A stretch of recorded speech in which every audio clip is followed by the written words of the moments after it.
Last we left off, aiding Claudine in her assassination of the Grand Arbiter, you eventually explore, stealth, or fight your way down to the basement Beacon of Repentance after not finding the Arbiter neither in the throne room nor his own room. Moving past the strange magic of the hallway, you eventually find a huge chamber with a railway strip embedded in the ice itself, leading out to a tunnel, a pulsing arcane train resting on top of it.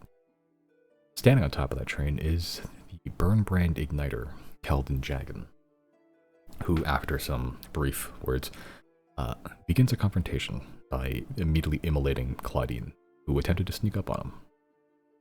A very deadly battle ensued, with the captain of the guard of Teague jumping out of the train and viciously lashing out with a bladed whip. Four red daises with four mages on top, chanting in an unknown language, summoning ember shades that harried you left and right, and if you were lucky, they would burst into flame and turn, or summon, a fire elemental Argonaut. The entire time, the train itself firing beams of arcane magic, jettisoning some sort of gas. On top of all that, the main goal in this combat, getting rid of the Burnbrand Igniter, who did not make it easy for you. After a brutal minute of pitched combat, you do manage to succeed, killing the Igniter, but in the frenetic and dangerous pace of the skirmish, you discover that Gary, the most happy and most positive of the corners, has fallen. Immediately using what dwindling resources you have, contact a few clerics you know. The High Priest of the Hall of Light in the Great Hall of the Ten is your first stop, who informed you that a revivification is possible at the cost of 6,000 for material costs and 4,000 for services, for a total of 10,000 total. But your bodies battered, bruised, the Grand Arbiter was found residing within the train itself, known as the Dawn Flare. The carriages laden with tanks and fuel cells of a glowing blue liquid, all being pumped in from the inlets above, all pulsing with arcane energy. A very large amount of arcanium here. But at the train's engine, inside a somewhat of a control room of sorts, surrounded by arcane glyphs that pulse, glow, they rotate, they spin. The entire engine is a huge vessel of arcane energy. Very, very strong magic. A focused sun.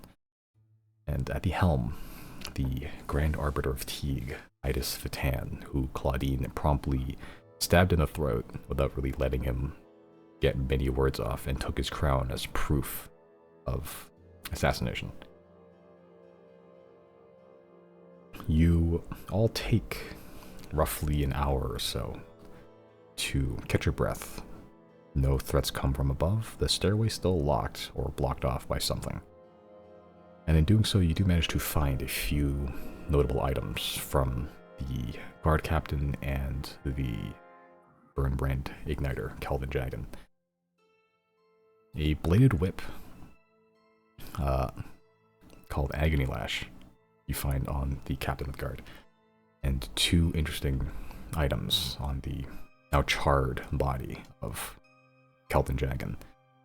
A black iron wrought lantern, no glass, just more like a cage for ever-present flame, still intact, and the eye, the left eye of Keldon Jagan, still moving as he was alive, but the body is still, which Chris has retrieved both of those items, plucked right out of his head, and in that hour identified them. But that is where we leave off. Claudine and Merrick still out of it in a way, or at least recovering. Merrick taking it better. Claudine still visibly upset as Merrick just watches over Gary's body, the blue dragonborn, the bucket, which he recalled to you at one point was a superstition from his homeland where the moment you leave Narset, your luck leaves your body through the top of your head. Hence, he carries a bucket to keep the luck in. When he fell, the bucket fell off.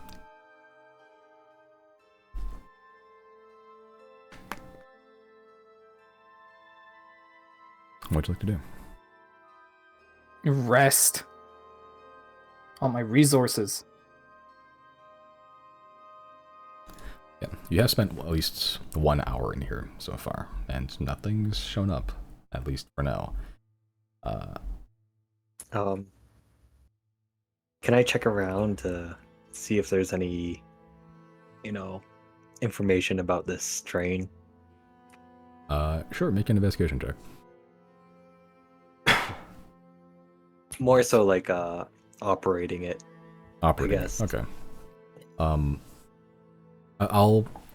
There's two ways you can go about this. You need to try to find like something to akin of like a construction manual or instruction manual or information about the train itself. That will be investigation. Or you can try to discern its operation or its function, more or less, using Arcana directly from the train. I'll do the investigation. Okay. Both pretty high DCs, but we'll see. Yeah. Looking around, you do find near the southern end of this chamber it's less a library, more of a collection of notes and research papers, and you're fairly familiar with this. This is the stuff that is kind of just laden all around Pratchell's abode. Research papers, like scholarly academic journals, notes, anything regarding the construction of the train itself. The operation of the train doesn't seem to be here, at least not from what you could find. And most of the details you find are stuff you've mostly have already figured out. That this train, the Dawn Flare, it's always referred to in these notes, is a condensed sun, pretty much. The main feed of Arcanium through the pipes, I'm not sure where they're sourcing it from, but there's a lot of it here, is fueling the engine and also carrying with it the living essence of fire, pretty much. Like the smallest condensed sun and everything it brings, heat, flame, life, death in certain ways, is contained within the train itself. All condensed into just liquid form, more or less. And all the magic, or some of the magic, filtered out, separated out from the Arcanium itself, and fed into the engine. Does it look like the tracks lead, keep on going? Or you can go to the tunnel mouth, and looking out, it goes for a while. You don't see the end of it. It goes just long enough. There's no lights down it either. It goes long enough that it goes past your 60-foot dark vision. It goes somewhere, maybe. You're not sure how far the rails extend out, though.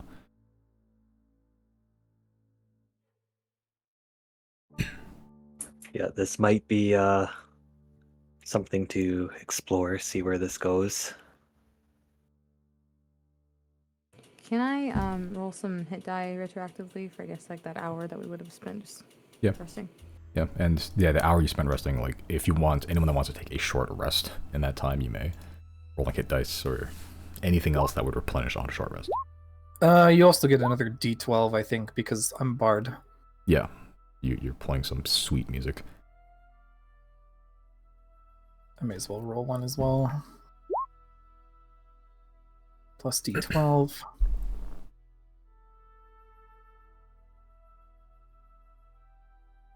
Okay.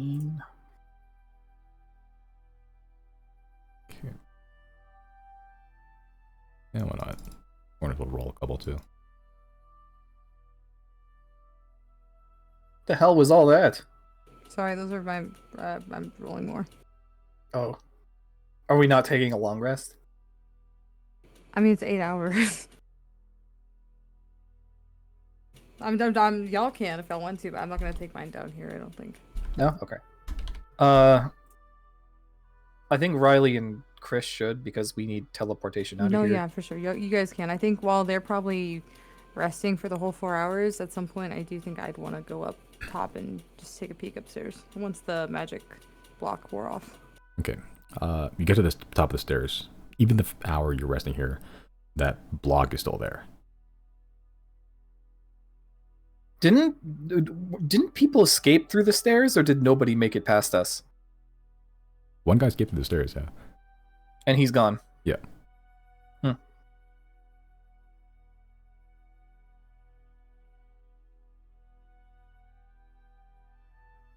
I'm gonna full rest. Okay. Alright, so... I guess I'll full rest too. Okay, so that'll be 4 hours. Will Claudine... it be dawn? Hmm?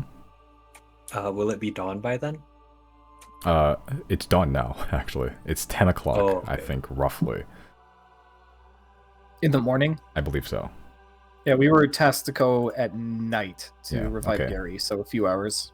Yeah, I could be getting my times wrong. This thing is a little bit... Nope, it's...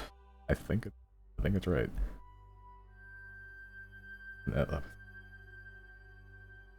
No, it's not. It's not right.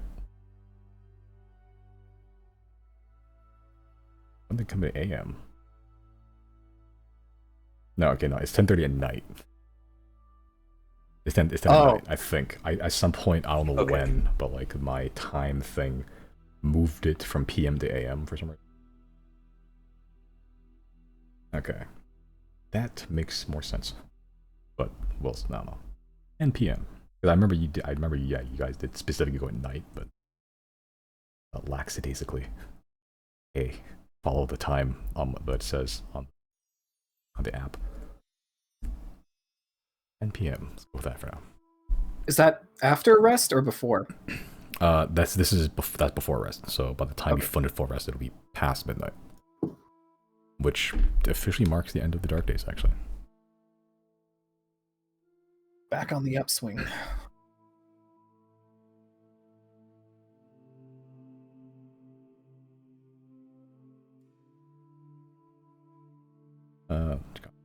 the fuck, yeah, but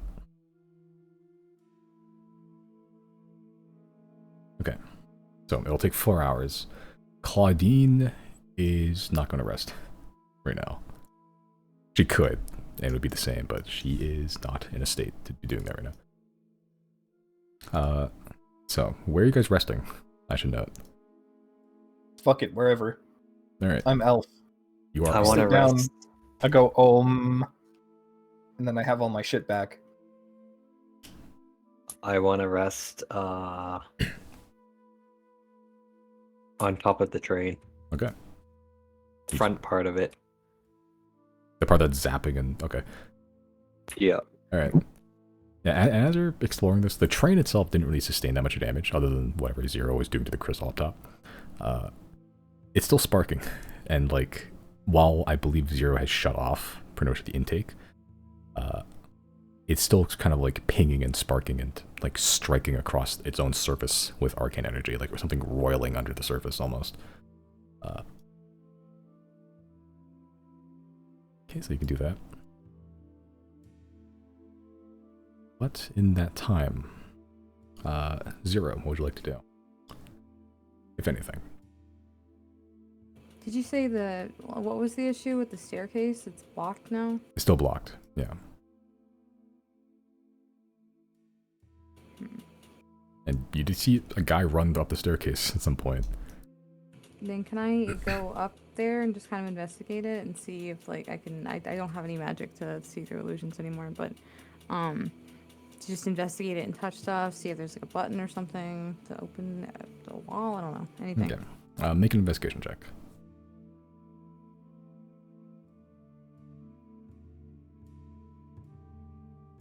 Okay.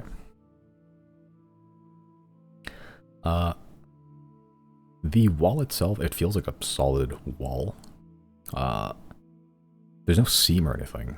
You walked through this a corridor not an hour ago, and it was just a solid corridor, a normal everyday corridor you'd see in any building like this. But right now it's almost as if it's been bricked up from the beginning. Yeah, looking through, it's a solid wall. It is just, you don't see any ruins even, anything on it.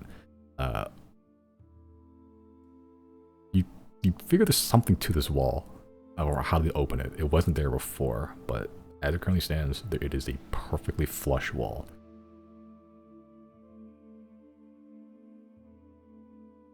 Okay. And everyone's just started their rest at this point, right? Pretty much. Okay. Then I would like to, let me see. I should have most of my spells since I didn't use magic the entire time. Okay.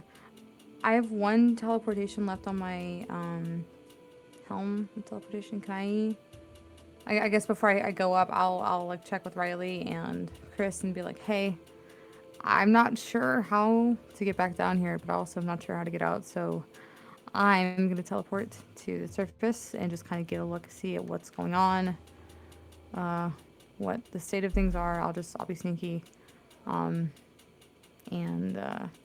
I'll wait for you guys out there, I guess. Well, you have Janna's Rock if anything goes, not to plan. Yeah.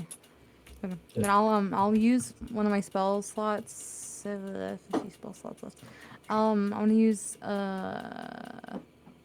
invisibility. Okay. And then after I use invisibility and go invisible, I want to use my helm of teleportation to get up to probably at least like the little shack that I teleported us to begin with. Okay, so teleport, then go invisible. No, go invisible, then teleport. I believe that would break concentration. Or break No, invisibility. It's not a spell. It's not a spell. It's a magic item. I believe the helmet teleportation lets you cast teleportation. Oh, it's so dumb. Okay, But fine. yeah. Then your order. Then. Okay. I'll say make just a stealth check first. You know the fairly familiar with the little hut that you started in, more or less. So just make one stealth check without invisibility for now. Okay. Let me check here.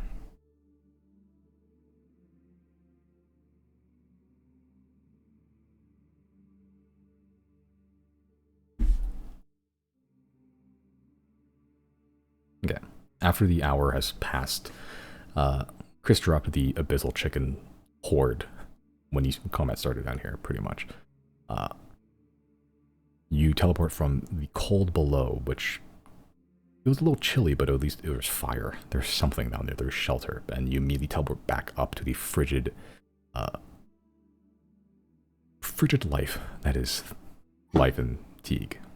And the moment you do, you immediately see some torch fires. It's just some actual fires that have started at some point. Patrols, guard patrols, whatever are left of the populace of Teague. It didn't have a huge population to begin with. Most of it were prisoners. But you immediately hear the sounds of wounded, of dying. Destruction, in many aspects of the word. But the first thing you see is a patrol immediately outside that hut that just happened to be there when you teleport in. Your teleportation is relatively stealthy as is. It doesn't make a huge lot of noise, but you were immediately within eye shot. But with that stealth roll, you managed to duck out just out of the way as that light turns into the hut, the hovel you're in. A couple of scanning eyes, seeing if there's anything in there that lingers from them, and then they move on. Which now, yes, now you can cast invisibility. Okay.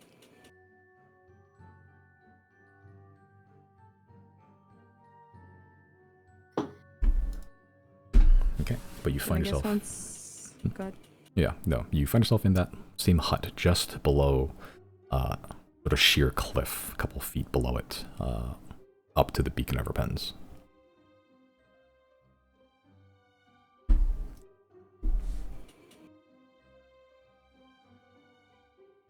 Okay. I guess I will begin.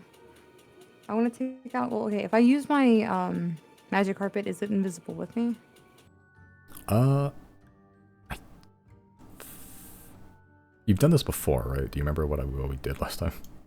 I mean, I think last time it did work. I just don't know if that's what you want to be the truth. I think last time it did go invisible with me, but that's up to you. I don't care.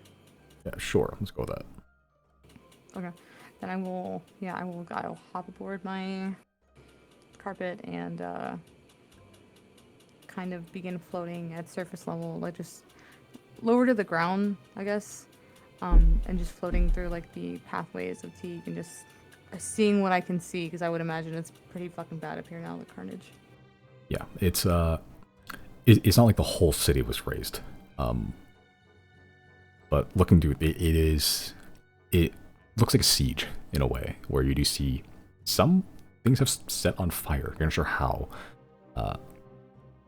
and you see on some of like the burning. There's a very few wooden structures, or as is in Teague, but the few that are on fire somehow.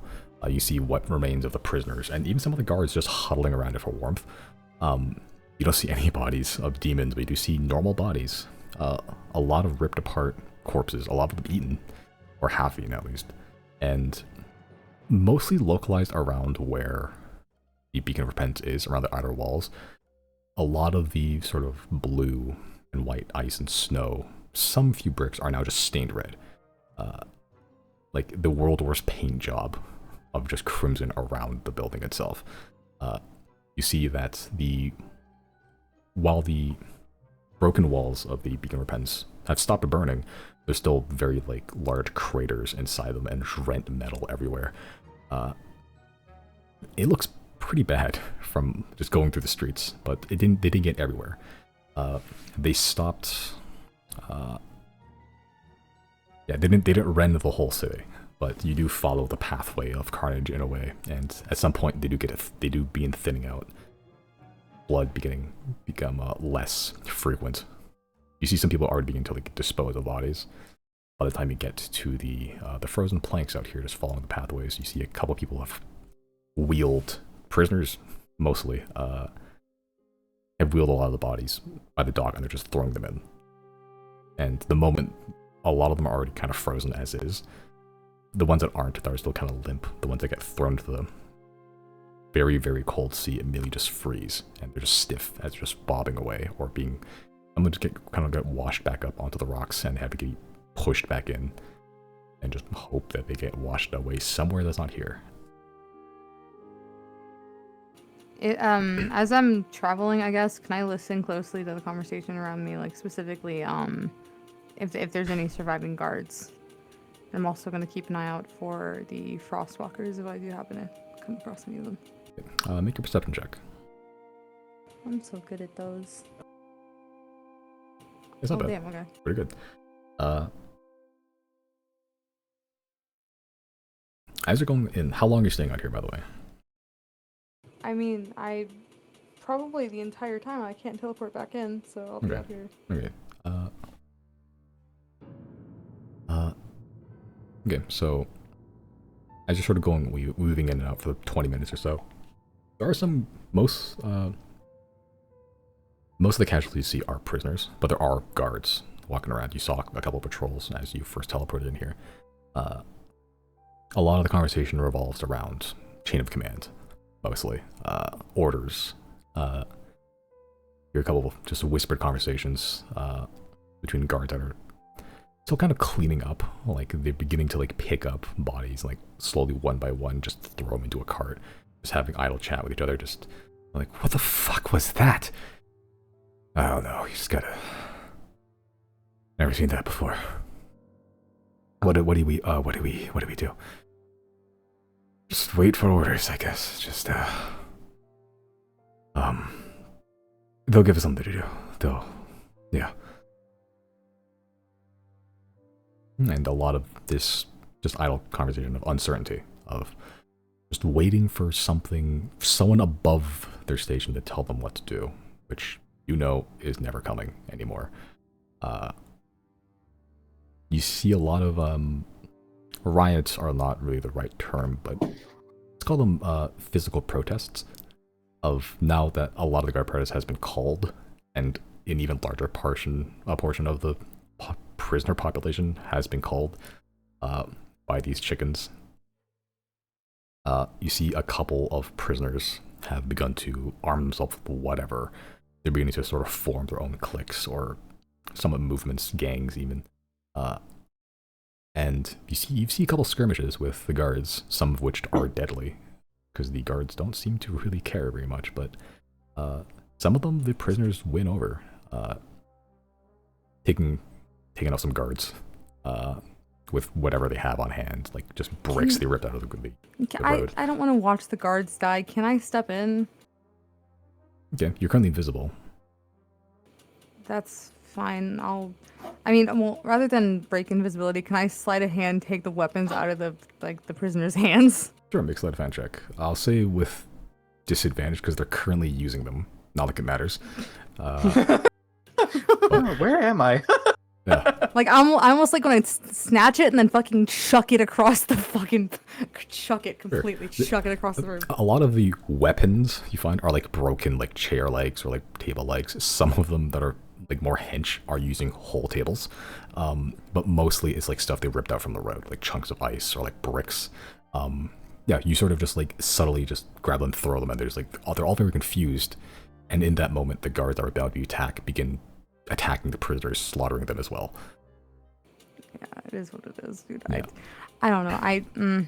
Like a cab, but also like the prisoners are here for shit that they've done, and the guards are literally just following instructions, and I feel bad for them because they think that someone's gonna come help them, and they're not. How War. would you say? What's the ratio of guard to prisoner right now? For every one guard you see, there's probably about 3 or 4 prisoners or so.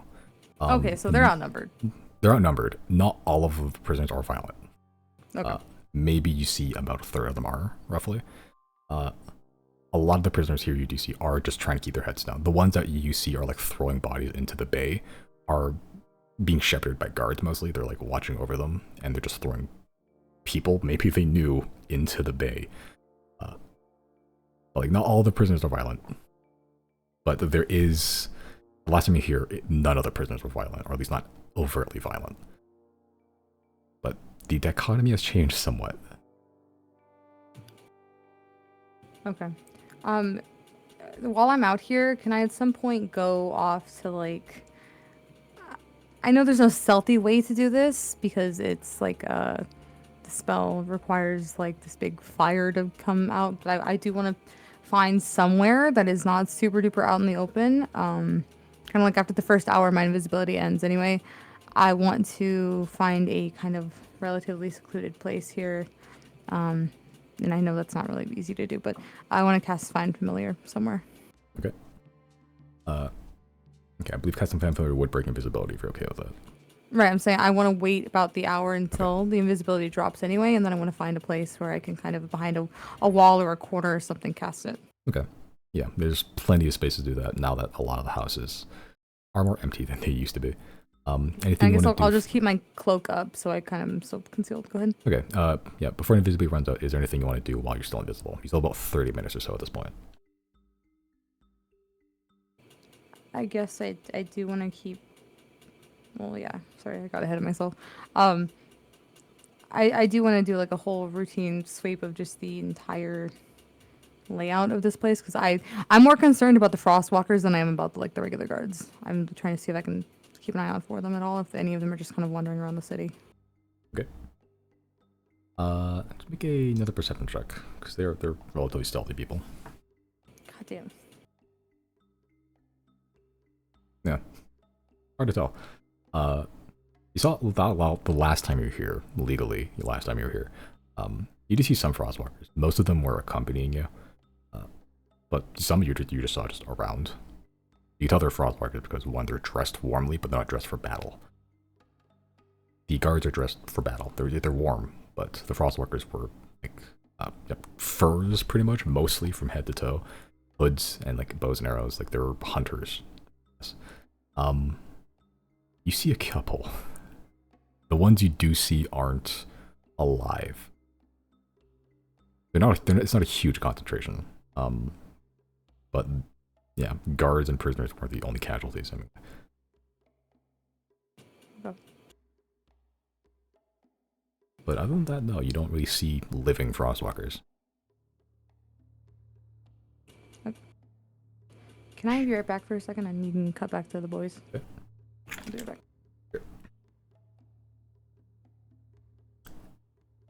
All right. I mean, we're just resting. Y'all just resting. Just resting. Okay. Riley, you have good passive perception, right? No, Okay. I never have. I've been gaslighting you the whole time. Yeah, you're just dreaming of goats and fish goats. One fish. Two fish. Go fish. Elves can't. Elves cannot sleep. The counting ends there. Yeah, you're just thinking of fish, not even dreaming of it. While you're down here, over the 4 hours, nothing comes down.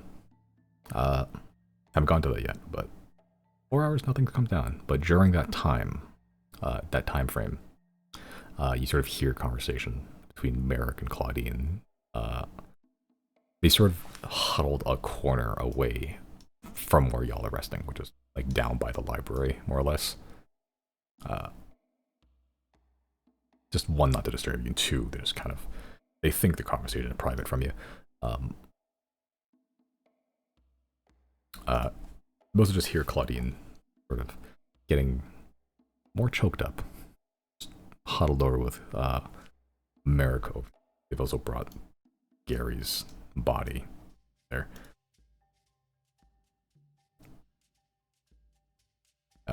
You hear just brief bits of conversation. They are being quiet, but the chamber echoes, and you have very good passive perception as you're sort of just resting there. Just snippets, things you can hear. You hear Claudine's just going, "No, it's my fault." You hear Merrick grumble something under his breath that's a bit louder. "Followed you." You hear some stifled crying from Claudine. And just brief bits of murmurs below their breath, as they're just on the far side of the room now at this point.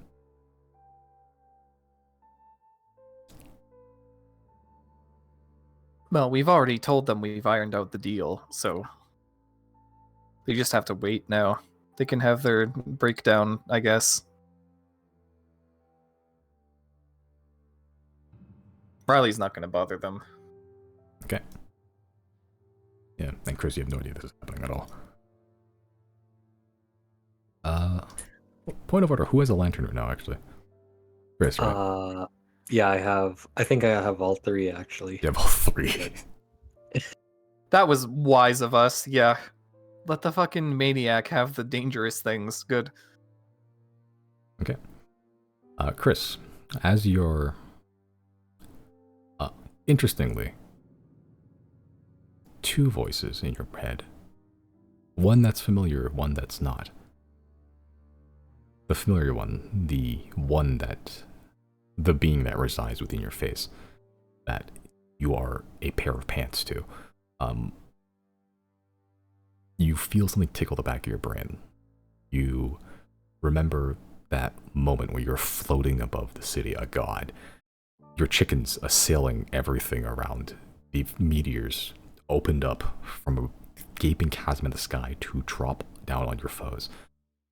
At your most powerful, you are the face of your god, and in that moment, you felt that twinge of chaos, that unlimited possibility, that moat of everything that could happen and you plucking out one. You hear in your brain, just below your face, beneath your skin even. Well, that was a little tougher than I would have liked, but... oh, good on you. You feel something tug at your brain. Literally tug. You feel a shift in flesh inside your brain. And then something get inserted into it. Not sure what. then you hear again. I feel like I could trust you with this, so there you are. That mote of chaos you had back up top. You feel it lodged in your brain.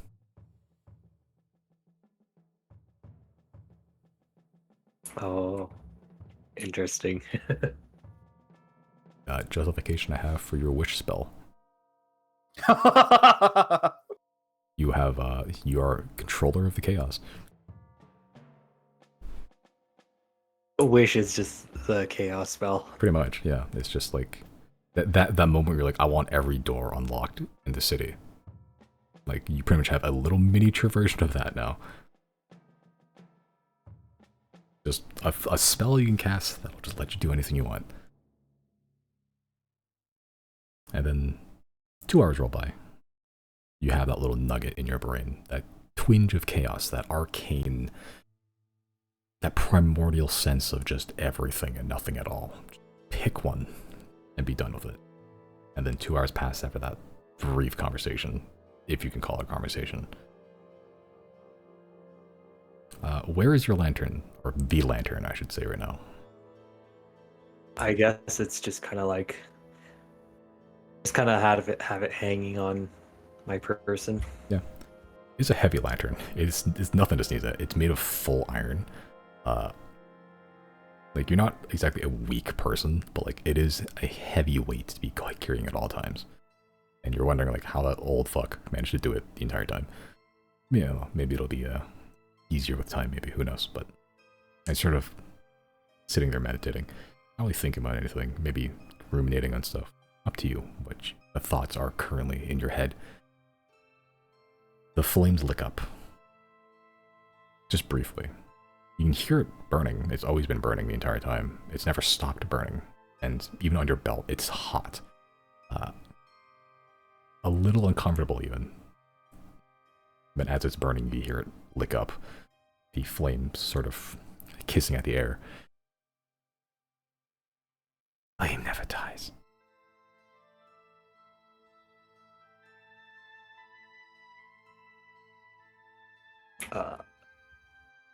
What was that?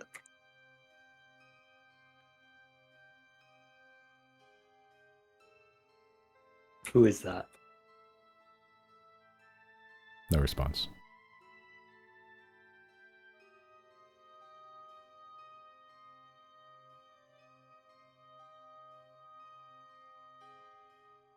Did Riley hear that? Probably not, right? No.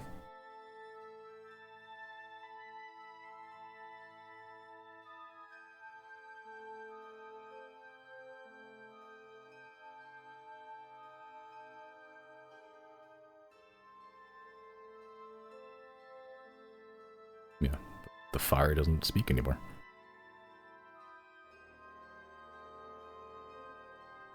And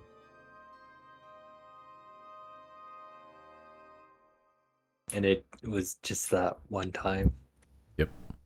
And you're resting there. You can try talking to it, you say stuff to it, interact with it if you want to. But it is, end of the day, just a lantern. Very jagged black iron lantern in your hand.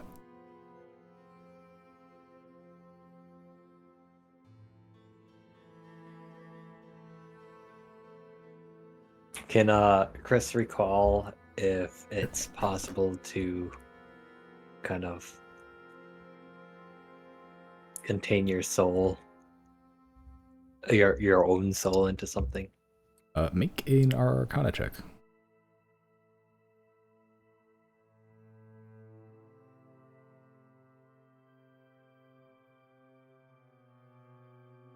Yeah, it's amongst the almost like not most well researched, but like whenever you've heard of a story of a wizard or a lich or an arcane practitioner gone mad, like 7 times out of 10 the story always ends with, oh, they try to stuff their soul into an object. Like the story of liches is entirely that. It's like they displace their soul into something else. There's magical items you've heard of where like even after death your soul gets sent back to the item, or the item absorbs your soul. The soul is not really a well-known phenomenon. There's some understanding of it, but like the actual nuances can be lost on people. There's a couple of schools of thought. There's arcane school of thought you're more familiar with, of just it's more of a field source. And there's the religious thought where it's more of a origin of some kind of thing. But people have been stuffing their souls into objects for millennia. I look into the flame and I say, things should get interesting. Make a perception check.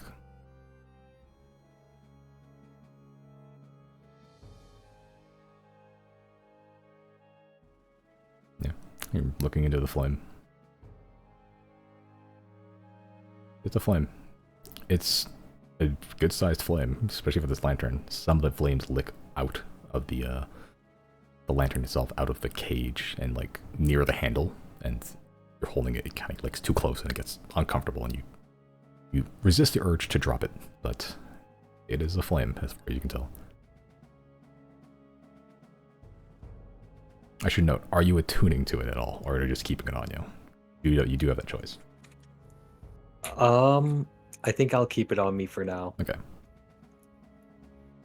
Yeah, you just keep it on you. You don't get any, you don't dream, but like you don't get any other visions, you know, nothing else wonky happens. You just get those 3 words, flame never dies.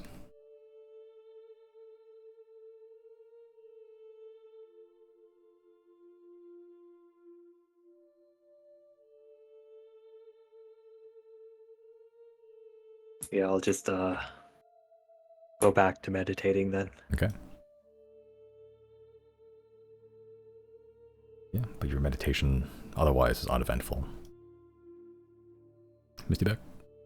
Yeah. Okay. Oops. They've changed the page system in Roll20. Oh. So, what are you doing while this is all happening? I guess after I'm done exploring for the hour that I have invisibility, I will go find a little secluded place to cast Find Familiar. Okay. Yeah, and as you're exploring, the devastation stops at a certain point in the city. It radiates out let's see how long.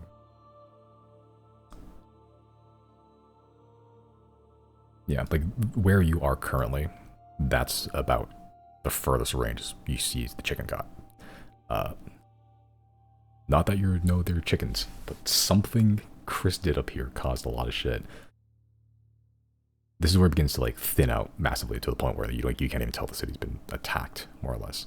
Other than the few billowing smoke plumes you can see in the distance. But where you are currently, it is kind of like the population central, or center where you are currently, whereas people have kind of taken refuge. You see people have put ramshackle barricades from what meager furniture they do have here. Some of the people kind of built barricades out of bodies, or added it to the mortar, I guess. But you do find a secluded spot, no issue.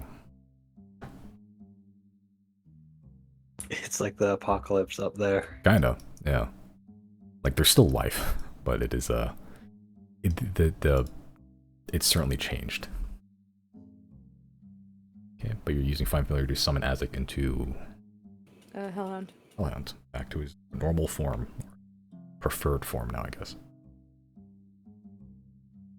And as the flames burst out from the cauldron, blue this time, yeah, you have a fairly shaggy, just drooling blue fire hellhound.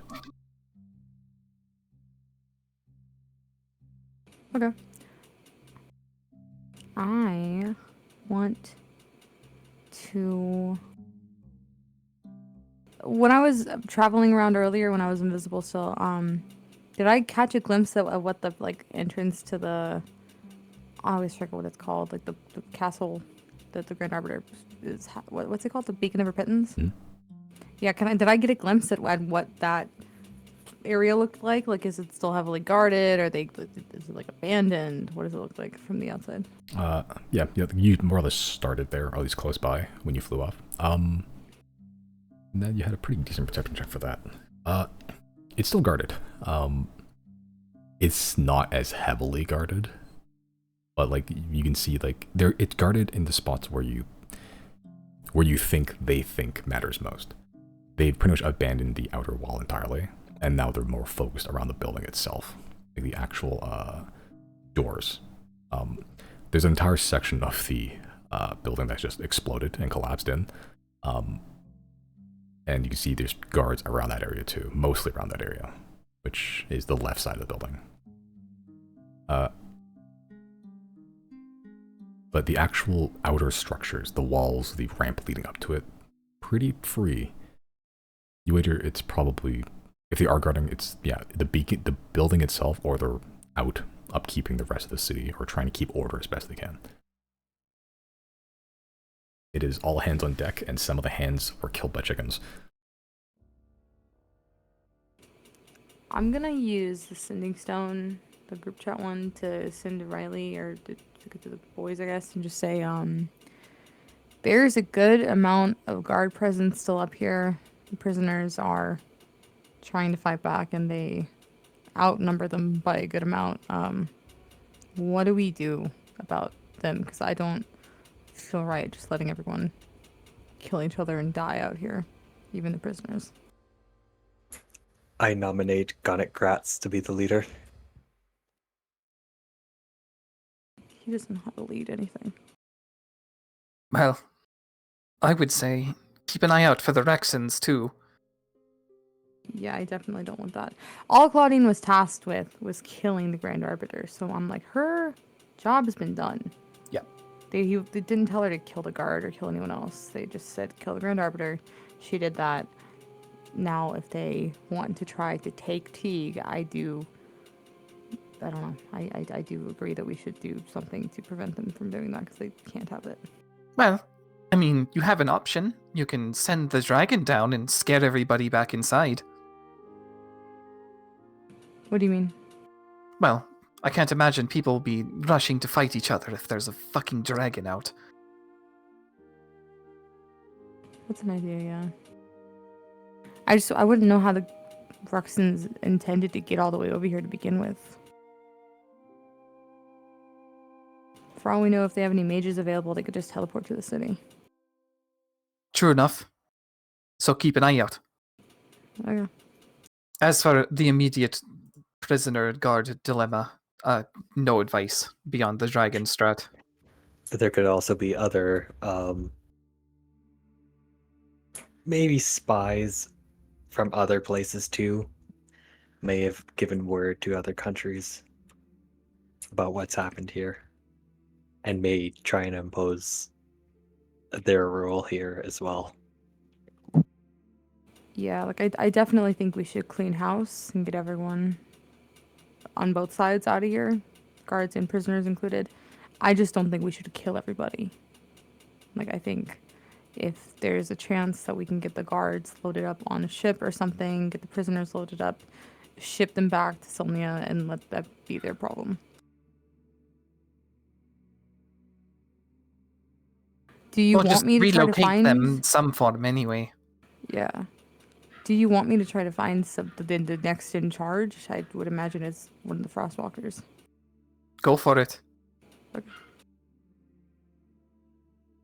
Okay, then I guess that's what I'll do after I'm done casting Find Familiar. I'm gonna continue walking around the town, but I'm not going to stealth, and I'm not going to use my carpet. I just want to be in my cloak with my dog by my side. I know I'm gonna draw attention. I don't really care. I'm looking. I need to speak to somebody in charge. Okay.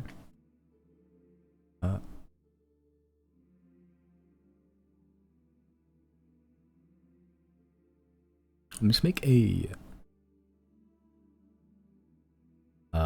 persuasion or intimidation check. Your choice. Or presence. You have a lot of it. Would I get advantage for having a hound with me? Sure, I'll let. Why not? So, prisoner or not, guard or anyone else in the city, do not fuck with you. The prisoners know you don't belong here immediately.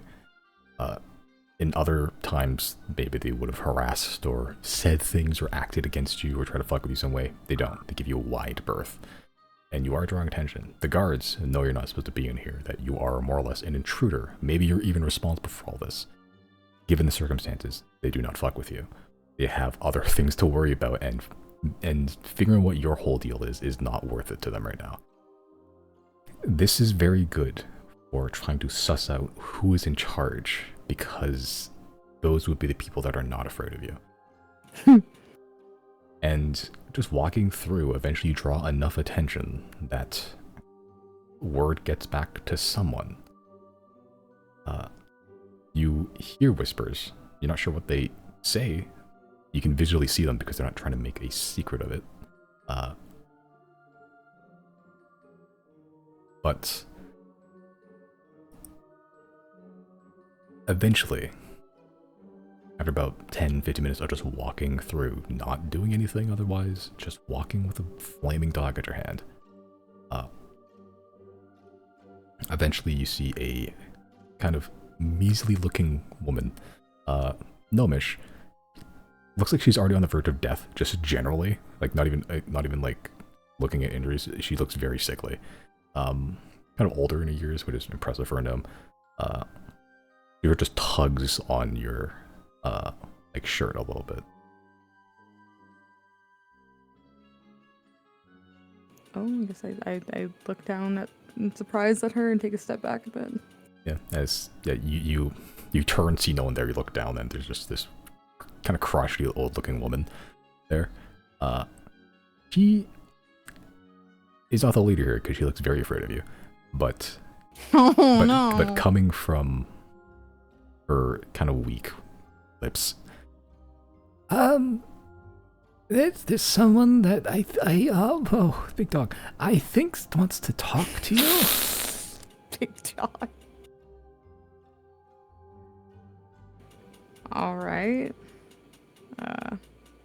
Who? Mr. Evian. He's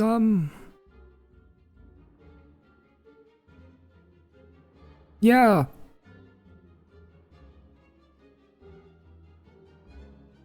I guess I'll just kind of scan the area, see if there's anyone she's referring to in the immediate area. I mean, do I know that name? No, not really.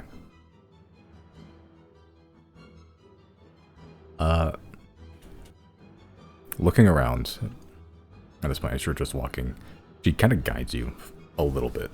You weren't far away from where the meeting is, quote unquote. The Garden of Statues, the place where you saw these huge mounds of snow and ice, which were kind of just mounds of snow and ice until you looked in, and there's just people freezing in there, and there's people frozen outside as kind of a testament to the city itself, the spirit of Teague, the Windbreaker.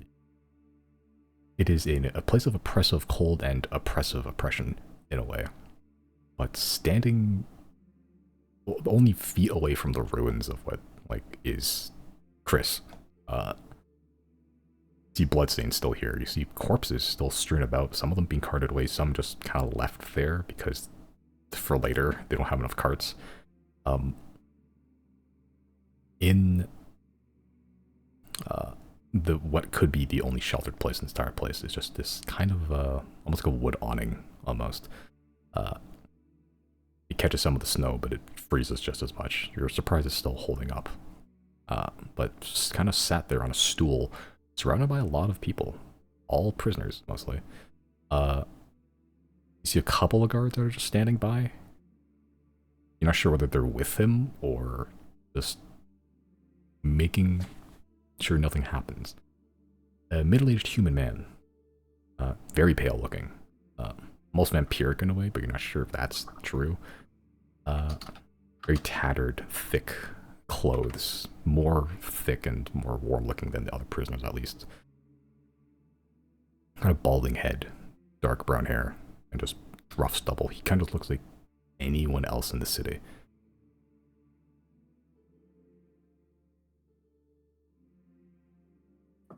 Okay, I guess once I spot him, I will walk closer, keep a distance of like maybe 15 feet between us. Okay. Yeah, as you walk closer, a couple of the kind of burlier people kind of step in front to try to intercept, and he just grabs their arms and just shoves them aside to make room. And 15 feet, 10 feet is just you and him, surrounded by a bunch of guys, but you and him. So I take this as all you're doing. Who are you? Evian. Nolan Gardner Evian. Just another poor bloke trapped in the city. So a prisoner.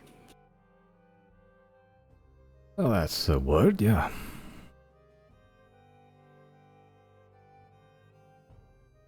You've shaken the prison pretty deep to its foundations.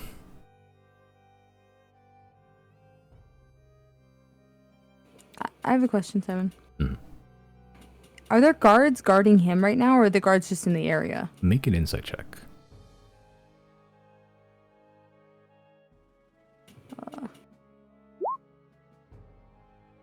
Hard to tell. They're nearby. There's two, maybe. They're nearby, at the very least. You're not sure what their intentions are. It could be either or. They do have weapons. They're not drawn, or they're not like aggressively pointing at you, but they are present.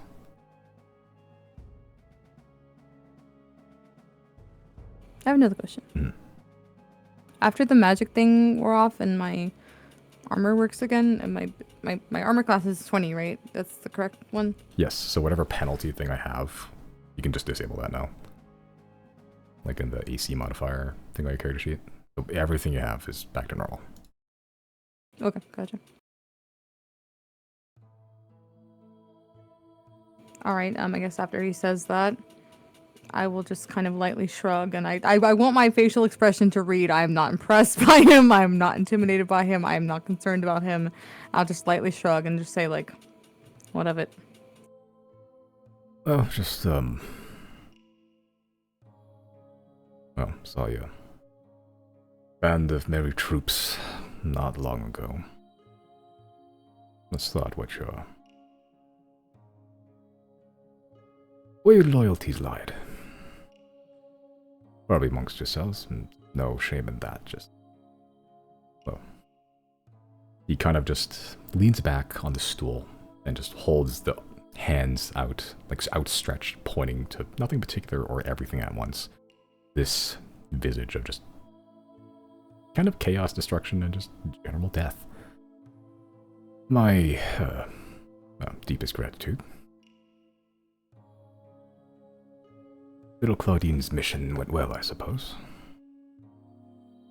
What did he say? Little Claudine's mission went well, I suppose. Hmm. I'll kind of squint at him a little bit as I say that. I mean, I doubt there's any other reason you come back here. Not for the prison break of Merrick.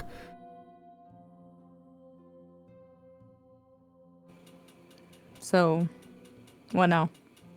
What do you need? What are you planning? Because obviously you, I would imagine, are gonna pick up somewhere now that everything is the way it is. Well, you imagine correct. What I need from you, well... And I mean this with respect. Nothing. You're free to leave however you wish. Or not. Either way.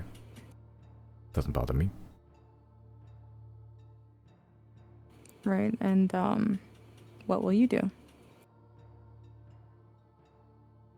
He sort of looks around and just make another insight check.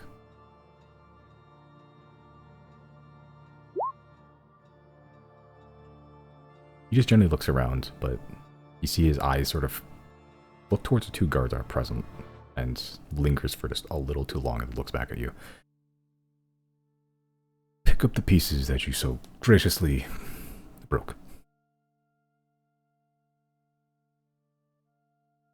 And you said earlier this man is not, he does not seem to be intimidated by me. No. Okay. I just want to, yeah, let a slow smile reach my face. And at this point in time, like in character, I would imagine like me and Riley would have already discussed that we are going to be the ones to not take over the city and keep it, but we're not letting the prisoners take over, right? We're not letting the prisoners take over. We might not even let the guards take over, and we're certainly not letting the Rexons have this. Okay, so this is ours guy, now. this guy is definitely the Rexons. Yeah. Okay. Possibly the map maker. That's true. I will smile at him, and I will begin slowly taking more steps close to him, and just, again, not intimidated, just gonna slowly start walking closer to him. Okay.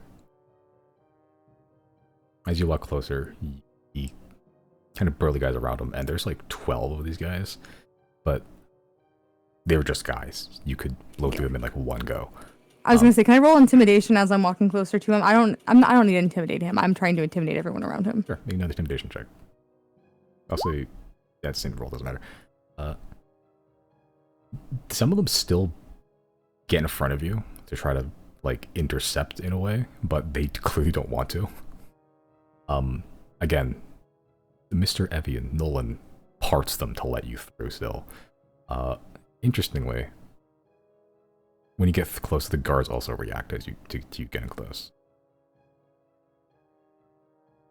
But Do these guards have like any way to identify themselves? Like they have, like, they don't have like I imagine they're wearing armor. They don't have like badges with their name on it or any stupid shit like that, right? not that you could see, no. Damn it! I'm gonna ask for their fucking. I'm like a Karen asking for a cop's badge number. Give me your badge number, dude. Sorry, go ahead. Yeah, but as this blockade of man like blocks you off again, Nolan just parts them and lets you through, and you are 5 feet within him. You could stab him in the neck if you wanted to, but he seems undaunted. I will just look at him and I will calmly say, I don't respect the authority that ruled here previously. I also don't respect the hand that rules my pad. And I'll just kind of like sneer at the guards for a moment because I think Riley and Chris are onto something. I think that's what's going on here. But I'll just lean in slightly and say, I'll give you 2 hours to clear your team, everybody, out of here and head to Lipad. I'm sure you know the way. I'm telling you right now, if you put up a fight, it's not going to end well for you. I don't like killing, but what happened here today was a mild outburst from a very powerful and unpredictable man who will be up here shortly. This city is not yours. I don't care what you've been told. I don't care what you have planned. You can tell the Ruxins to come speak to me themselves. I give you 2 fucking hours. And then I'll lean back away, and I will turn my back and begin walking away. And I'll have Azza kind of watch my back for me as I'm walking, so they don't catch me off guard. But I am just going to say that to him and leave it at that. I liked how you described me as the dragon in the dungeon, ready to come out. We have a crime syndicate. We have a Chris.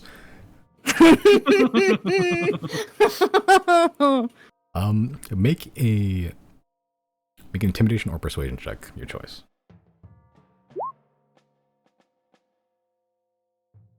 He's still undaunted, weirdly.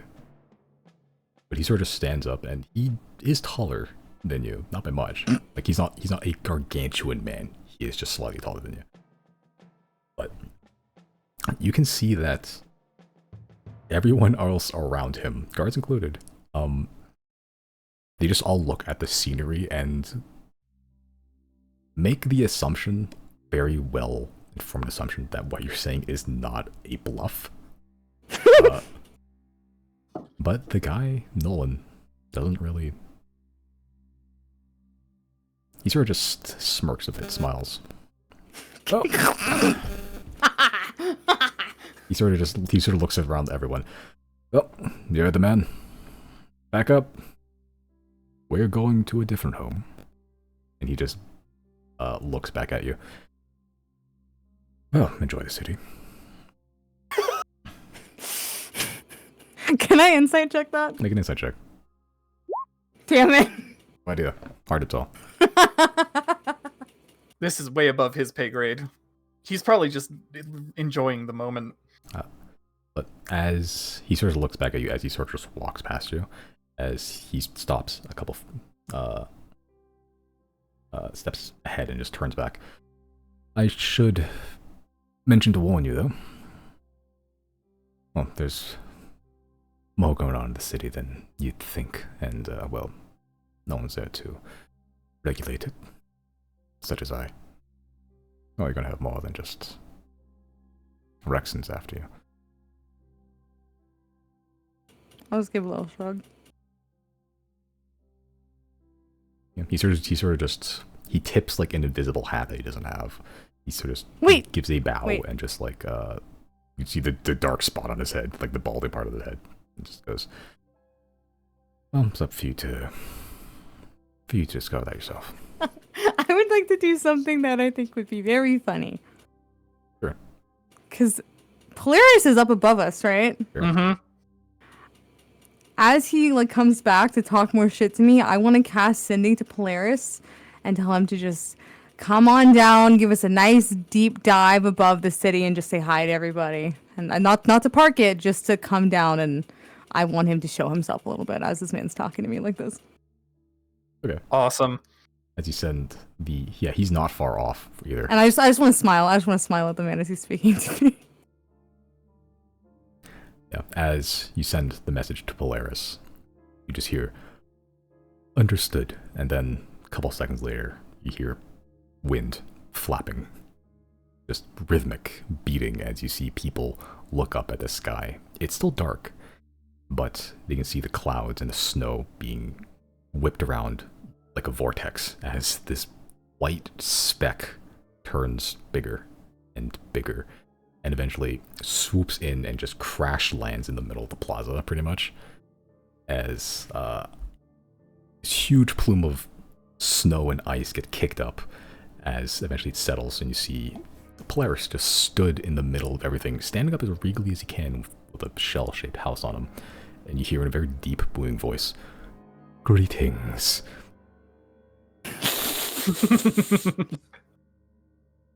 Yeah, as you're just stood there, unfazed, everyone takes off, except the guy. He's still unmoved by that. Yeah. Whatever, dude. Nah, I'm gonna call his fucking bluff. I'll just, continue smiling at him. I'll wink at him. I'll say, safe journey, bud.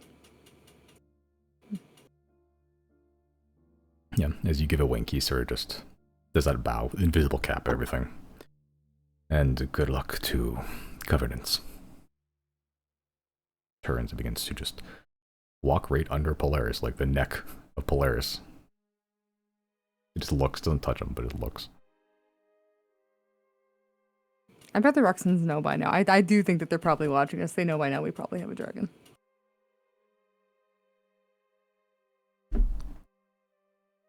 But It's safe to assume. Well, they definitely know now. Yeah. I think we may have told them we killed a dragon. That's true. But before Yeah, but when you thought the lie pack could be redeemable.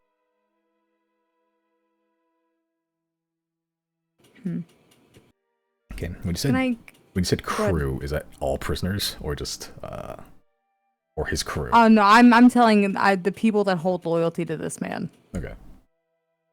Guards included. And I'm going to I think I'm going to mean mug the guards the hardest. I like that stare, kill you with my fucking eyes at the hardest.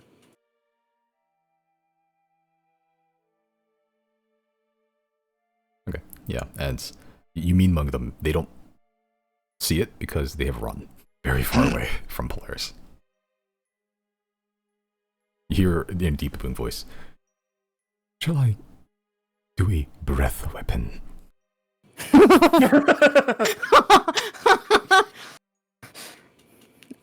We can save that for another time. Thank you, Polaris. Understood.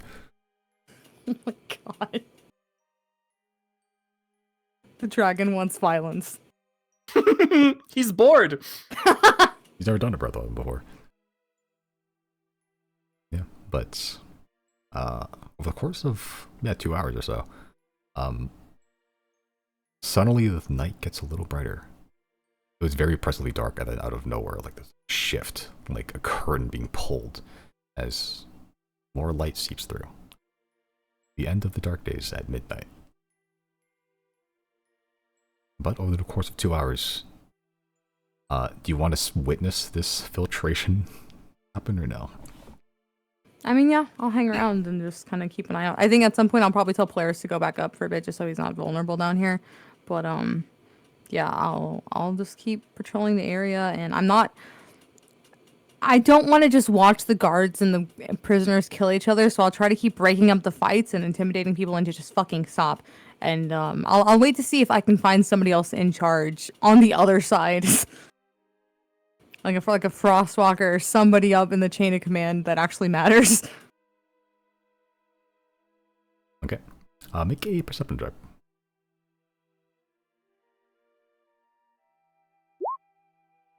Yeah. You notice people are leaving, for sure. They're packing up whatever they have. The attacks don't really stop, and if anything, in the first 30 minutes, they increase because when everyone said to pack your things, a lot of the people, you see, there's actually a lot more people than you thought, or his crew was just that gang around the square. There's a couple people just kind of sprinkled around that you see people like messengers go out and filter out the news pretty much as they begin taking the pack your things message up as take someone else's things. The only one that have anyone worth taking is the guards. Some of them try to raid the beacon, but it's still well guarded and most of them give up.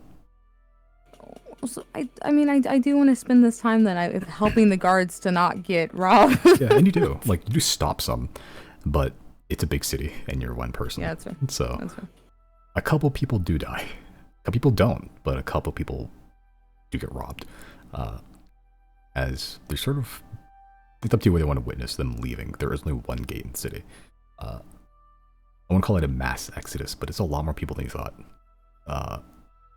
Roughly counting, as you're sort of just witnessing what people you can see that are actively trying to leave, somewhere between 100, 150 people or so. Almost all prisoners. And what of the guards? Are the guards, what are they doing now? Some of the guards follow.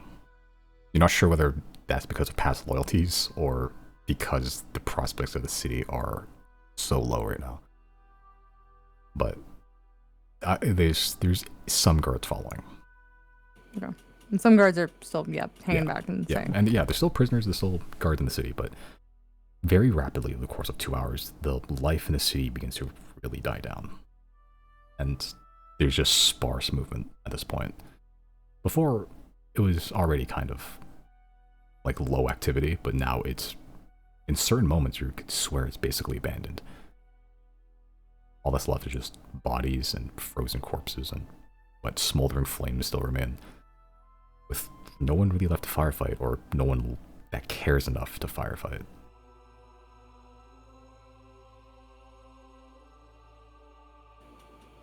Okay. I guess I will. As I'm just making my rounds, I'll make my way back to the Beacon of Repentance. Okay.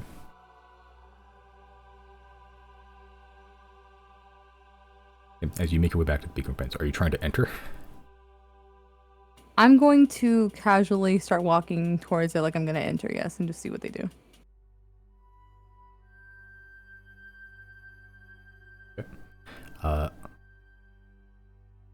As you approach, the guards are immediately very, very aggro. Then you see one that is already kind of battered. A little familiar looking. Kind of just puts a hand on one of the shoulders, just shakes his head with just the graveness, seriousness in his eyes. As he does that, the guards just back away from you slowly and just let you do whatever you want to do. Okay. I will turn to the one that was wise enough to tell that other one to chill out, and I will just tell him calmly, it's been done. It's over. There's nothing left to guard here. I don't want you guys to have to stay out here. There's nothing left for you, and soon enough, you guys will start to die out one by one. I don't know what we're going to do yet, but if you give us time, maybe we could try to get you guys back to Sylnia.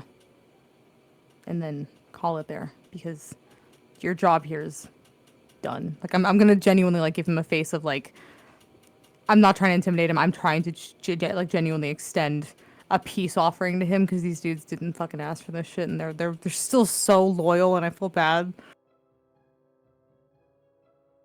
Make a persuasion check.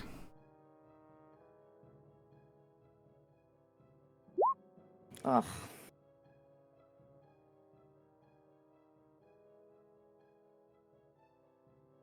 The guard that you saw in the basement, this is the same guy that escaped.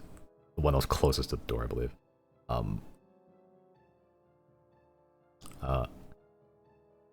He sort of just goes. He has like wounds that he's somewhat bandaged over with blood. Like supplies are still left in the building itself, the beacon. He just sort of goes, just don't kill us.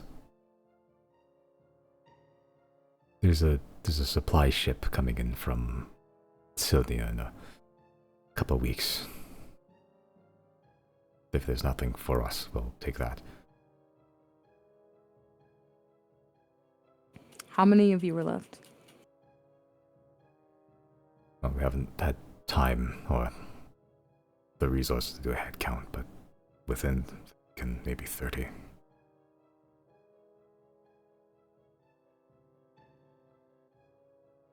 Okay, and I guess I'll use this moment to use the sending stones back to Riley and Chris and just be like, there's 30 guards left in the city.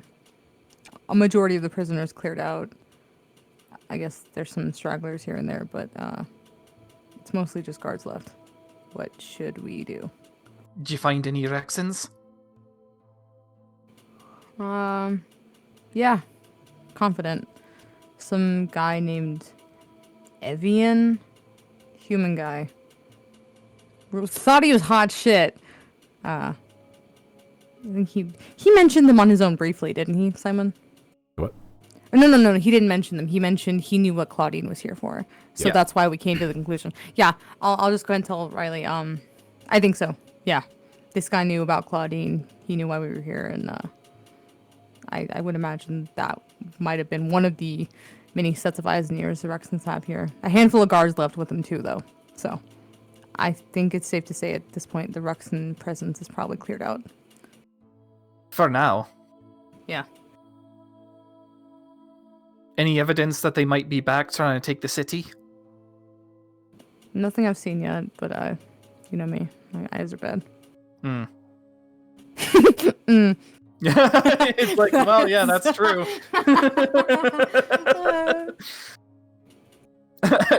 Meanwhile, I have the universe on speed dial. About how much time has passed? Would we still be like mid rest? You guys are probably be roughly like an hour off from full resting. Yeah. All right, then Riley will just say, "All right, yeah, just give me another hour or so, and then we'll see about getting back up and helping out, if seeing what we can do, take stock." Got it. And then I guess from there I will walk into the Beacon of Repentance and start taking inventory of what we got here. Okay. Sure. Cool. So the entire special wing. Let me bring it to the map real quick. This is not the whole. It's not a fully accurate map, but it is a map. Special wing gone. It is completely destroyed. So all those bedrooms and the Arbiter's room are just basically rubble at this point. You can try to pick through if you want to. Throne room, very warm. The common wing has most of the guards there. They're just they're also taking inventory, pretty much. There's a good amount of food still there. Like, they'll probably last, if it's just these, 30 people that the guy said there was, they probably last, a good number of months. Assuming the prisoners don't break in here and try to take it themselves. Which, given this, circumstances in the city, they may. There's also an armory here as well. You don't see anything that stands out as immediately interesting, but there's a good amount of weapons here too. Swords, a lot of arrows, crossbow bolts, spears, maces. And I'll let them do their thing. I'm not gonna get in their way. Yeah. There's also the basement if you want to go down there. And well, I guess it's also, if you go to the basement currently, it would be the altered hallway right now, I believe. I think I do want to spend some time going through the rubble of what is left of the Grand Arbiter's room. Okay. Make an investigation check. Okay. Going through the rubble, you find a lot of papers. Almost all of them are burned. You see a shattered mirror. You see a bed that has been crushed and turned into ash, pretty much. Just fragments of fine velvet silk. There is a chest with a ledger inside that you do find. Kind of wrapped up in a bunch of clothing, seemingly that seems to have saved it from the brunt of the damage. Though it is still partially burned.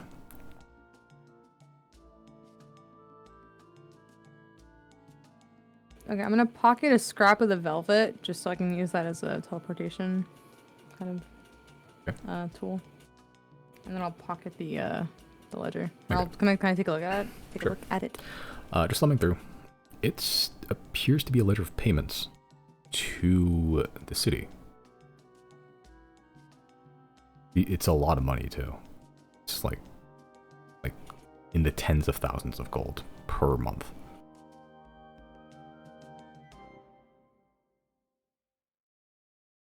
To the city? Yeah. From where? From who? Either it wasn't included or it was burned. But it seems to be from... You can see part of initials in some pages. You see a straight line and then just K. I'm not sure whether that straight line is an I, an L, J, no idea. Or it could be part of something else. Like a part of an A, left side of a B, no idea. But a straight line is the most intact page you could see. Like it's like written on the spine, mostly on the right side of the pages. The left side is just other numbers. But just a straight line and a K. How do you spell Liz Ricaldi's last name? Is it with a K? Yes. And somebody's paying him. Yes. Right? That's not him, but somebody's paying the city, the Teague. Yeah. Okay. I mean, does it say what they're buying or just the transaction? It just says barrels.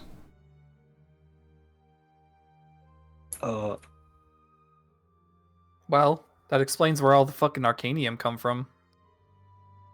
Yeah, she had a source previously, I guess. Well, great news for her. Don't have to divert that shit here anymore.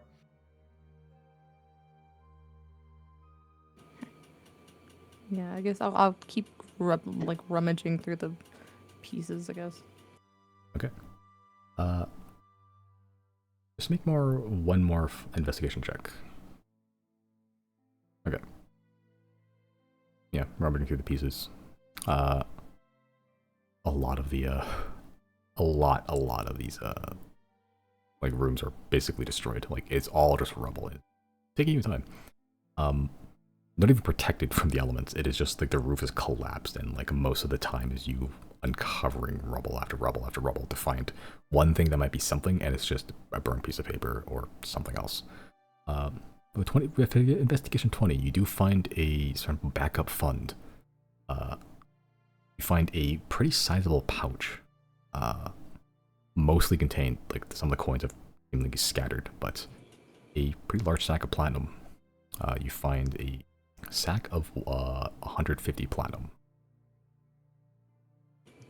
That's 1,500 gold? Yes, I believe so. Despite the conditions in Teague and how small it is, for some reason, Teague has been getting a lot of money. Interesting. And then I guess, yeah, once I'm done up there, or in the rubble, I'll kind of go downstairs and take a peek at the proper basement. Okay, and as you go down, the torches are still blue. Still weirdly long, and you still can't see the end of the hallway. It just ends where the dark vision would really be. Even though you can still, it is a very strange phenomenon where there are lights, but that lights only go so far. But once you hit the ends, it's just a brick wall.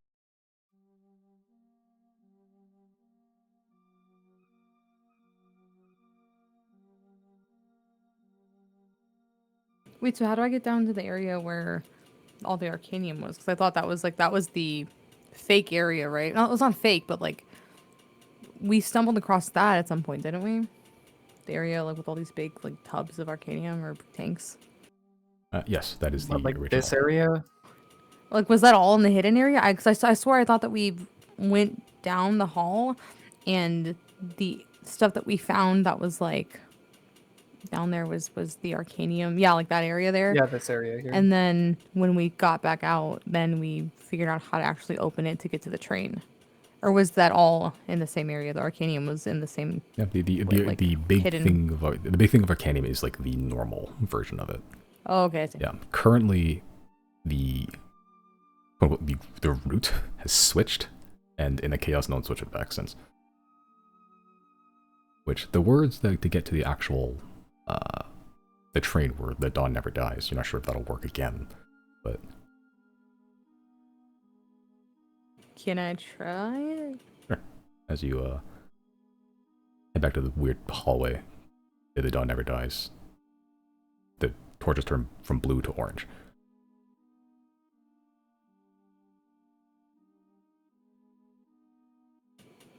And if I walk forward? Yep, there's a stairway to your left. Okay, so that's a permanent enchantment on the building. That's good. Yep, as you now just add to this room, the door unlocked, a very important room that could blow up the entire building. Unlocked and left unlocked for some reason. As you go in, I wonder who unlocked it. I wonder who unlocked it mystically.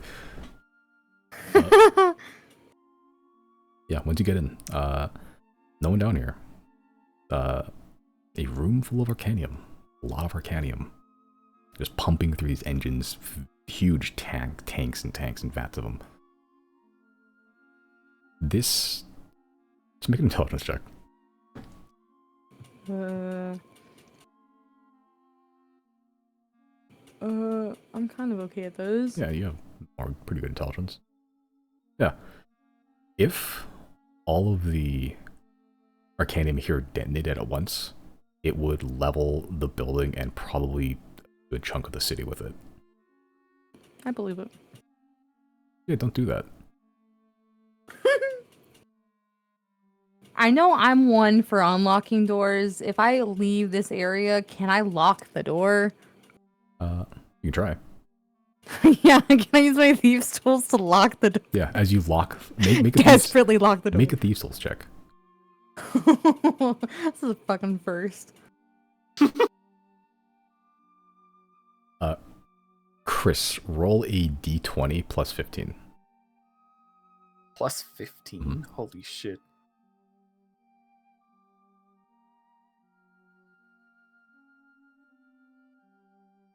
There's something fighting you. Like, actively. I fucking hate you, kid. There's something fighting you actively. Like, first you try to unlock it, just unlock it normally, and it locks, and then you turn around and you go, and it's unlocked again. And then you physically have to use thieves' tools to lock the door, and the entire time is the most annoying process in the world. But you're not sure whether you succeed or whatever force was keeping it unlocked just got annoyed and stopped fighting you. But eventually you do lock the door.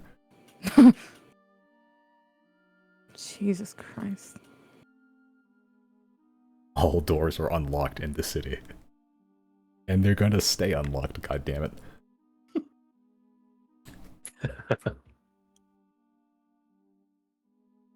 The gate was locked too until Chris came by. Yeah.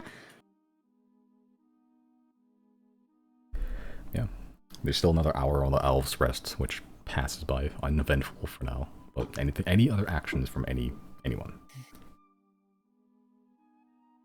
Nope. I want to. Rest. Okay. I want to go to the Grand Arbiters, like the I don't know what to call it. The throne room. Sure. Can I investigate the throne and like all the areas over there where like the what was his name again? Igniter, where he hung out, like his right hand. I don't know if there's anything interesting or anything weird or traps are hidden or some shit like that. Make an investigation check. Okay. You sit in the throne room. You're about to sit on the throne, actually. And then you've investigated further. There's a big column of fire. Like, it's pretty much right up against the huge pillar where all the flame is erupting through the chimney. There is a pressure plate on the throne. You judge that if you aren't the correct weight, the throne would flip around and you'll just be engulfed in flame. Other than that, there's a couple of levers and like chains. The one chain you saw him pull, like, caused like this whole room to fill with light. Like there's a bunch of pipes feeding from the central column itself that appear to just kind of be sucking some fire out and just erupting it out of these pipes to kind of just light the room and also heat it as well. This is the only heated spot in the entire, like, entire city, pretty much.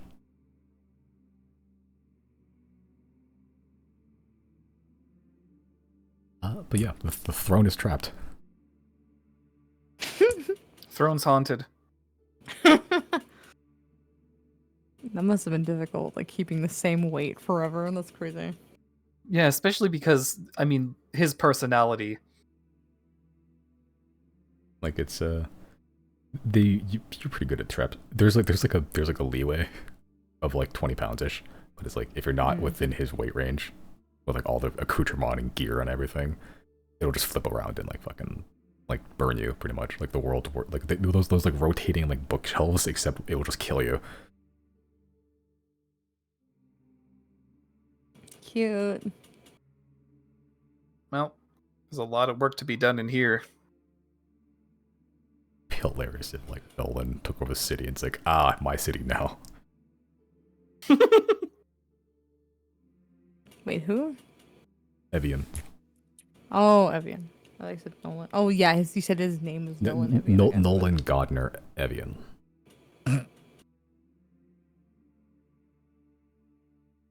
Unfortunately, he's a Rexen faithful, so he can't have it. Yeah, if he hadn't been, then maybe I would have considered discussing something, because I didn't want to like evict all the prisoners immediately. Because let's be honest, I would say probably 60% of them are not going to make it to a life path. Nope. They're gonna get caught in a silent breath and die horribly. A long way to light that, though. Like weeks.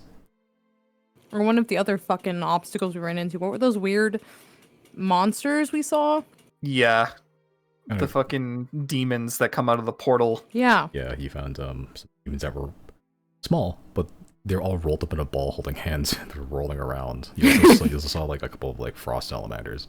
There's a lot of things in Seek that a lot of things in Thane that'll kill you. Not just the weather. Yeah, fucking Yetis are not going to take kindly to them either, probably. I don't know. Elemental mammoth. I'm Oh, that's curious. farther north.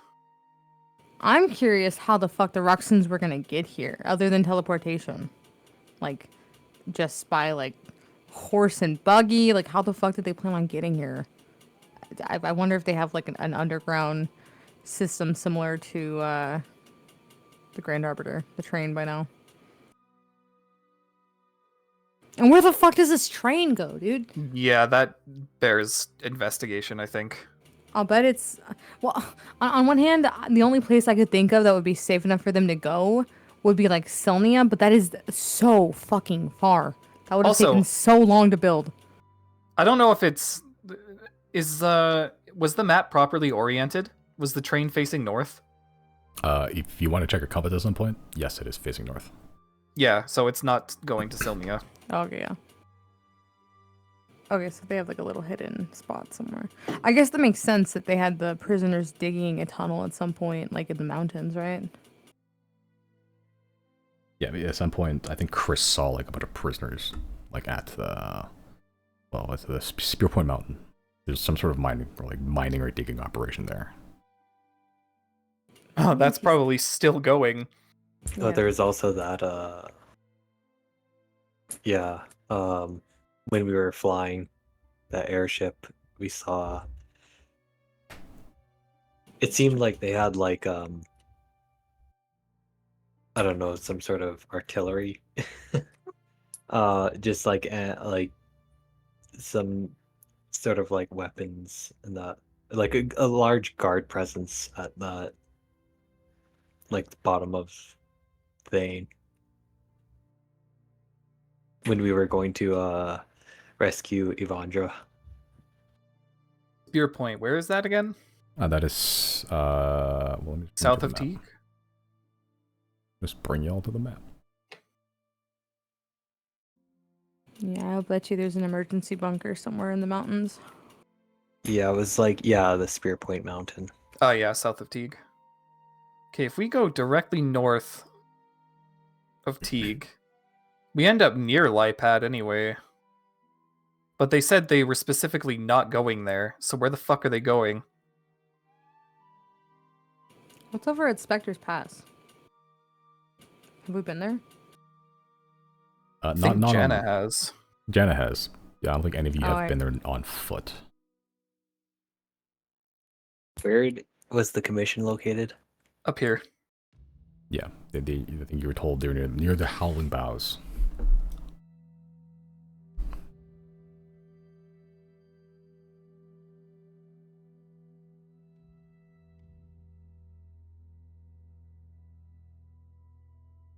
At the location of the lady camp where the gun was, which is currently where the receivers are living, and where they used to live. Oh, what's it? I think that's something that's visible. The Renegades. Where were we when Riley found the shrimp? Was that on the dog down here? I believe so. Okay. Scrimp. Scrimp. You're telling me a shrimp fried this rice? Okay, I guess for the remainder of the time the boys are down there resting, I will just kind of sit on my carpet in the throne room. Just hang out and watch everybody. People watch with Azuk. Yeah, and sort of people watching, just chilling out. A lot of the guards eventually just get used to your presence. And you overhear a couple of them is like, you know, I've always wanted to sit on that throne someday. I see a couple of them try. Oh, I will stop them. Yeah, stop them. It's like, okay, please don't kill me. And they start walking away. But over Can I find a way to disarm the trap? yeah, make a thieves check. For some reason. Yeah, you've disarmed the trap. It's not a simple endeavor because the pressure plate is built into the throne itself, and you can't exactly lift the throne off or out. So you have to get some like extenders on your tools to try to cut the wire that like cause the whole mechanism to shift. Okay. As a little peace offering, I'll unarm the throne and step back and let them do what they want. Okay, and yeah, over the next couple of hours, a couple of people who are not paying attention eventually do sit on the throne, and they don't die a fiery death. It's swallowed by the throne. That's the kind of guy the Arbiter was. It's not surprising. But as the day, or night I suppose, gets brighter, even though it is still midnight, it is visibly brighter outside. But eventually the 4 hours do pass. The boys do get a full rest.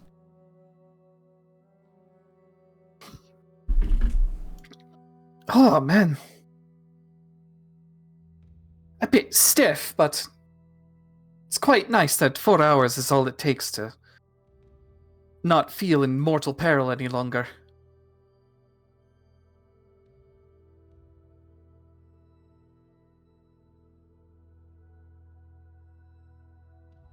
And Riley will walk over here and be like, all right, how you holding up?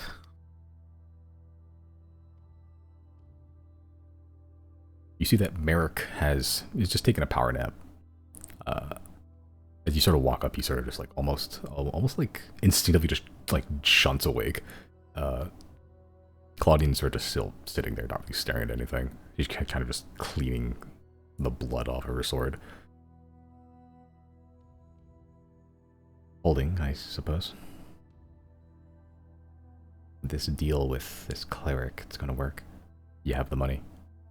Of course we have the money. How else would we make the deal?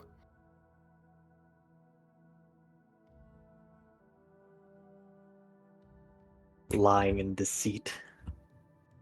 Okay, that only works when we're, you know, in a situation like this one. We don't lie and deceive people we've helped.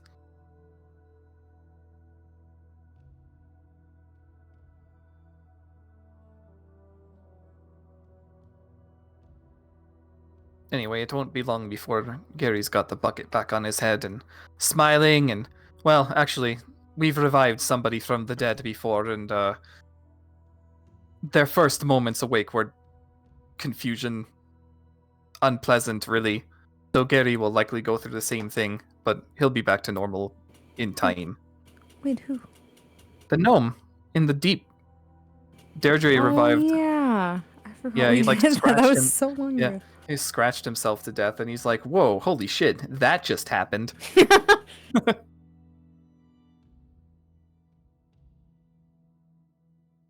Answin also went through it. Oh, true. Well, we weren't there to figure out how she reacted to being revived, but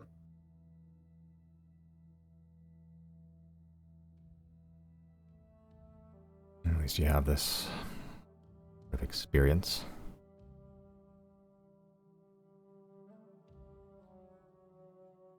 Yeah, it's not a permanent thing at your current stage of life, huh? yeah, it's kind of strange how death went from being scary to being just expensive. Hell, even I've died and come back once. When did you die? I was in a different plane of existence, and I think I got vaporized, and then the guy who vaporized me was like, haha, just kidding.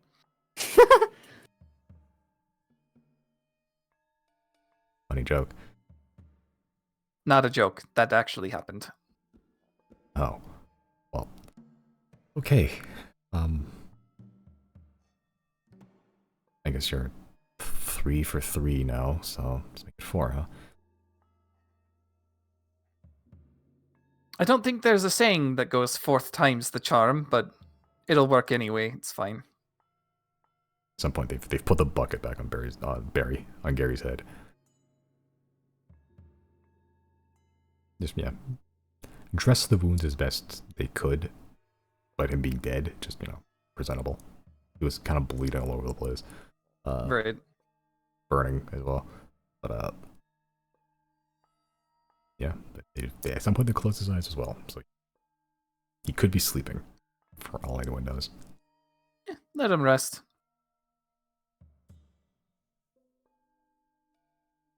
Merrick sort of just stands up. When are we getting out of here? Or how are we getting out of here? That's a great question, Sending Stone. Hey, Zero, how do we get out of here? Did I not open the door? You shifted the hallway. But the doorway, the wall that leads to where they are, you said was still intact? Give me away. I'm gonna go to that wall. Okay. Yeah, didn't that Burn And, Brand guy use like a different code word? I'm gonna say the flame never dies. Riley, you watch the entire wall just burst into flame. Like, almost like a bullet traveling down a hallway. Like, it's like some pain point in the center of the wall rips through the center and just burns away the entire wall. Oh, so that's what he said. Good memory, Chris. I'd forgotten. A little bird told me. Well, I guess he's a little burned now. Ha ha ha ha. Boo. Boo. Hey, what time is it? Looks at watch. 1 o'clock.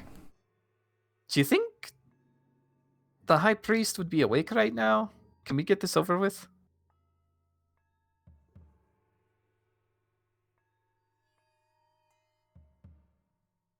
Can always wake them up. Alright, I'm gonna cast Sending. To High Priest. Was it Birch? I believe so. Yeah. Lillian. Yeah, Birch. Lillian Birch, that's the one. Be like, alright, we'll be on our way shortly.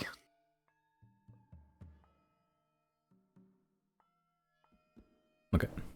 And you get back pretty promptly, seemingly. Like a very alert, fully awake Lillian Birch. Very well.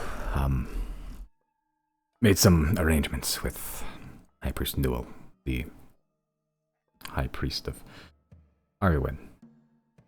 Preparations are complete. Alright. Well, I guess we could get going pretty much as soon as everyone's ready.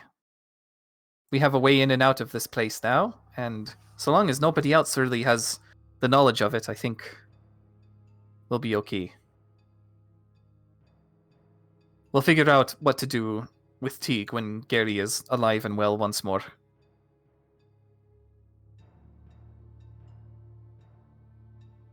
Any objections? None for me. What do we want to do about the guards right now? Do we just want to leave them to their own devices here for a bit?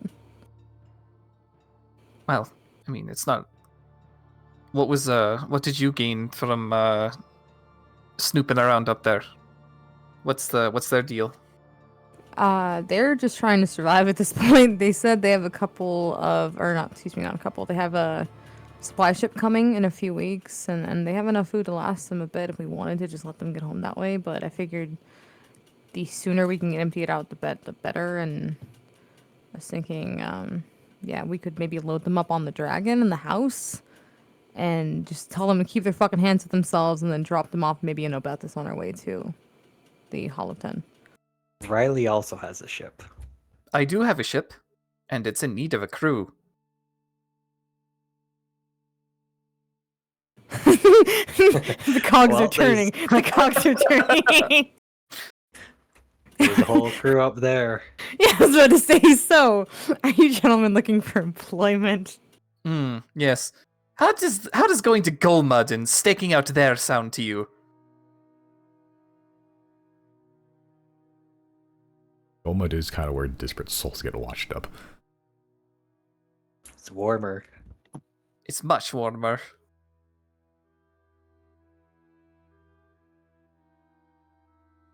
Well, we'll figure that out in a bit. I mean, Zero, you have something. I guess either of you could grab something. We could come back here whenever. Yeah, I gotta grab some things to teleport back with, and I guess I don't know. Can I grab? Because right there next to the innocent blacksmith that Chris killed for no fucking reason, is that like coals and fire and shit? Pretty much, yeah. They're still burning. Like smoldering, Okay. more like. Can I reach in and grab one of the coals and pocket it Sure. as a means of teleporting down here? You may. It may be hot for most people, but not for you. So I found a few items. A couple of magical items actually. A couple that came from the Igniter himself, and one came from the crazy lady. Oh yeah, she had that weird fucking whip thing. Yeah, it's agony slash. It's kind of an interesting item. The other one was an eye from the Arbiter. His eye come off. Yeah, and damn I'll it. hold it in my hand. Holy shit! It fell out of his skull. Bone, I'm gonna It shoot come you. off. And also the lantern, which I think has properties of containing souls and using souls, because I heard a voice from it. He'll turn to Zero, and then he'll turn to Chris. Okay, every time something like this happens, the result is never good.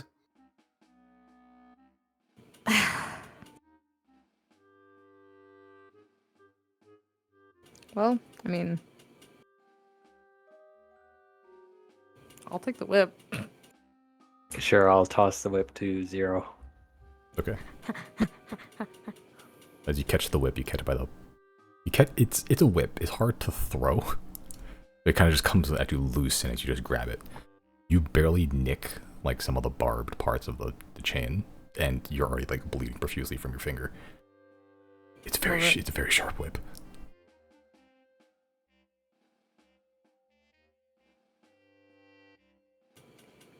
I will suck the blood off my finger and just pocket it. Okay. It's fine. You may. Right. Well, if you know other. I believe the lantern itself has properties of contacting other planes. Is that how the demons kept being summoned? Don't you have enough things that can summon other things? Do you really need another? Conjuration is my specialty.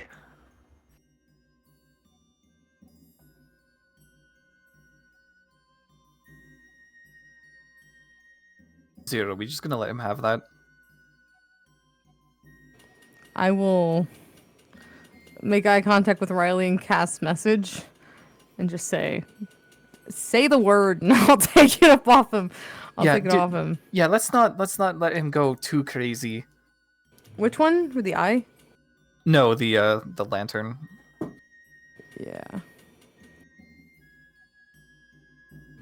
The eye is the one I'm more nervous about.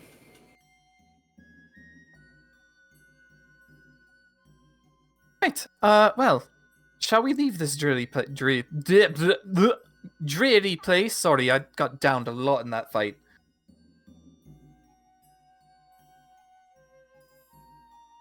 I'm done. What do we want to do first? We want to just make one trip to go to Obetis and then worry about the guards later? Do we want to do it all in one trip? Yeah, let's worry about the guards later. Okay. Because Gary is not becoming alive any faster with us waiting here. Yeah. Okay.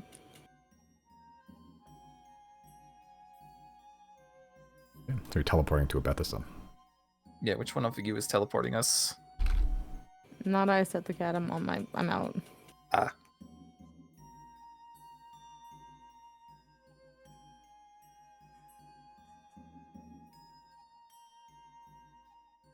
Merrick walks up. I'll do it. Fine, I'll do it myself.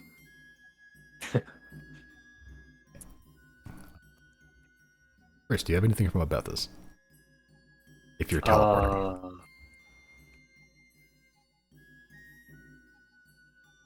I I can't have remember. stuff from Obetis. It's been a while since I've been to Abethus, I think. No, it hasn't. Can I just give him the stuff I use? I guess you could, yeah. Okay, Chris, do you have teleportation prepared? I do. Okay.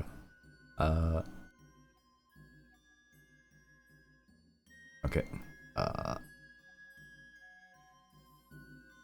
So, would you like to teleport to Abethus, Chris? Sure. Oh yeah, we did the meeting in Obethus. Yeah, sure, I'll teleport there. Okay. Just using some of Zero's focused items that they've picked up along their journey. Teleport to the Gemstone Center, the opulent section of... Oh, you've been here weirdly more often here than any other district in the entire city, maybe except the High Parish. And as you exit, for the elves at the very least, first thing you notice is that the night is no longer as oppressive. The moon before used to just almost cast like the reverse of light. It's like this weird sheet of darkness, but now you can see it through the clouds. It is casting a bright full moon light. And even through the clouds, it is like what silver light does peek through, does illuminate the ground before you a lot better than it did before. Well, you'd think that with how dark the days were previous, the moon would have a chance to get out, but I suppose not. So is Polaris just staying in Thane? Yeah, He's up got in a the circle air. there. Yeah. Okay. Okay, but it does take a walk. I bet this is a big city.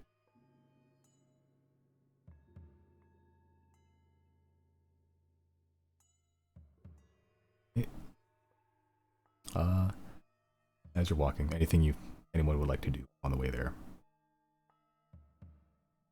I do want to keep an eye out for anything.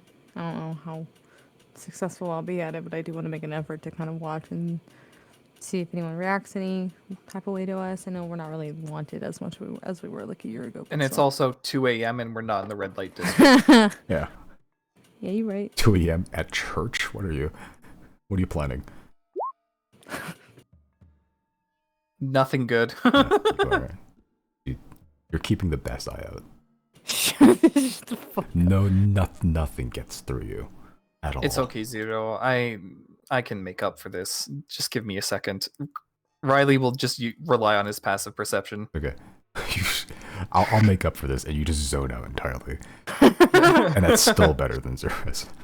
Yeah, sorry, I'm contacting, the gods of the ancient universe. Give me a moment. Oh yes, I see. The most notice you get is at some point Merrick pulled out like a rug that you're not sure if he found or he just had it on him, and he wrapped up Gary's body in it, like rolled him into it. So it looks like he's carrying a body. Well, he is. He is. Like, yeah, it's classic. Like, oh, there's a body in a rug, like looking thing, but it's like, oh, it's disguised. No, it's very clearly a body in a rug. Like, Gary's a tall guy. Like, his feet are still sticking out. His tail's longer, too. So it just...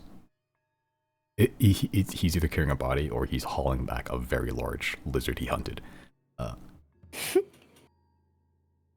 And Claudine's sort of just trailing. 2 a.m. And you're all stealthy, perceptive, like persuasive enough that like the guards don't really give you much trouble either. Oh, some of the guards might even be at the red light district this hour. True.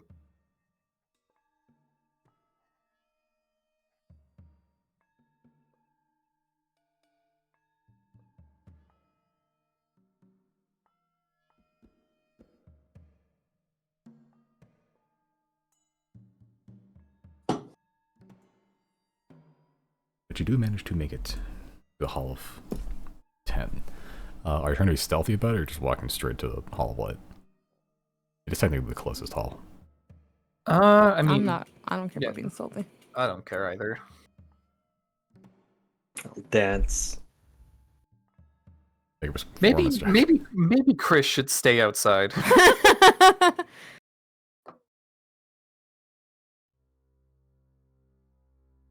Like, I don't stealth, but I also don't walk next to Chris.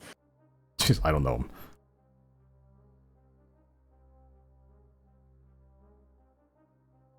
Okay. Yeah, but as you sort of just walk through the front,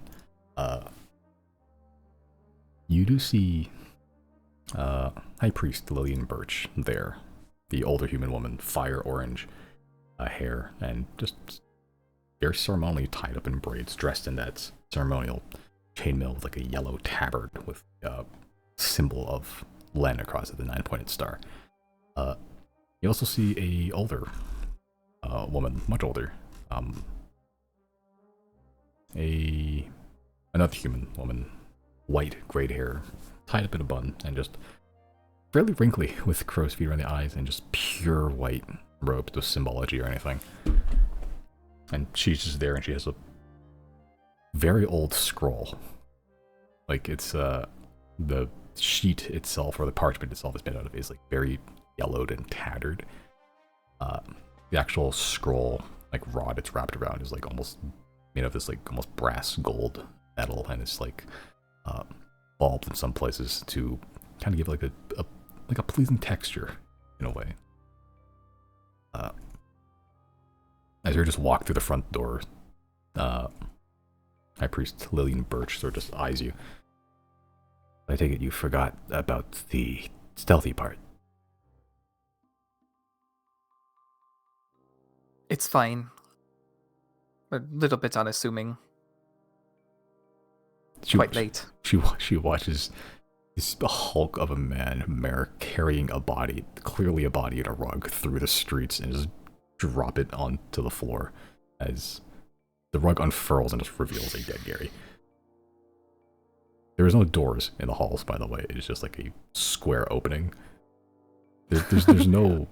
At this hour, there's really not many people in the Hall of the 10 at this point anyway. Other than just other attendants from other halls just going to and from places and such.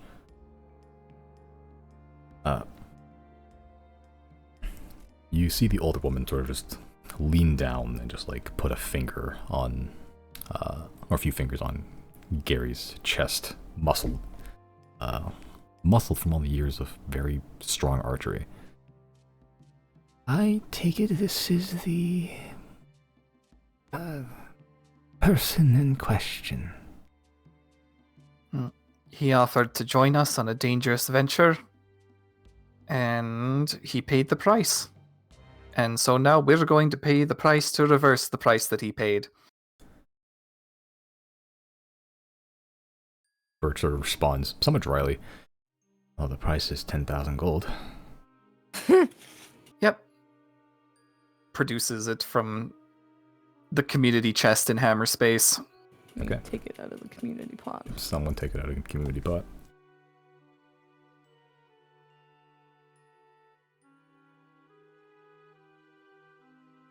As you take out the coins from Hammerspace, High Priest Lillian Birch produces another bag a hammer space bag as you just pour one to another. Yeah, as she doesn't total the coins, but just assumes that you have the right amount. Eventually, she puts away her own bag of holding. The coin transfer complete. As she begins to sort of pull Gary's body into the floating pool of holy water.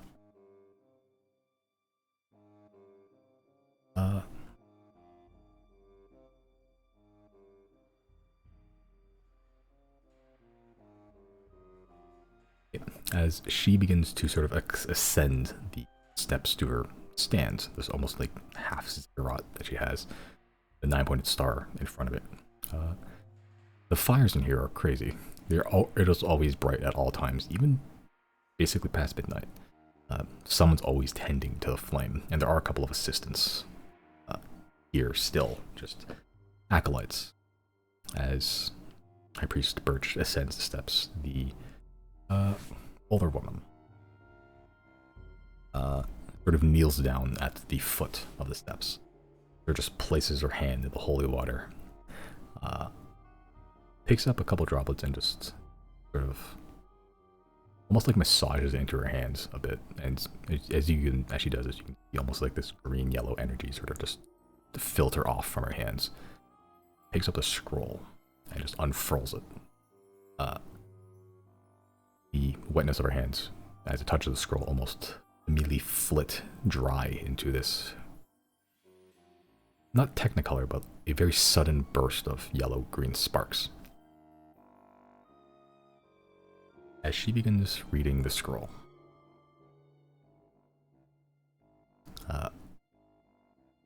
Chris, you speak Celestial, right?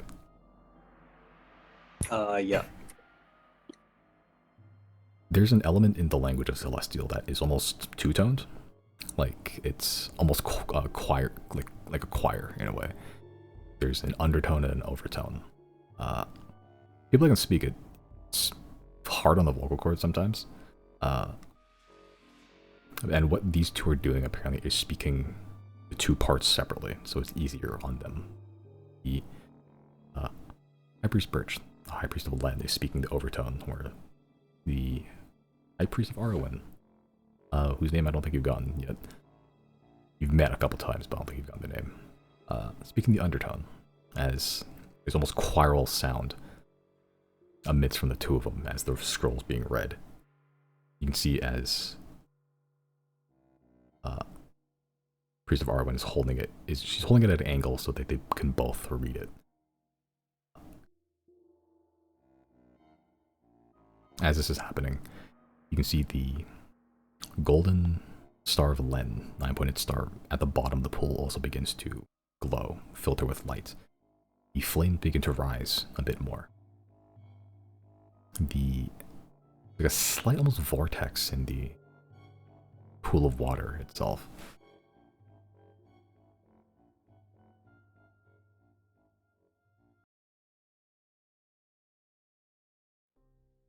And this goes on for a while.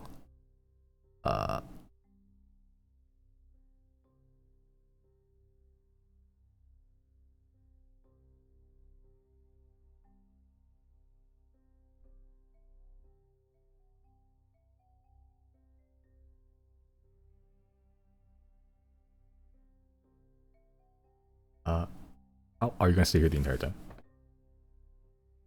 I mean, so long as they don't kick us out. Yeah, they don't. This ritual goes on for an hour.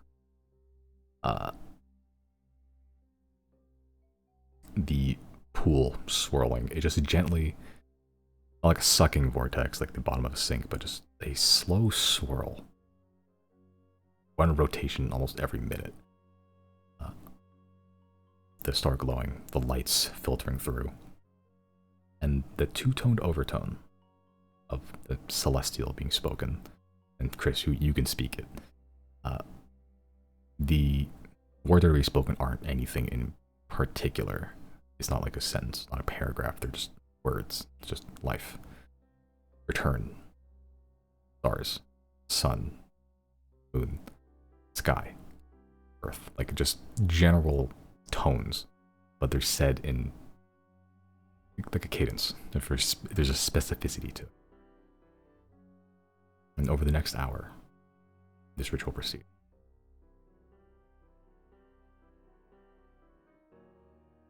Every 10 minutes or so, the Priest of Arwen is slowly turning the scroll to just get through it more and more. It's a big scroll. With each turn of the rod to get to the next spot, you can see that the scroll itself is being burned. That yellow-green flittering, whatever energy was coming off of it, is at the same time emitting from it, yet also erasing part of the scroll as it's being read. After the hour goes by, the swirling begins to get more erratic, more violent even. The star at the bottom glowing brighter and brighter until you're just looking at the sun itself. It's emitting a vast, bright light. And in this almost greenhoused building, it refracts through the glass, and you can, those that can still see just brilliant colors of every color of red, blues, purples, yellows, just being filtered through the glass. You all see one large column of light almost pierce through the roof, and you hear the burning of the entire scroll. All that's left is just the now tarnished metal rod the scroll used to be wound against. As Gary, with bucket and everything, the wounds dressed, back floating in the water, just swirling, not moving.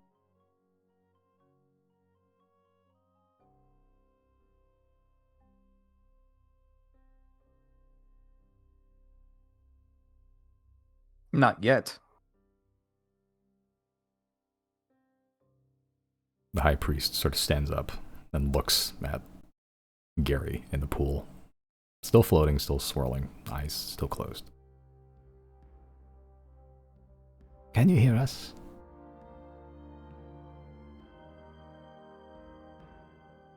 No response.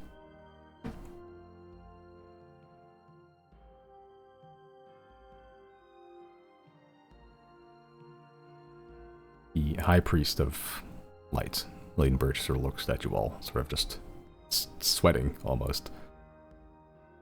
With just the sense of panic kind of setting in her eyes.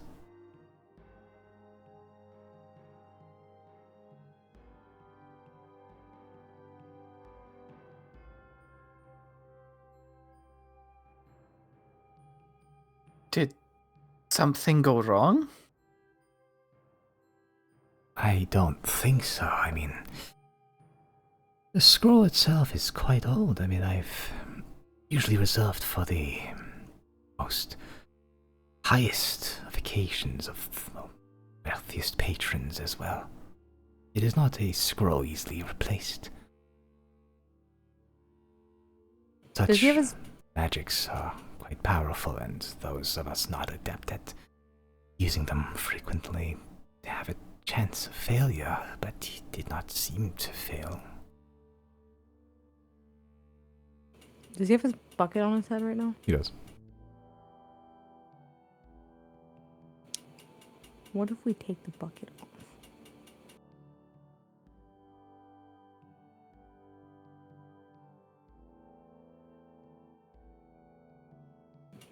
I whisper that to Riley. Well, if he's awake, he's not going to be very receptive to that, is he? Maybe he's just processing being alive again. Might I will cast. need a little bit of time. Actually, wait. I'll turn to Zero and say, why don't you try casting message to him? I will do that then. I will cast message to Gary, and I'll speak to him in Infernal and just be like, "Hey," that's it. Okay.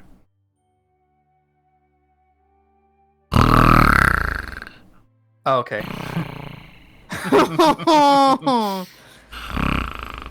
Can I use Mage Hand to splash the water into his face? Yeah, use Mage Hand, splash water in his face. It sort of just washes over his face. None of you hear anything either. Not just zero. We're just hearing snoring in there.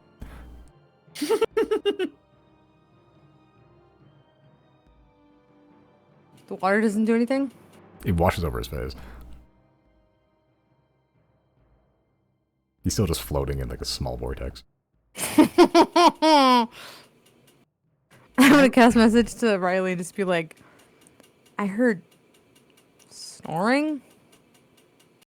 Is he just asleep then? Is he breathing? I guess we should just check for that. Would it be taxing if I wished for a bunch of kiwis? I think one of the things you can summon is like items not worth like much, I think. Or like below a specific. You can create one object with up to 25,000 gold in value that isn't a magic item. The object can be no more than 300 feet in any dimension. You can summon one really fucking good kiwi. The kiwi. Sure. The best kiwi. The kiwi. It never goes bad. Oh, fuck. Finally. The eternal kiwi. It replenishes every day. It can't be magic, but it is a single kiwi that is worth 25,000 gold. Sure, I'll do that. Here. You summon... How big is this kiwi? It can be up to 300 feet in any dimension. I'll make it a like kind of like a giant kiwi, so like maybe a 1 foot kiwi. Like a watermelon-sized kiwi. Yeah. You summon a kiwi. You just hear sniffing, and then like Gary sort of just like the vortex sort of stops pointing towards the kiwi, as he almost instinctively breaststrokes, like backstrokes towards it, and then he very slowly pulls himself out of the pool and just like grabs the kiwi and like pulls into his chest and just like huddles around it, and just passes out on the floor again. Now holding a very giant kiwi. It smells great. It's huge. It's perfect. Airy and everything. Very soft. Currently his teddy bear. Well, Riley will turn to Claudine and say, he's moving, so I think that bodes well.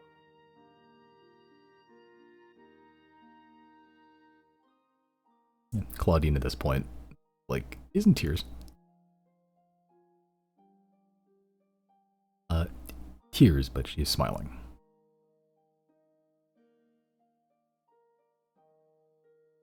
I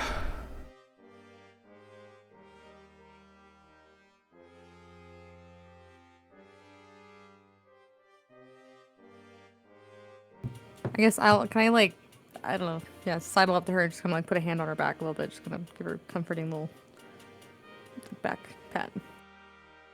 Yeah, there's sidle up.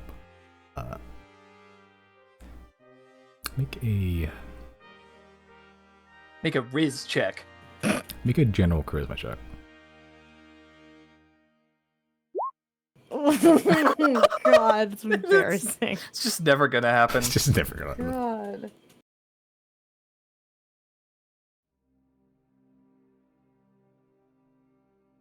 You can see, not really with like, you're not sure if this is like a conscious decision or not because wisdom's so low, but I sort of just sidle up towards her, put a hand on her back. One, she doesn't really react for a minute or so, then two, she sort of just kind of absentmindedly leans her head against your shoulder. I'll take it. That's fair.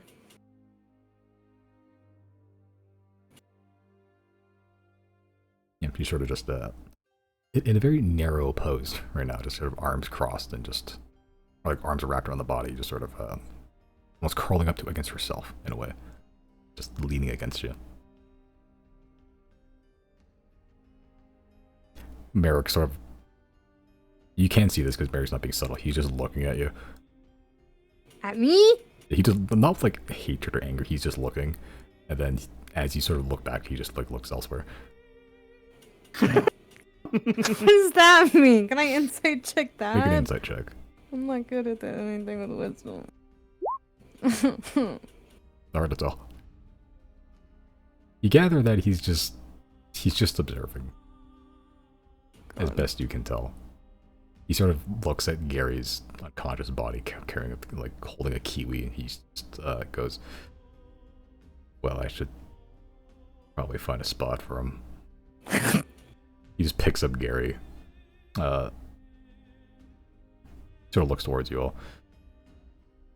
I don't know what you're all doing, but I'm trying to find an inn to dump him in for now.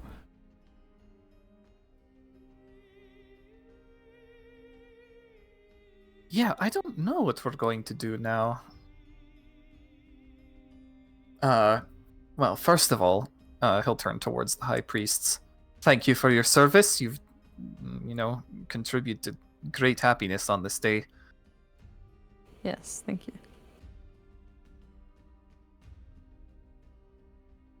If it is within my power, I wish I could vanquish death in a way.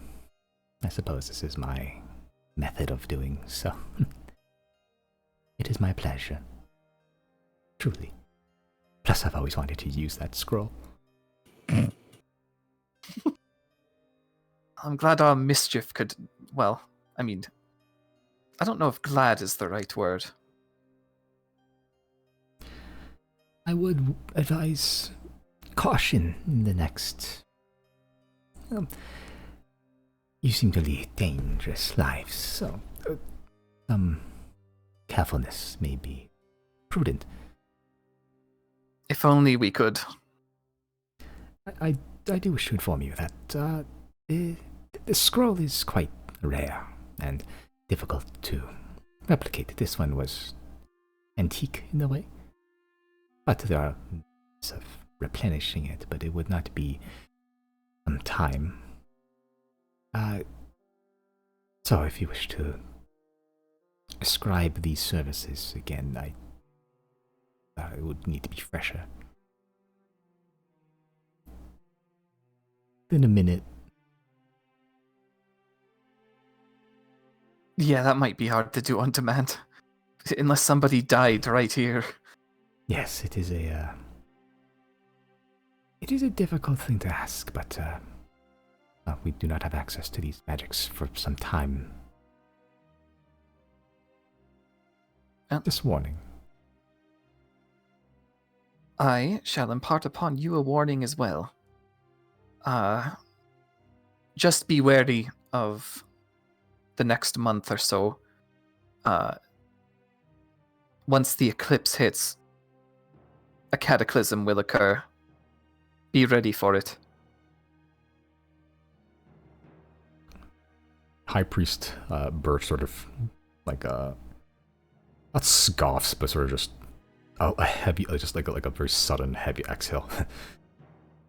I think you've been talking to that Ort fellow.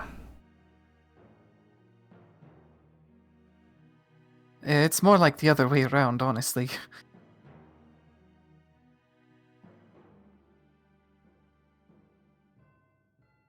you say Ort, like Niles Ort? Yeah, Niles Ord. Oh, fuck, she know Niles Ort. Probably because he left the church or something. Found his own, like, subsect. Yeah, but how'd she hear about that? I think wasn't he doing like a his own sort of group? Yeah, the subsect. He left the primary. But last you heard from, I forgot his name, was the guy that works for the Order of the Broken Sun. They set up shop somewhere about this. Oh, so he's out here somewhere. Okay. I figured he was still on the road. Yeah, at some point then, in the last year, Ellsworth set up a semi-permanent, like organization in Abethus, pretty much. That's why the guy was running around the Silverwood. I don't know what they've been doing for a while.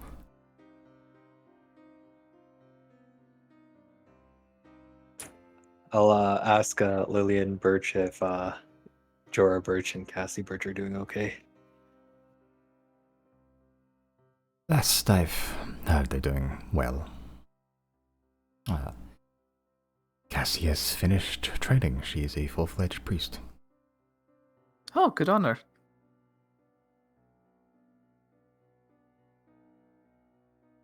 Now she wants to fight monsters. Like the dogma. But this Ord She's fellow brave. is tainting her mind. What makes you say that? As far as I've known, Cassie Birch has been, well, ambitious, especially for one of her age. She's always spoken about joining your soul dogma, even as an infant. And now she has doubts.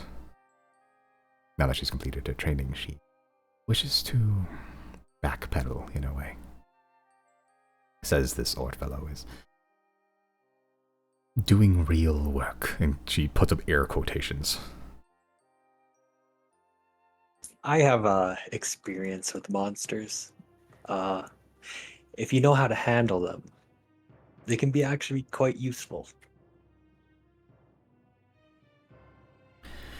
The only good monster is the dead one. That is what the dogma does. What does Niles Ort do? Traipse around the Silverwood and pretend he's a something. A holy man. I know he used to be of the dogma, and then he turned his back on that. Did Zero ever tell us, like... I think they did, right? Oh yeah, I told y'all everything. So at this point in time, I'm just staring at her like I'm not trying to like intimidate her, but I'm definitely not happy with her right now. Like I'm mad. It's not like we were there to see him walk out. Or, well, specifically me. And Maith, specifically, he chose. I understand Maith is part of the Pantheon as well, but Cassie was on a route to lightness. And now she wishes to dabble in the dark. I know that Lens. It is interesting that there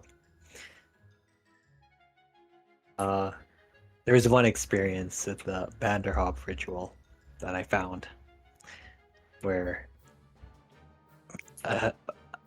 essentially a god of death, not Maith, but had knowledge of a Vanderhop ritual which required Lens Light's petals in order to complete that ritual as part of the ingredients. So it could be that, sometimes you need the light in order to complete the dark, and vice versa.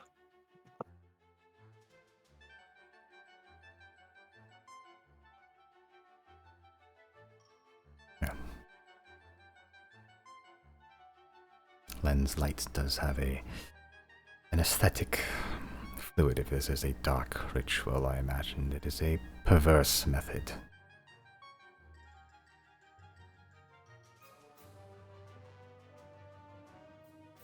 What do you think about the other pantheons of the 10, then? They have their place, as all of them, even Maith. There is, well, no death without death. They are No death without life, either. true. But we are established.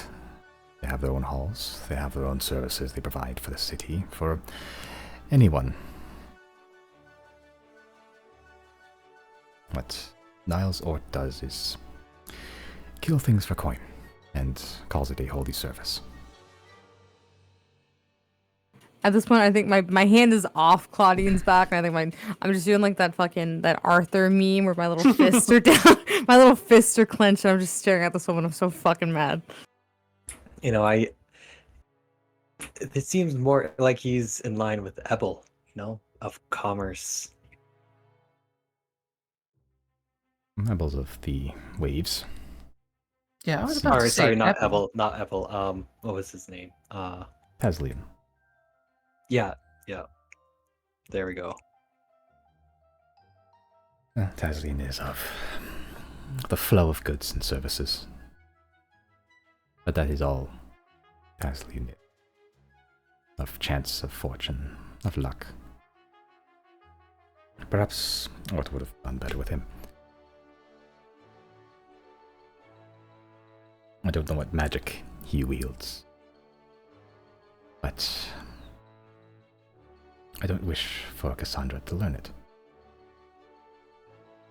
Good thing it's not your choice, then. I'll give her just an ugly look. Like I'm not like intimidating, but I just don't respect her in this moment in time. Bad mouthing my boy and being ignorant. Mocha flavored boy. Yeah, she's gonna just make eye contact with you and just mutual eyes narrowing as like two cuts of your eyes like clash at each other with like a sword swish in the middle. A classic stare off. Yeah, anyway. I don't wish to take more of your time with theological matters. I'm glad you're... It's a fascinating dive, anyway. Regardless, I am pleased to see that the scroll worked, and that your friend is safely among the living, though he seems to be in need of rest. It was a pretty intense fight. Can't blame him.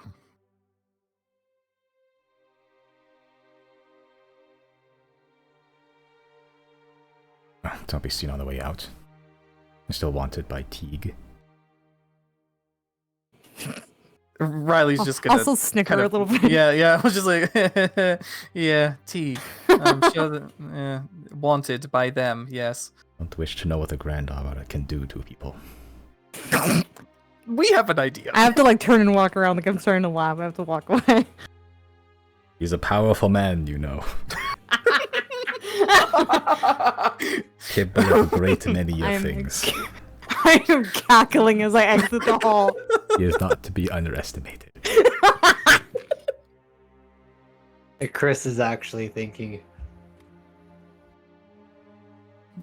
about his experience in Teague,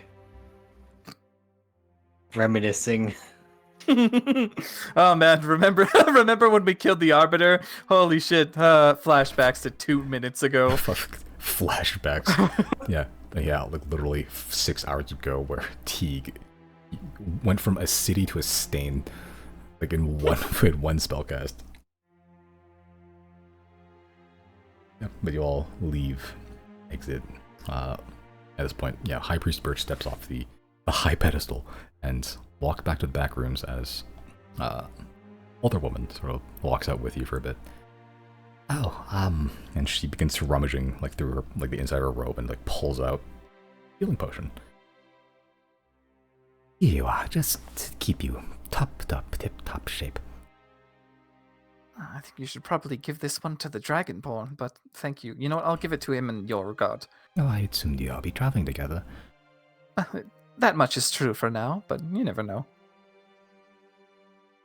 No, Perhaps we would not have had to, resort to this had he had a potion of his own. he must have been quite confident Howard. in his Combat abilities. To have Wait, more what? healing spells.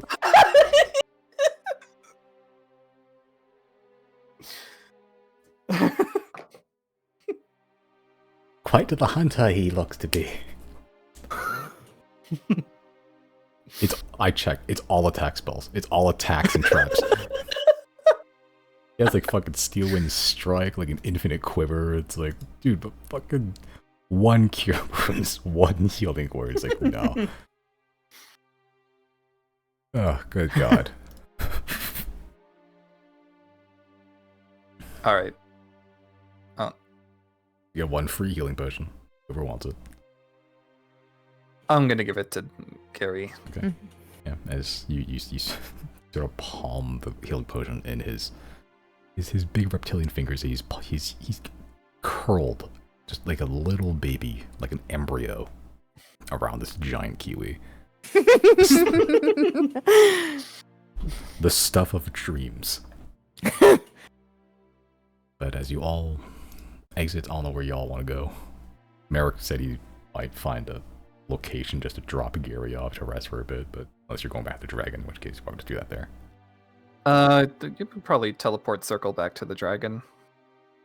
Or you've teleported back directly to Teague if you have stuff to deal with there too, in which case Merrick's probably gonna go. Well, I the mean, dragon is at dragon Teague. isn't- Yeah, The dragon's at Teague. I guess so. Do whatever. Wait, We did can save a 7th level slot that way. someone say about the money that was coming into Teague yet? I probably wouldn't have brought it up yet. No, Yeah, no. we haven't Okay. had time for the Zodiacs to talk alone. So we're going back to Teague. I guess to the dragon since he's already in Teague, and let the corners, myself included, because I haven't gotten a long rest. Let everyone take a rest in the dragon probably. Okay. Yeah, I'll use teleport. Teleporting back to the dragon. Yep. Okay.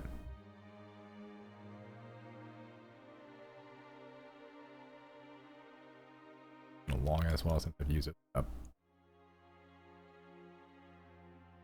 Anduin's. Oh, Anson's token's still there. Juju's token's still there. No.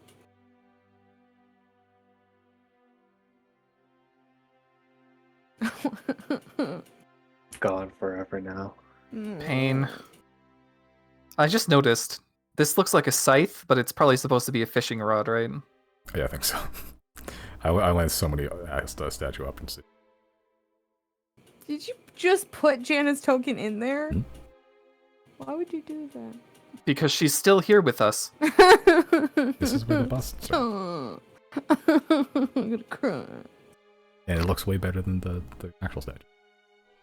Is this my statue over here? The book, yeah, I think so. Scheming. Plotting.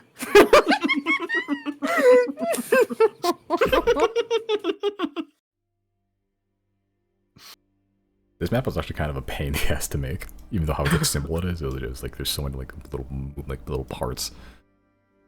But you all teleport back as with no issue. Yeah, just running through the teleportation room downstairs. Merrick sort of looks for a room. Looks towards Janet's room for a bit, but then first asks, like, the elves. It seems somewhat disrespectful. Oh, no, Jana would be fine with it. He's a fellow ranger. Yeah. Jana would want it even. If you say so. As he begins to just haul Gary into the bed. And just wrap him up in the blankets. There's still a couple of like Jana accoutrement here. There's still like a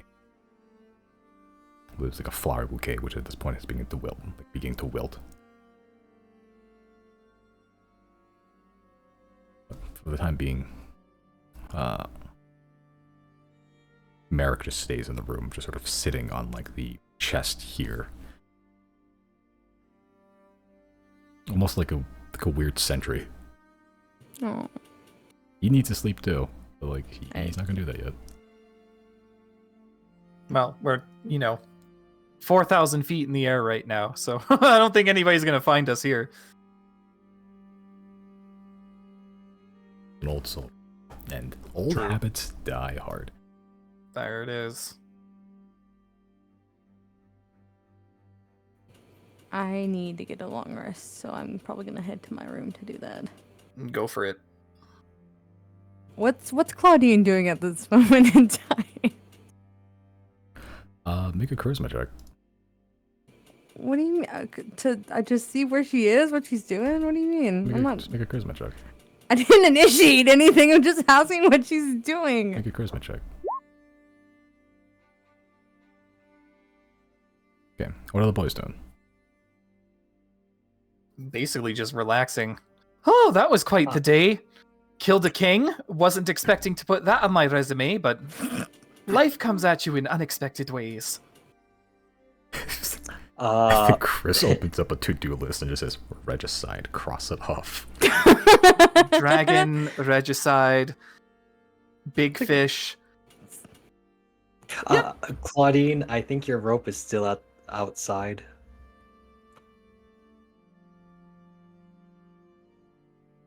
Sure, thanks for being frugal. Honestly, when I gave it to you, I was half expecting it to erupt into pigeons or something. That's an idea. A look of fear rolls across her eyes as she goes down and like retrieves the rope.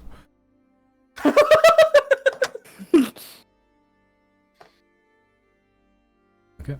Y'all just going back to your rooms. I'm gonna feed my fish. They're cold. It is somewhat temperature controlled and within the dragon, but there's only like so much it can do against cold. But they're still alive.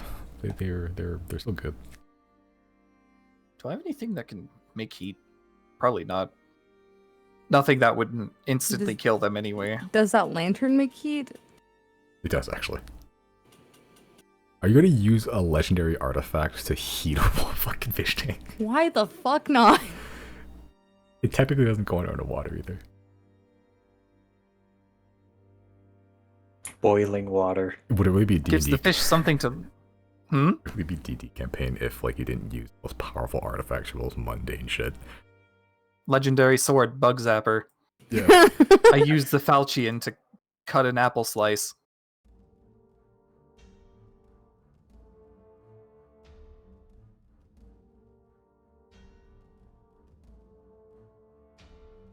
Okay.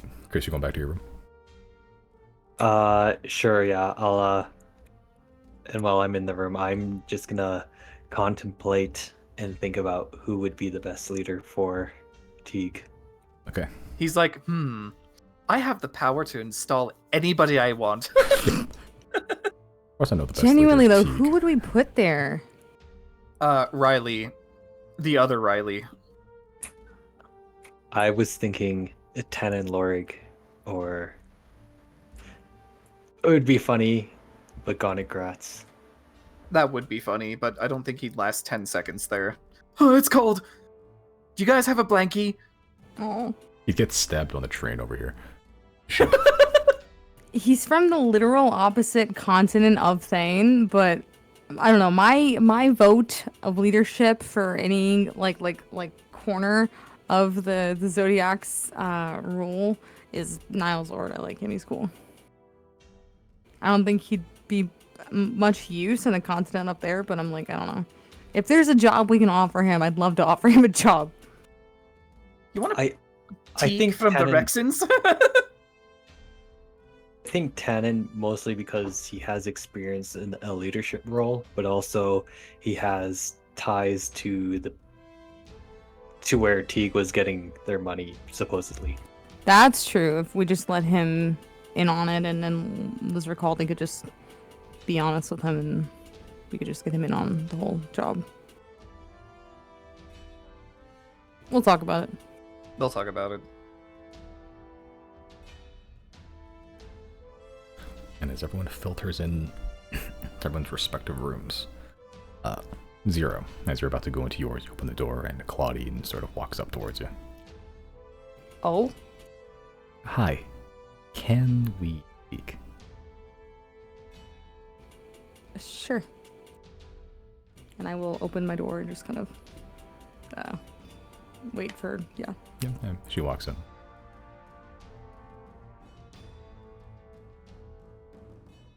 Okay, I follow her in. Okay.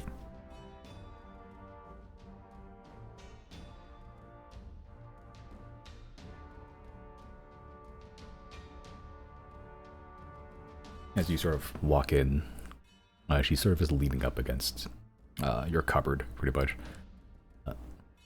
Like semi-pressed up against it, half sitting on it. Just a classic rogue stance.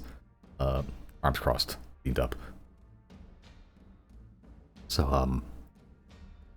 well, thanks for the... well, everything, I guess. I'm just gonna sit on the bed and just, I don't know, give a little smirk and a shrug.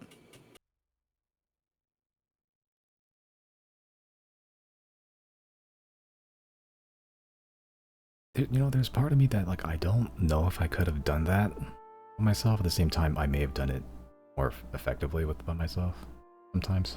You know, with the explosions and the bodies and the train and the fist fight and dying. Assuming this is how it's always like with all of you.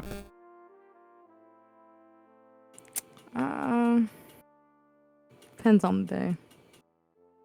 It was definitely a rough fight on all of us, obviously, but we made it.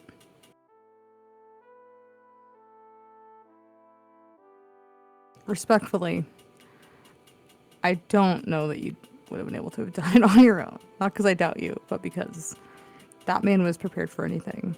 He had a pressure plate on his throne. He had a pressure plate on his throne. Yeah. Okay, yeah, no. I don't think I could resist the urge.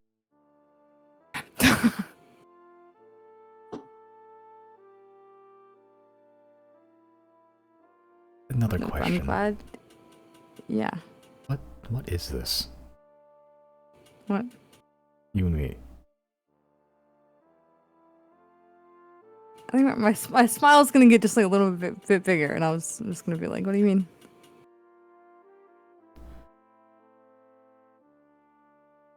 I don't know, I've just been picking up vibes, I guess. I know you're not very perceptive, but I am. And one of us has to be.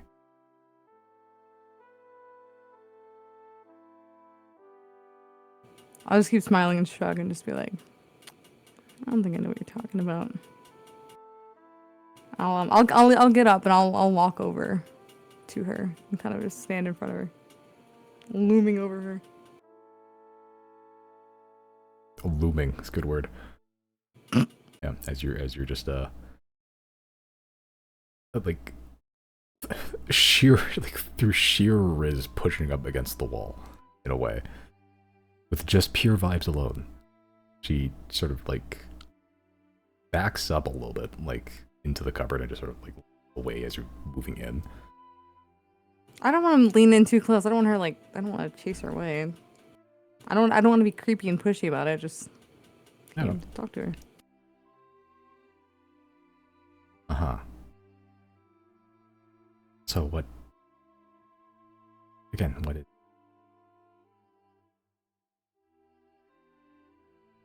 I guess as I'm closer to her, I'll speak softer, and I'm just like, "What do you mean?"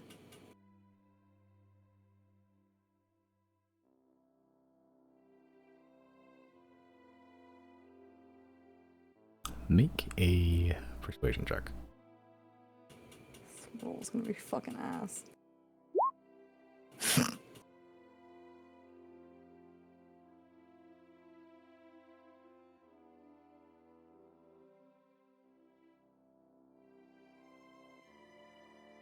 She sort of just kind of looks at you for a bit, then just sort of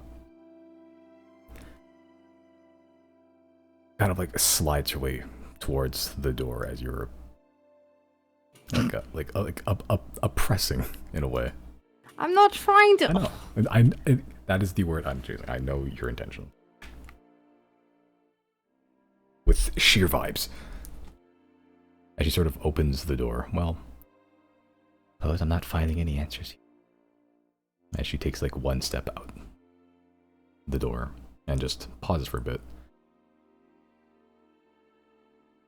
It's occurred to me that, you know, those two rooms are taken and then Carrie's taking one. I don't know where I'm sleeping.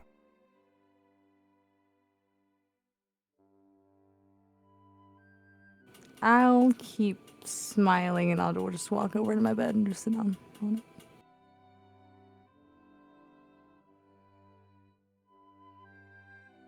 Curtis closes the door, still in the room. Do you mind if I stay here?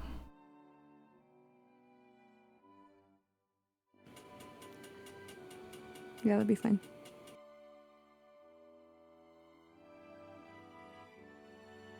Do you want me on the floor? You can have the bed if you need it. I'll sleep on my rug or whatever. Azek will keep me warm. I'll just kind of bump my leg into Azek, my knee. Nudge him. The flaming dog. Yeah. Okay, he sort of takes the bed. I don't know, seems big enough for two, I think.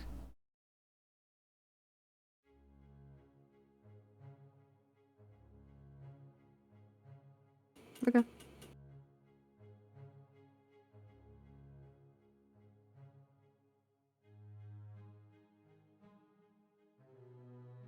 Would you like to take a long rest?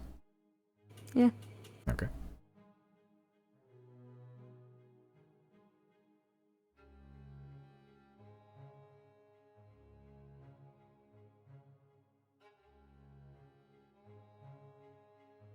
Okay, but as everyone Get winds my down, spells back. everyone winds down. Gary, I used one spell. one spell. Oh, big tax. A rough day. Oh, buddy, that's rough. Everyone's down for the night. Hours pass. As everyone does their own thing. Chris, you still have a lantern on you? Yeah. Make a perception check.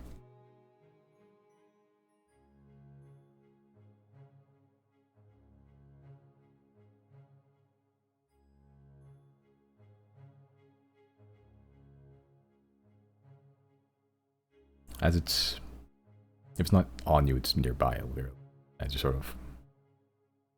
Whatever you're doing in there, you hear, like, something come from it. Almost like the same whispers. The flicking of flames that almost form the tongue of words. As you look at the flames, try to peer into it, try to listen further.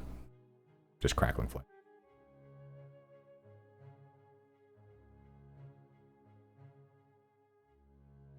We're on. And eventually, y'all can do anything you want. So, either what you are partaking of. I'm snore, me, to the truest, most innocent form. I'm sleeping. Alright. The day breaks, and first time in what feels like a long time, the sun does rise. Take a break. Roger that. Alright. 10 minutes.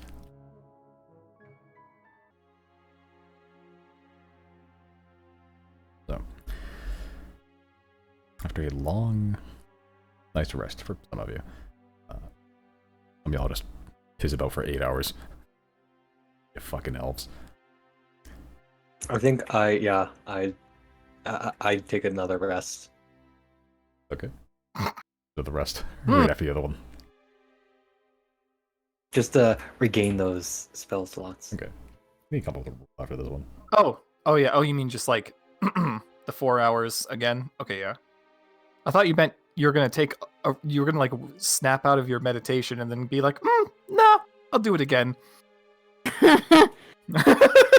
Real quick alarm clock, and it's just like you to wake up now, and it's like, nah, you just go back to sleep. But after I do my long rest, I'm gonna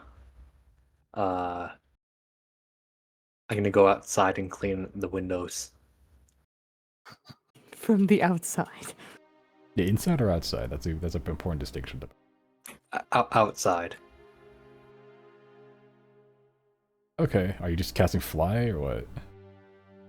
Yeah, I'll do that. Okay. For the record, I have my curtains covering my window. There are currents, so yeah, as you're cleaning the outside of the window, there is pretty much unlimited water in the bathroom. Sure, you're cleaning the outside of the windows. Yeah, just make a perception check to see what spots you can fucking make. What spots you can clean.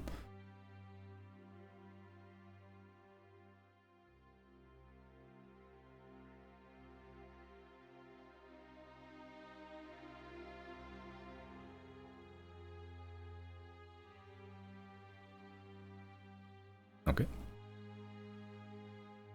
Yeah, you're just cleaning the window, and you're doing a pretty good job. The outside of Polaris has been not filthy, but like it just hasn't really been cleaned ever. I think. You're starting to see like there's some like water stains like on the outside. Like you may as well get rid of those.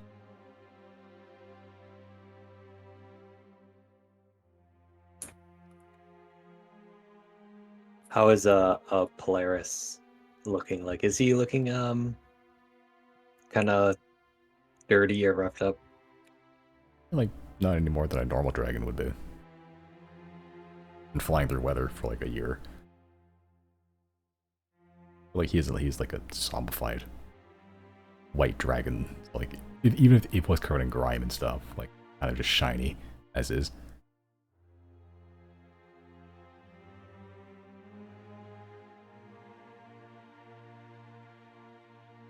Would you like to polish up Polaris?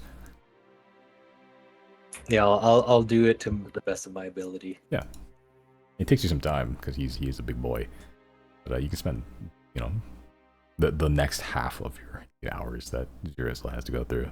So to go over Polaris, it's a lot harder because he's flying currently, I believe. But I'll probably take that 200-foot rope and just attach it somewhere to the top. just to get back from Claudine. In case. Yeah, well, yeah, just in case. Yeah. The image of at some point Chris like sneaks into Zero's room and takes the rope back from Claudine. Make a stealth check.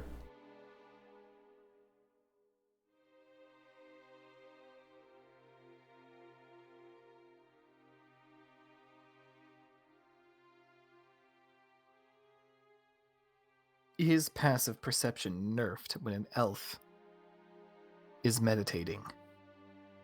Yeah, because I'm passed the fuck out. Even then, my passive is 9. Yeah. Yeah, you sneak into Zero's room and you're pretty damn stealthy. You're going through, you see Zero conged out and Claudine in the same bed, just sort of sitting there. And as you begin to root through Claudine's bag, you feel the rope. And you pull it out and you look up and Claudine just looking at you. I need this.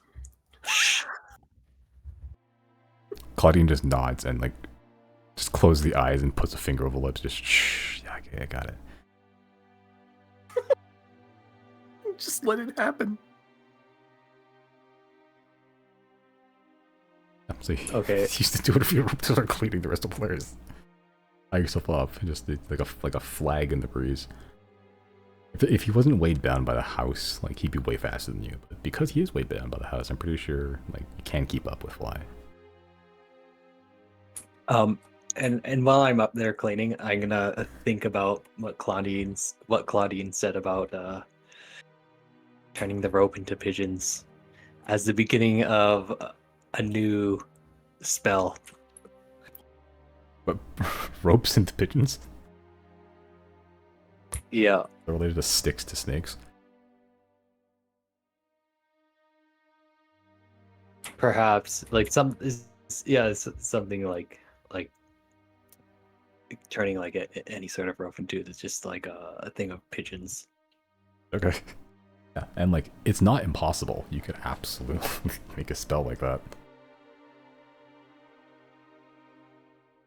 You know, like great at birthday parties and everything. Yeah, as you're ruminating on that, Riley, are you doing anything as like special, interesting? Pretty much not.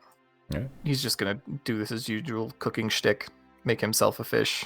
He knows at this point that anybody who wants to partake in fish basically doesn't. Oh, that's the dining hall. Kitchen. He make fish. For himself and himself only. Okay. Everyone else is sick of it, and he is not. Oh, is Jane there? Jane is around. I'd probably just put Jane somewhere on the map, I suppose.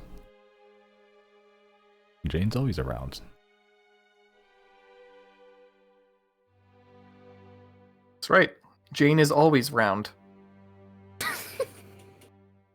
In a couple years, that'll be racist.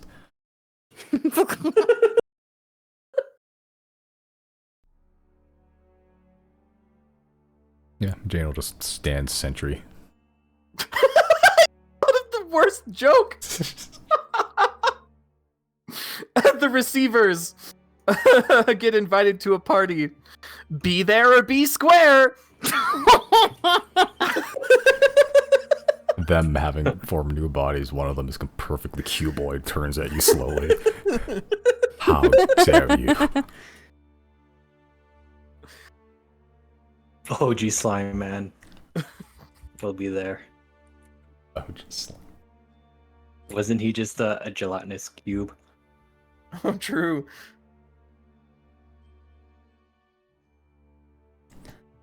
yeah. And eventually, the sun does rise with the fairly quick fish meal Riley prepared for himself. Jane just chilling by the bathroom, standing guard over the bathroom for fun. Make everyone ask for permission before entering. And be right. You have to answer her riddles 3. Answer me these riddles 3. Just like guard in the bathroom, but then like is like, you fail. It just points like a bucket on the floor. To the looters pit with ye. Eventually, Zero, you do wake. Claudine, naturally awake before you, is sort of just still in bed, just sitting there. You're turned back towards you. It's a very comfortable bed. I'm just gonna lay there smiling and just be like, how much of my stuff did you steal? How much of my stuff did you steal while I was sleeping? I didn't steal anything. Probably.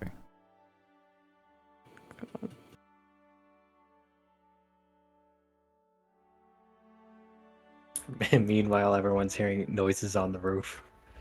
Yeah, Zero, the curtains are drawn for you, Zero, but you hear some squeaking outside the window. I'm just gonna look at it and make a face. Yeah, Hey, it's squeaking. Polaris, is something happening out there? I believe Master Chrysostomus is cleaning my exterior. Never thought I'd see the day. Well, alright then. What's Claudine doing? Is she just sitting on the bed? She's just sitting on the bed. She hears the squeaking and she goes to the window. She sort of peeks through it and you make direct eye contact with her, Chris. I'm like holding on to the wall like a spider. Yeah. Like your cheeks are flapping in the wind. Like a wind tunnel. As she just slowly like puts the curtain back to where it was.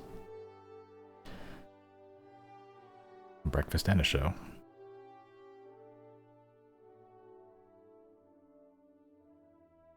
I'm going to see how Gary's doing.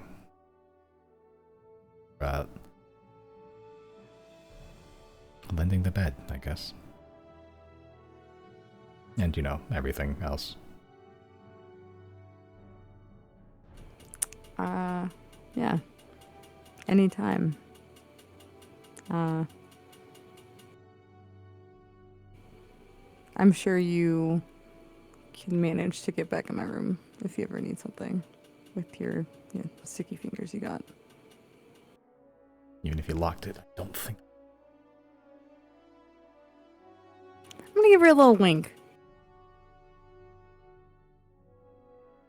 He tries to give a wink back, but she's not very good at it. Hell yeah. He tries to wink, but like closes both eyes at the same time.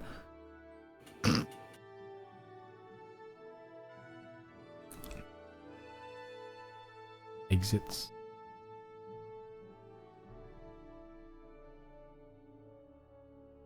Yeah. There we go. And just goes to the room next door. You don't do anything? Yeah, sure. I'll head out to see what Riley's doing. Eating a fish. Come now, Zero. You see me in the kitchen. I think you know exactly what's happening here. Yep, same shit as always. Now, don't tell me you wanted one as well. I'm good. Thank you though. Finally, I made the right call. More for me. At this point in time, I'll show Riley the ledger I found. The one with the evidence pointing towards Lizardcaldy is having sent stuff. What exactly did it say again? Just listed an amount of barrels, amounts of money, and all it listed was in the initial K. And there's another character next to it, but it's like burned. All we have to go on is the K. It doesn't have to be Lizardcaldy. It just makes sense if it was. Oh.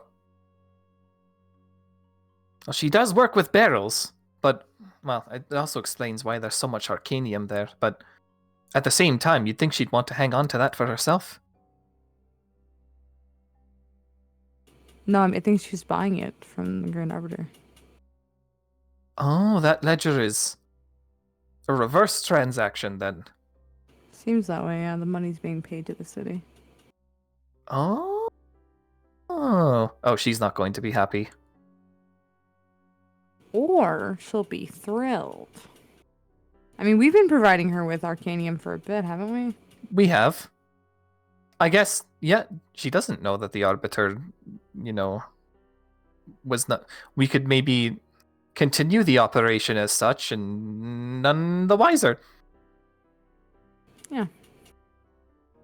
If anything, since we have so much of it now, I feel like we're going to be her only source of it now. Ooh, that And makes us very powerful. Yes, I think that is... We could use that as, a leverage point. Big leverage. I hadn't considered that. Wow, breakfast and good news. Speaking of good news, how's Gary holding? I haven't checked on him yet. Let's go do that then. Okay. As you enter the door,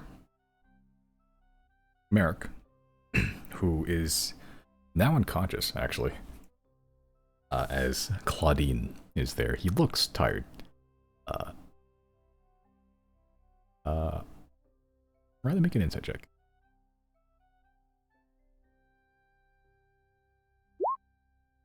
You gather Merrick has not slept until about 10 minutes ago. Holy shit. Until Claudine went to the door, and now he feels safe enough to fall asleep. Or at least, let someone else take the reins. Right. But you see Claudine just stood there. You heard some elements of chatter, but through the door, hard to make out any specifics. And Gary just sat up in the bed. The giant kiwi in his hand. A couple bites taken out of it. Classic. As you enter the door, Gary looks at you all. Oh, hello. Hey Gary, how you holding up? I am... He looks at the kiwi. I'm doing fantastic. This has been a good day. Yeah? Definitely an upgrade from yesterday, I imagine. Oh yes, did we win? I think so. Yeah, we won. I was told I died. You don't remember dying? I remember falling asleep. I remember being at a gate. Bit of a wood. Like the palms from Narset.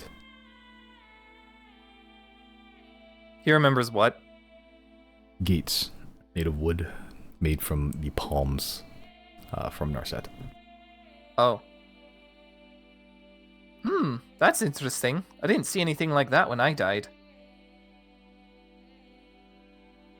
I've been told that when you die, that you are returned to the Well of Dragons.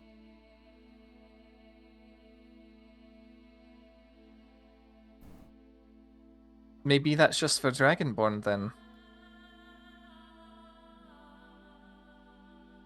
Maybe. Or it has to do with... I was never very much of a believer of many things but superstition and legends and folklore. They come from somewhere. So you're none worse the wear then? I feel the kiwi helps. Where'd you find a kiwi this big? I don't know. Chris found it, I guess. I must be quite the farmer or forager. I should ask him to find more. You could make a lot of money selling these in Narset, assuming one can get back in, but you can't. Well, we got into Teague, and then we killed the Arbiter, so... Maybe we shouldn't push our luck too much. The Arbiter had... Well, I don't know much about it, but it didn't have... It was easier than I thought, even though I died. Oh, were you expecting it to be much worse?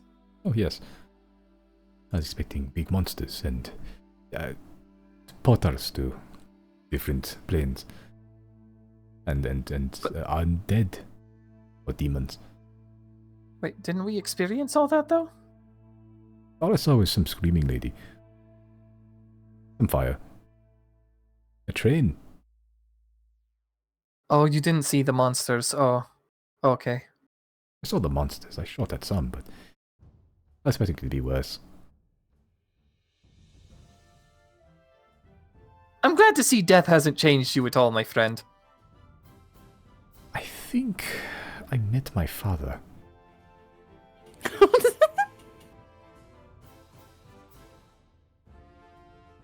Elaborate.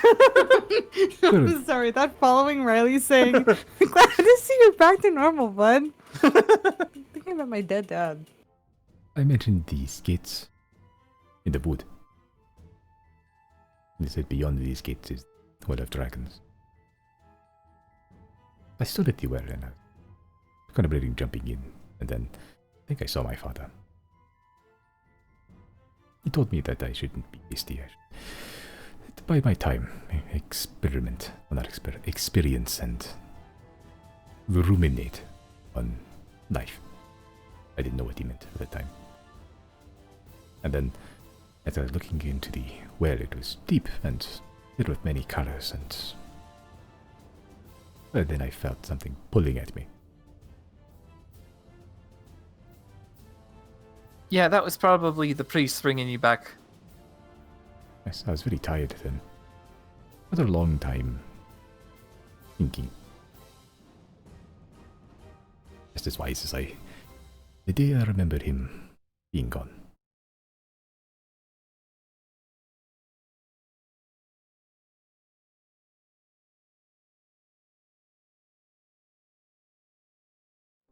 I don't know what to say. Yeah, I'm just waiting. Interesting. To get a little glimpse past the curtains of death. But it... Feel ripped off now. I didn't get anything like that. You died. Claudine sort of interjects. Yeah, I think he was He turns vaporized or something. Yeah, it's like when you become dust particle. Like sand. Yeah, like sand. I remember my hand vanishing into nothing, and then everything went blank. Maybe when you die, you keep whatever form you have. So you did go to the Well of Dragons, but you were sand. Like a pile. You didn't remember. Maybe I was sand. But I don't think I was dead long enough to have any meaningful interaction anyway. Or like going into a store and immediately walking out. Yeah, pretty much. That's what everyone told me anyway. Well, someday I hope you die. I'm sorry that came off wrong. No. About 450 years from now would be my time. Someday when eventually you do die, that it is a good and fun death. That you go somewhere that is pleasant. Why?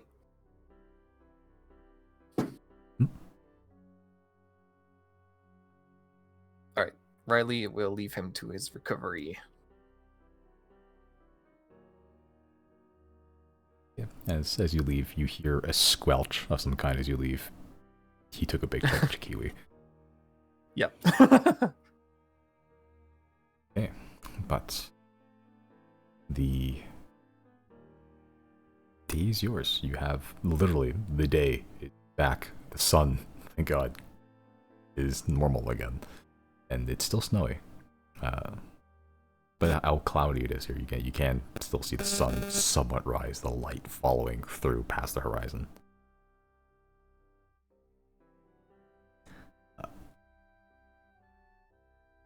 What would you like to do? Where would you like to go? Well, is Zero trying to get some interaction in there? I mean, yeah, I guess I'm not really like making a whole lot of conversation in here. I think Zero's just kind of like trying to pester Claudine more and just like stand like absurdly close to her and just get on her nerves.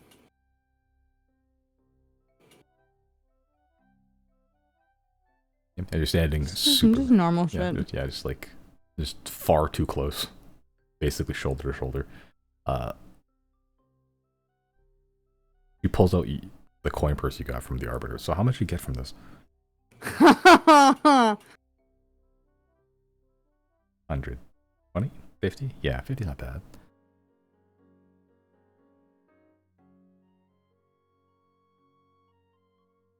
Merrick's just staring at you again.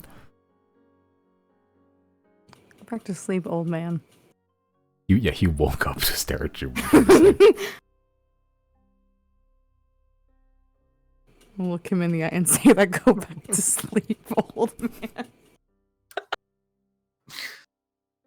Can I Misty step into the Gary's room? Into the Gary's Into the Gary's for sure. You just You mean into Jana's room? She has a name. I want to Misty step on top of that dresser. This is the ranger room. Sure. As you get out to the lobby and you find a crack on the door, you just teleport onto the dresser like Spider-Man. I want like out of surprise and fear, I almost like pull Claudine back and like block her with my body, just like the fuck is that for like a second. Yeah, seeing a weird form beginning to take shape on top of the dresser, I'll like pull her out of the way and like get in front of her. Like, what the fuck? It is funny because as you do that, as you pull Claudine to get defensive stance in front of her, she simultaneously pulls you ahead to get behind you. Understandable. She's not very good in fights. Flashbacks to the first fight where all she did was miss. Yeah. And miss and steal. That's all she did the whole fucking time. That's all she's good at. She's basically a skill monkey. She's so good at so many things, and combat is just not one of them. Did you say skill monkey? Yeah. He did say that. It sounds like a slur. Stop it. Shut the hell up. She has more things, like more skills she's proficient in than she's not proficient in. Like, it's crazy how much she's good at things, but not attacking things. Join the club? Never mind. Claudine actually might have you beat on this one. Yeah, she does. Just out of my own curiosity, how many? Does she have a 17 in performance though? She has a 17 in acrobatics, sleight of hand, and stealth. Wait, she has 3 17s? Yeah. Fucking rogues. Just has 24 in passive perception. Okay, but I got her beat there though. Without the gloves, I'm equal to her on sleight of hand, so suck it.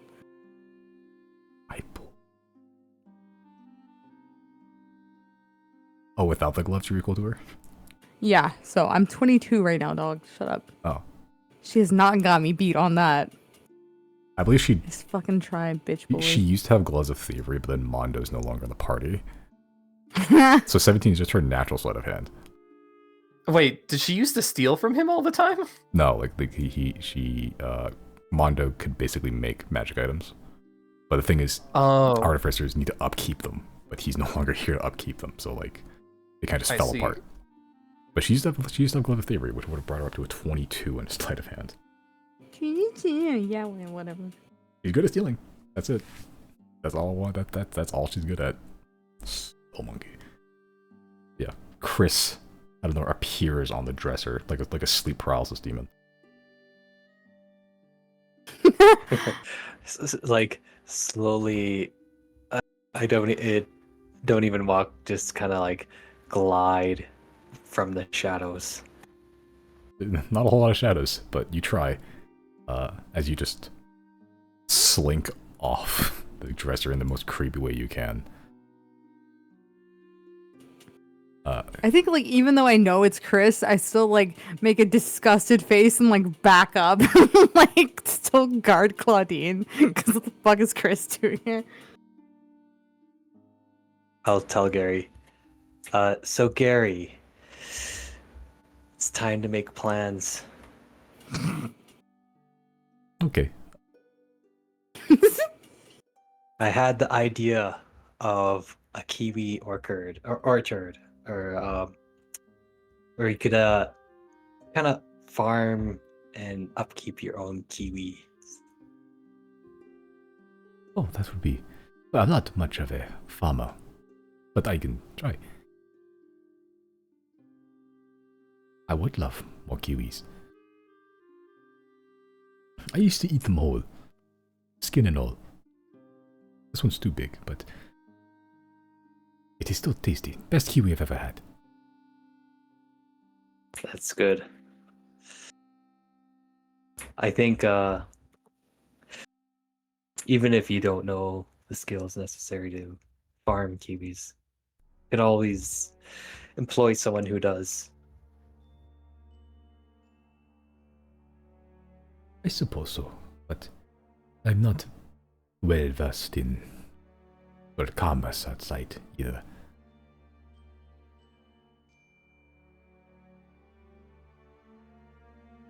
I could probably find someone. Oh, could you? Well, if you could find someone, then maybe after everything is over. I understand that we have things to do. There is a coming danger.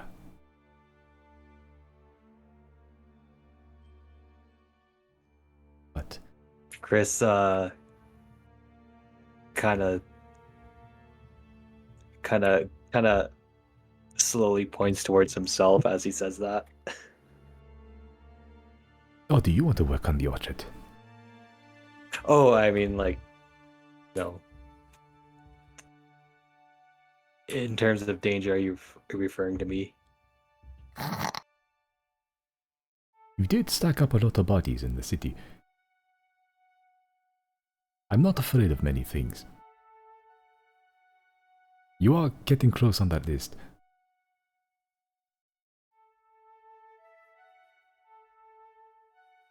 It's all good. But no, I'm referring to the pending apocalypse.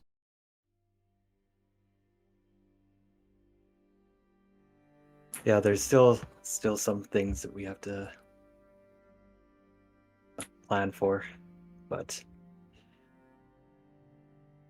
I think we can achieve our goals. Yes, I think so.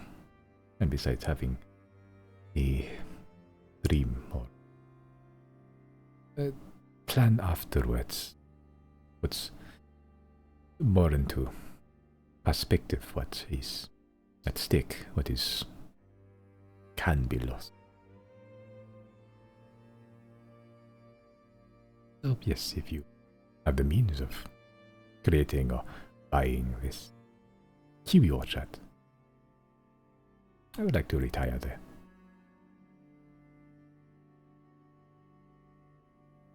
Sounds good. I'll try to make sure that happens. Oh, you made this kiwi too. He holds up the half-eaten giant football-sized kiwi. Yeah, we can try and get you more of those. If you could make these and sell these, it could be quite a lot of money, and especially in Narset. You could sell these for maybe 25,000 gold pieces. Yeah, and yeah, you would be living comfortable. We could get you your own throne. Oh no, I've tried thrones. They are hard and coarse thing. I am already comfortable amongst friends. These are just gestures to the room.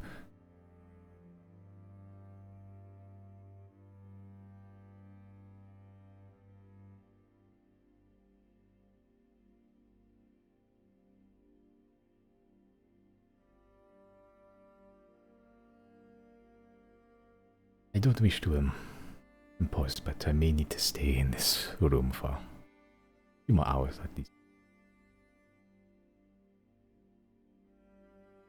Oh yeah, definitely rest up.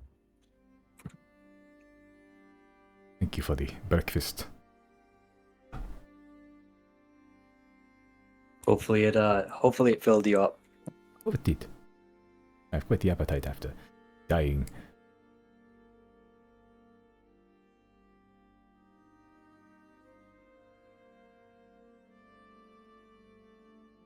Strange how much you miss food after you can't eat anymore.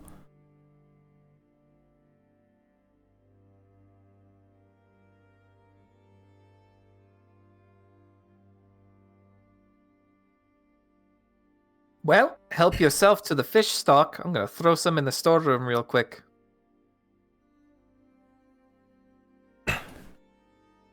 I do like fish.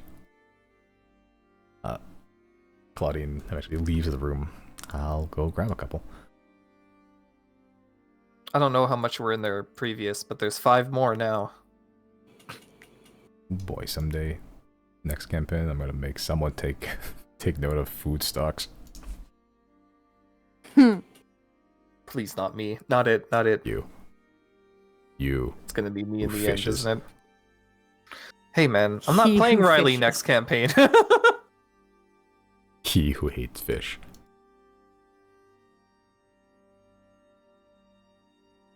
Okay, what are y'all doing? Where are y'all going?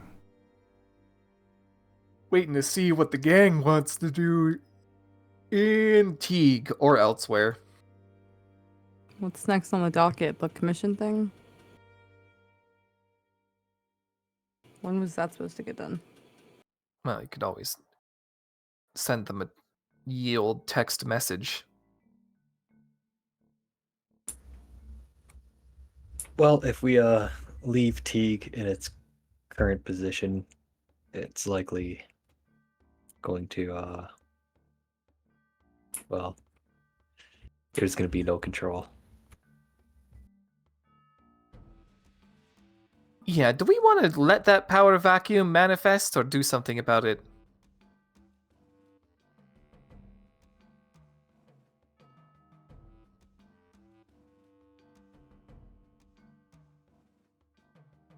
Probably do something, I would imagine. I think you had mentioned something about a lot of the guards holding up in the castle and just waiting for a supply ship. So is Teak going to be devoid of people in a few weeks? It seems that way, unless we do it sooner. I don't know how many prisoners are still there, but the guards only accounting for themselves in terms of how much food they have left over and how much room there's going to be on the ship for them to escape. So are we abandoning the city in its entirety? I didn't want to abandon anything. I thought we could maybe use the dragon to load up as many of the guards as we can. Ideally all of them, and then just drop them off somewhere on the mainland and then deal with the prisoners separately. I don't know who they are, what they did. I don't know what to do with them. But at least the guards, I think we should maybe just drop off on the mainland. So we can empty Teague out sooner. What do we do once Teague is empty? I don't know.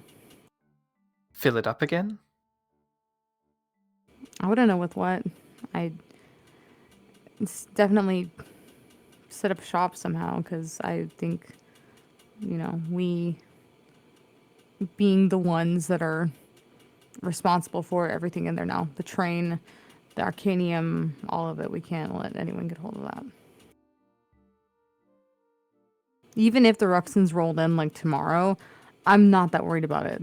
Like, that's not their domain. They don't have the upper hand by that being their environment. Like, if they showed up and tried to claim it as their own, we'd still rock their shit, and that's fine with me. I suppose so.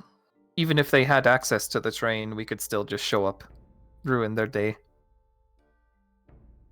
It's if other players such as Sylnia or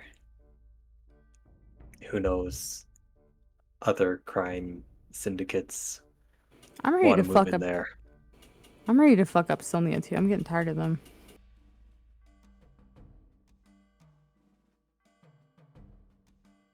Well, if we make the whole world our enemy, I don't know where that will end. We're going to be fighting many forces. I wonder how soon Sylnia will catch on. Like, I wonder if there was a thing where, like, the Grand Arbiter had means of contacting them, like, every day or something, and just giving them some kind of status update. Because as of right now, I don't know how much time would have to pass before Sylnia realizes something's wrong. Well, I mean, we certainly won't be accepting more prisoners, that's for sure. Yeah.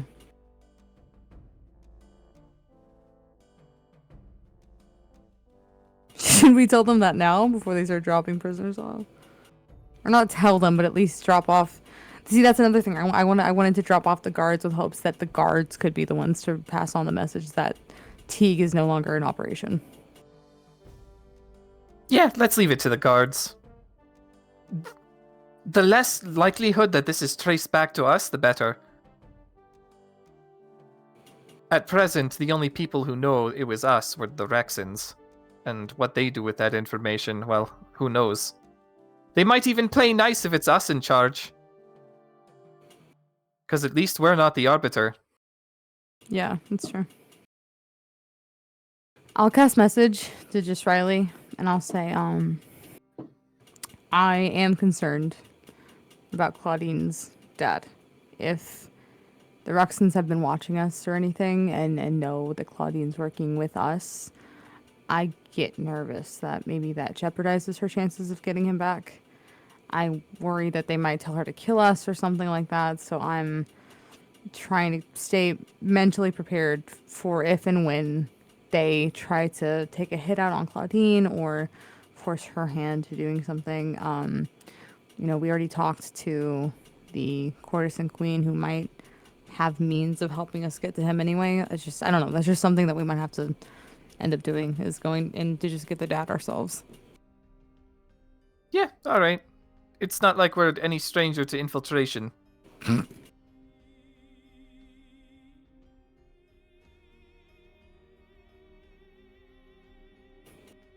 So what do we do now, do you think? Just go load up the guards, drop them off?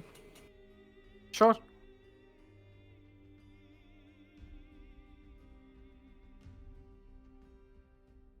Okay.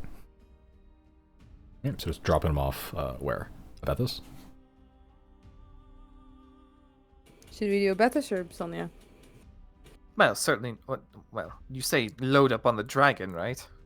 Yeah, I just wanted to. I mean, I figured if there's like about 30 of them or so, just the guards, they could probably fit in the house, and then we drop them wherever we want, pretty much. Well, let's ask them where they'd like to go then. Okay. Okay. Eventually, Polaris lands. He can land in the middle of the city. No one's gonna stop you. Nope. And you just walk straight up to the Beacon of Repentance. You find the guard that kind of you beat the shit of. He's healed up mostly at this point. As you ask, most of us don't really have ties to most places, I guess, but Silnia is probably the next bet. I mean, the supply ship is Silnian. I'm gonna BRB really quick. All right. Shit. It's kind of bad timing. What was your plan with the supply ship anyway? Just tell them what happened and probably have them load us on board. Once they drop off all the supplies, light, but no need. 30 more bodies, probably less by the time you roll around. Well, I mean, certainly if we expedite that, it'll be even fewer. Tell me, what is it that you want? Well, stable employment.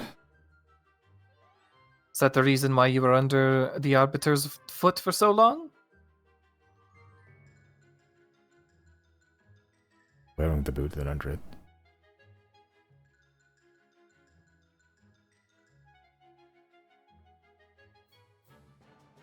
Fair enough. I think you'll have much more luck on the mainland than out here in, well, Hellzone, frozen, awful. Yeah, I mean, you killed the structure. But it's gonna collapse and I give it. Turns to Chris. Well, I don't want to take all the credit.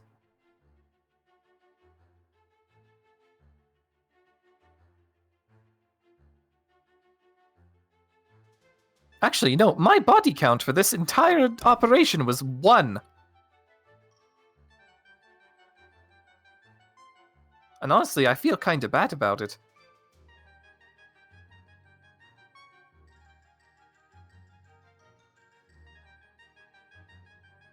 He looks always like the ruin and rubble outside. That's like, no one's fixed. No one's gonna fix. My condolences. I'm gonna read his mind, just for the shits and giggles. Sure. You gather that he doesn't like you. But at the same time, he can't really argue against you either. Yep, sorry, Matt. Welcome back. Just talking to a guy who hates me. Kind of upended his entire life. Oh well. Oh well. Trust, it's for the better. To wade through a mountain of corpses on the way out, but you know, don't worry about it. Hey, man, I didn't create that mountain. Not my problem. I swear that was there when I got here. Yeah, those are his surface thoughts. Like, he's more or less resigned himself to fate. Well, since Zero's back, want to go ahead and give him the rundown? What do you mean? The plan. I think maybe we should talk over the plan a little bit. Yeah? In what form? Well, I'll do this as, away from guards to a point where they can't really hear. Okay, yeah. Throne room's big. Yeah, I'll say, once the supply ship comes, or at least once we drop them off in Silnia, if that's where they want to go, then that's the point that Silnia knows about what's happened here and will likely try and, take the city for themselves if there's no one here to look after the city while we're doing other things. So I think it's important that we establish someone or something here to kind of look after the stuff that's there in the Beacon of Repentance. I don't disagree. But who are you thinking? And would they even agree to it? Yeah, and would they be equipped to do so? Because I mean, we're talking about Silnia here. Yeah, Silnia rolls in with guns, dude. I think No, a single person is not going to get that job done. We need a fleet. which is why I think perhaps these guards could be employed I here. get the feeling that they don't want anything to do with us. It's just a vibe they're giving off. Well, maybe not so much us directly, but maybe we could have someone kind of be the kind of represent us but not really seeming as it's directed to us. You know what I mean? So like I was thinking perhaps someone like Tannen would be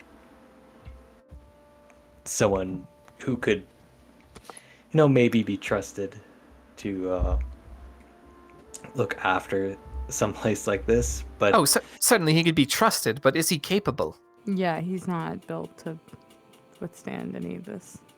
Or willing, necessarily. Maybe we could make a deal with those of them that are willing of like, yeah, if you stay here for a couple of weeks and guard it, and, we'll probably come check in on it every couple of days or so, because I would just hate to give the Ruxans a chance to, start setting up shop here at any point in time. But, maybe, yeah, if we pay them, we can be like, hey, once we're done, we'll pay you, and then we'll drop you off wherever the fuck you want to go on the mainland. So if you want to start a new life in, Obethis or Fairhaven, wherever the fuck, we'll take you there. And I don't know, I feel like some of them might be done. Just for the purpose of somebody babysitting it and, like, upkeeping this area and not, like, letting it go to full shit, or maybe at least being able to tell us if something happens while we're gone. What, from these guards? Maybe, yeah. Are all of them, like, anti-us? Riley will shift his focus around for as long as the duration lasts. Speak an insight check. Insight. -7.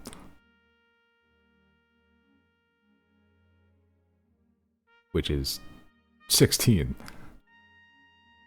I used Fool's Luck finally. Oh. I could get rid of this. Oh, that's what that was. Okay. I know, I was like... Here you go. Now you can use Fool's Luck again. Because you can't use it until I use it, and I keep forgetting. 16. With Detect Thoughts. How long does Detect Thoughts last? 10 minutes? No, I think it's only like 1 Oh, minute. 1 minute.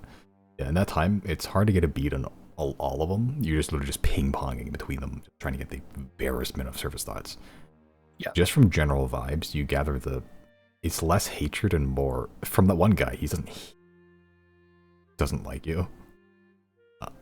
But from everyone else, it's less like It's less like I don't like you, I don't want to do what you want. It's more like an uncomfortable situation, and they are more worried about the uncertainty of it. Ah.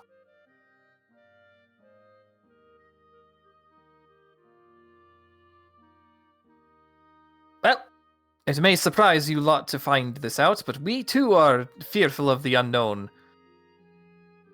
It's almost certain that Silnia will eventually catch wind of this, and then who knows if they try to take the city. It's not just them, the Rexans could have something up their sleeve as well, and we wish to one day make this area a bastion of peace and hope in this desolate, freezing hellscape. They all look at the giant bloodstain that is the city now. Do you know how we get Wash with the rain, the snow. Do you know who we could give this fucking city to, and it would make a lot of sense? Like, once infrastructure is kind of put in place, fucking the commission. Oh my god, you're so fucking right. This could be their like research hub. I was thinking that too. But yeah, like I think these guys want some sort of stability. I don't know what the monetary reserve is for this city, but perhaps we could use what's there and use that as employment for these guards, but still maintain, maybe find other partners that may supply us with materials and goods and food to help rebuild the city into something else. That is true. Where the fuck is all that money that he got paid? He was getting paid tens and thousands of gold for barrels of arcanium, which they seem to have infinite supply of. I know these guards aren't getting paid that well.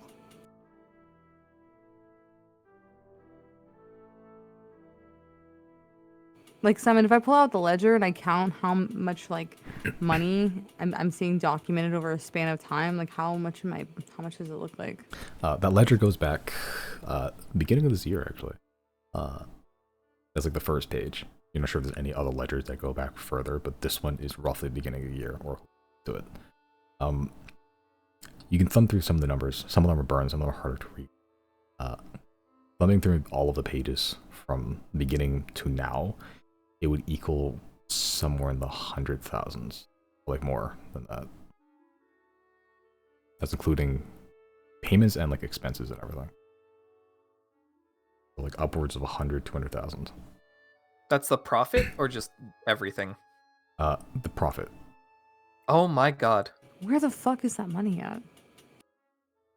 I think that if we can have these guards live more comfortably here than anywhere else in the world, then they'd be more likely to stay. Well, I mean, given the weather, that's unlikely, but we can try our best to mitigate that. Yeah, we're gonna need... I don't even know where to begin on that front. Like, building infrastructure and, like, prepping buildings here to be, like, lived in and stuff like that. It's like a whole project that would take at least a year to do, I would imagine. Probably. What was the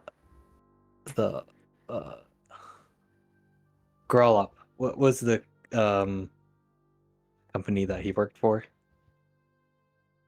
Wasn't that he is in the Sky Hangar, or what was that district called? He was like building airships or something. He worked. I don't think he got the company name.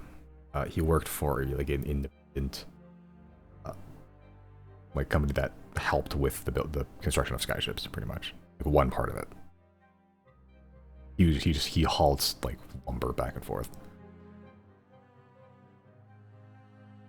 I wonder if there's any contractors we can get a hold of in Nelid, because I know that they kind of specialize in lumber and that sort of thing. And it might be a much warmer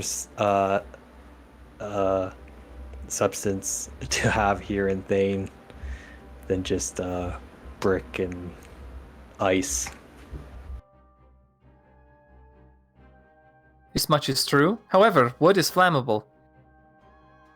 So we would need to make sure that the city is, fortified before we start introducing things that can be set on fire even more.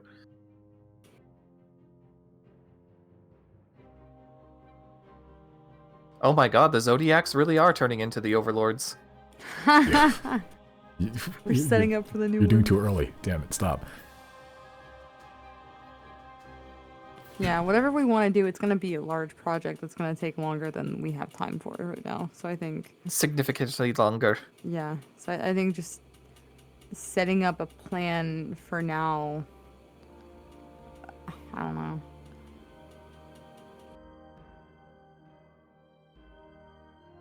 Well, perhaps we should find that secret stash of cash. Yeah. Sonia is always going to be an issue, I think, but the Ruxins, I'm not afraid of the Ruxins. We could take the Ruxins out. I'm not saying it would be like easy, because they, they're as powerful as they are for a reason. But I I mean, think we once- dodged their nightmare ship, and then we gave them an example of just one rogue wizard's, joyride. And then we brought a dragon into town, so they should be scared of us. Because once we take out the Ruxins, that's pretty much all the threats we have in Thane. Every other threat we have is off of the continent, and we might have more time to, plan and build and fortify everything. Let's see what the commission thinks about it, too. Idea. Merrick. Oh. At the hint of he was in the middle of power nap. As you're all planning, he wants to be part of this. Fucking nerd. Fucking nerd. You can leave him behind. You? Mhm. For how He long? does have experience living here and experience being an honor guard. So The man engineered my ship. He knows what he's about. It's just a temporary measure. Whatever you plan to do with the city, it's not gonna happen now. No. Something to tide it over. I have some experience with extraneous circumstances. There's a lot of rabble out there. I can rally them. And I can... Well, you got the Rexons from the north, Cilia from the south. Both of them are going to want to control the city. I'm pretty sure I can set up some defenses in case. Pragmatist. Huh? Riley's gonna ring that MF bell. You ring the MF bell. And I'm gonna step into the MF shop. the MF shop beckons you forward. And who else to greet you but MF Orville? Motherfucking Orville. My boy. Greetings. Welcome to Theopon Rupor's Emporium for Potions and Portents. Featuring Orville. 'Tis I.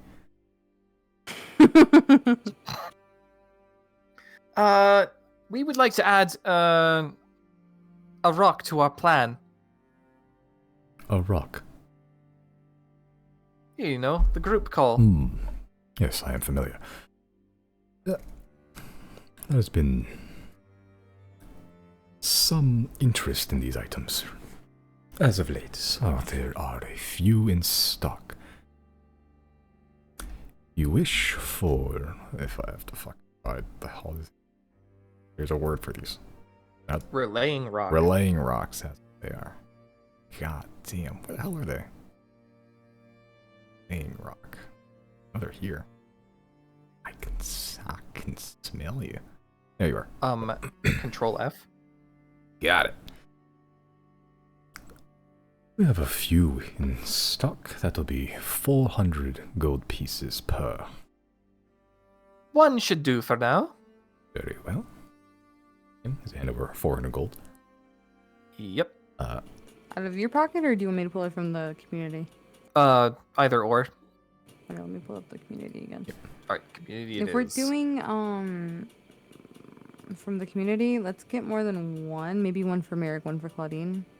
Claudine has one with Riley already. Oh, right. Okay. So then, yeah. What about Gary? Does Gary have one? I don't think so. He does not. No. Okay, 2 it is. 800. 800. Okay. Well, Claudine's not in the group chat. Haha, loser. But we still have access. It's fine. I'll also go in the shop. Okay. As you enter, welcome to Theopon RuPaul's Emporium for potions and portents. I would like your strongest potion. Are you sure you can handle our strongest potion? Yes, and I puff my chest out. What sort of potion were you seeking? More so for health. This we can accommodate. We have a single potion of supreme healing that heals. The note that Masters Atney wrote, I am afraid I'm not well versed in these matters. 10d4 plus 20. But that will cost 5,000 gold pieces. Is there one under that? That would be Under supreme? That would be superior. Well, Chris, Superior. it really seems like you could not handle the strongest potion. You can't handle my strongest potion, adventurer. That would be superior healing. That would be 1,000 gold pieces. It heals, check the note, 8d4 plus 8. These are very obtuse notes.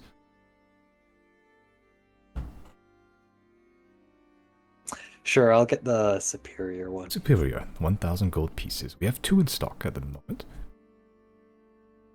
I'll just get the one for now. Just the one. Very well.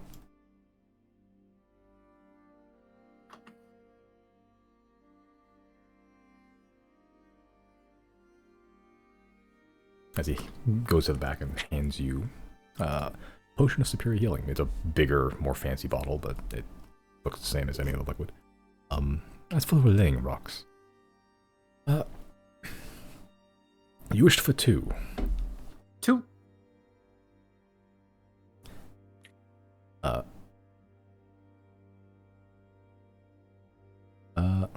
Yep, so, as part of the syncing process, he asks for your relaying rock, and he just puts the 2 together to sync them to the same group chat. There's that for 2 of them. Give these to whoever you wish to add to the call, and they will need to mystically create the image.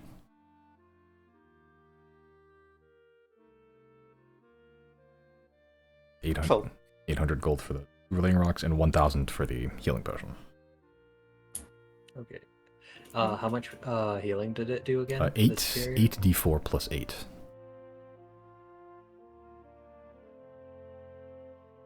I already took the 800 out of the group. I think George has a relaying rock, apparently. Riley will throw a single fish into the atelier. Just a single fish. Yeah. Okay. He's not even going to bother addressing the lizard. He's just going to throw the fish. Okay. You get the fish out, you throw it, and you don't know where he came from. He snatches it out of midair. I'm sure where he was hiding. He runs back into his shop and just throws a canvas bag at you. A canvas? A canvas bag. There's something inside. You're not sure what. I'm going to peek inside. You peek inside. It is a canvas bag full of glass jars full of fireflies. Awesome. Awesome. Food for my fish. Kinda. A dinner and a show.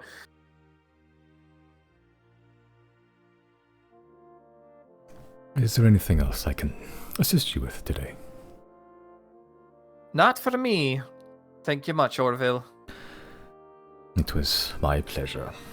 Thank you for visiting Theopo and RuPaul's Emporium for Potions and Portents. Featuring Orville. And Riley will leave the MF shop. Have a good MF day. For shizzle. Oh, breezy. The last thing And you Riley- hear as you exit the shop. Riley will be like...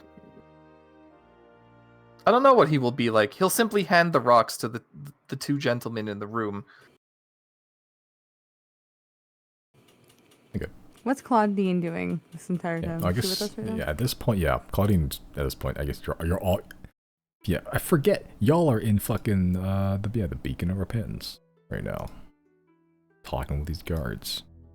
I shouldn't have Oh. Gary's. Gary's not here right now, but, Claudine is. Claudine and Merrick followed you out as well. But Gary's still on the wagon. I'm gonna ignore the guards and everything else happening, and I'm just gonna flirt with Claudine the whole time. just ignoring the life or death fate of the city. Just like, hey, what you doing? Yeah. Alright. Yeah. Yeah. Haha, yesterday was pretty crazy, haha. You remember when that guy died? That was wild. Remember how I got my innards pulled out by the seams by the fire elemental? Oh, but dude, I totally fucked up that one guy though. Did you see how cool I was? I kept stabbing the ghost in the face with my ice sword. Right. How am I being bullied right now? Oh my god. The way I'm being fucking casually bullied. Yeah, but you hand at least the one stone for now to Merrick. Yeah, and I'll tell him to give the other one to Gary. Right. Yeah, probably give Gary with me here too, actually.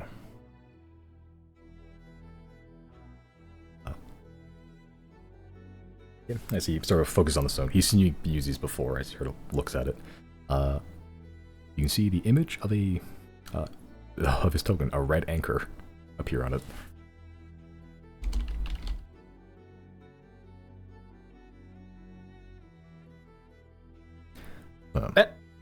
Needs no explaining.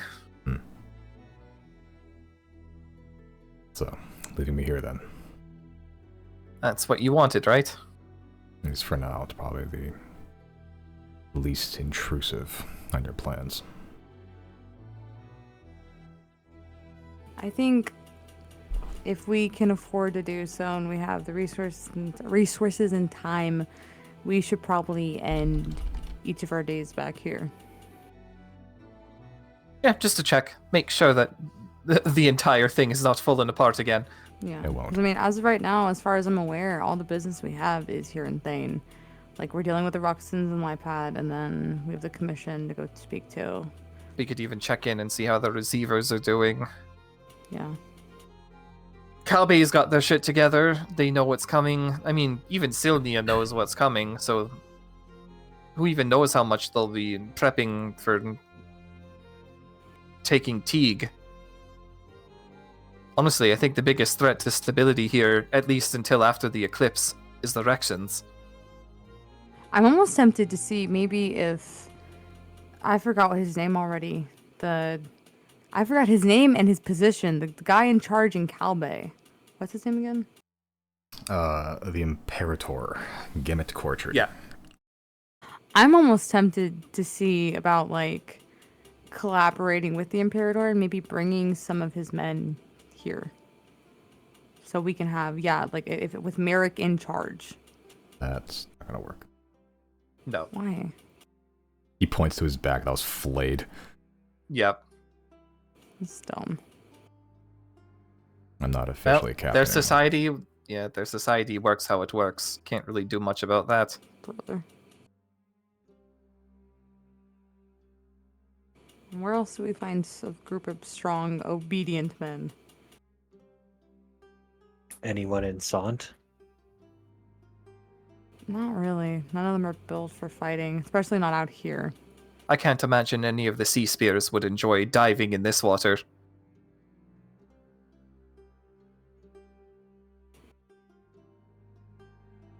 Maybe we. We don't know. basically own Fairhaven. I don't know how durable they are, but what if we also considered planting some of the receivers here?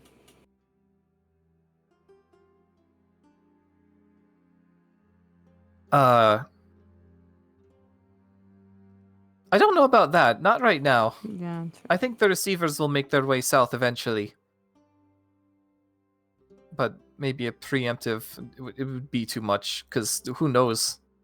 You know, walking robot, that could be perceived as a threat. Could also be perceived as something to be smashed in for spare parts for something. Something's gonna want to pick them apart. That too. Give Silnium a reason to be here. Here's something, food for thought. If the Rexons can't have it, and Sylnia can't have it, there's no one. I'm just a temporary holdover. If no one can have it, there is a large room filled with arcanium.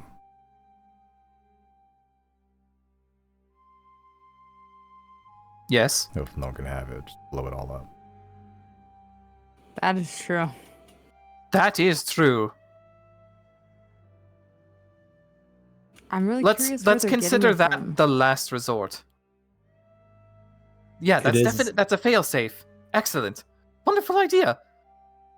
It is also an option, a big magical source. So if we ever needed to use it for something important, it is a big resource.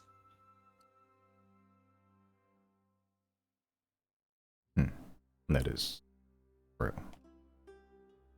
I guess as it stands, this is a bastion of any real civilization on Thane right now.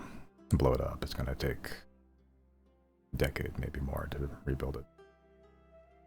I'll just leave Lipad, assuming you leave anything left there. In which case, this will just be another chunk of ice like it was for hundreds of years. Yeah, there's at least something here to work off of. The Arbiter wasn't Especially with... getting the Arcanium from nowhere.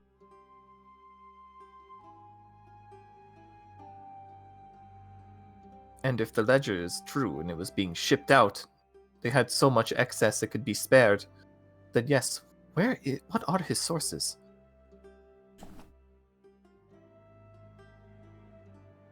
Food for thought indeed. Well, geopolitics are about to get very interesting.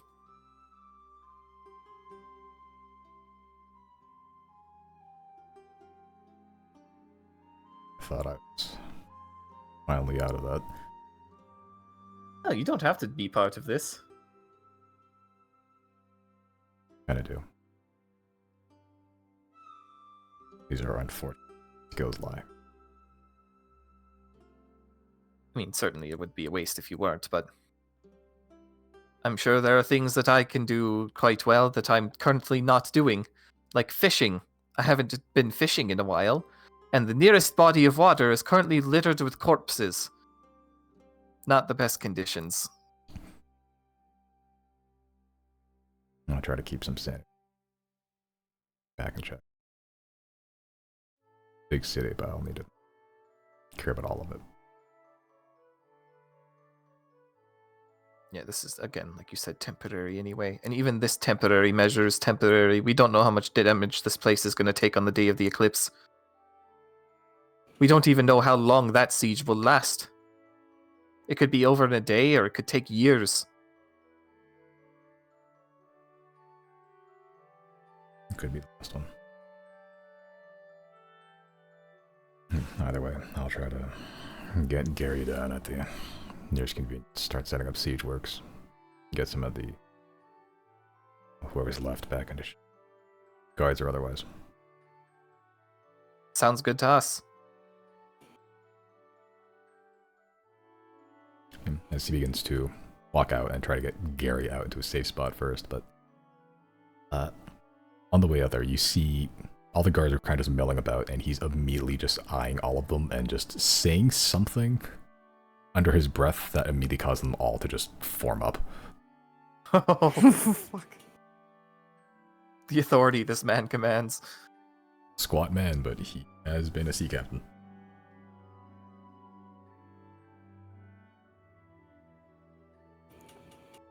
While this is all happening, what's Claudine doing? Like half flirting with you and also half kind of paying attention, seeing what the actual next moves are. She eventually goes as Merrick walks out. I guess I need to head back to Lipad at some point too. Report the guess success. Do you know what their next steps were gonna be? I've never known what their next steps are going to be. They just tell me something to do, I do it. Why or what purpose? I've never been privy to that.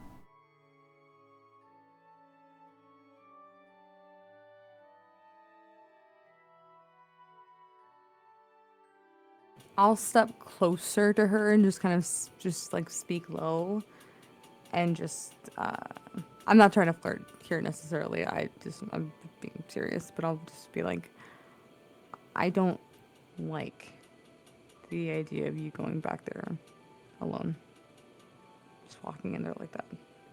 Purely because I worry that if they figure out you're working with us, they might hold it over your head or something.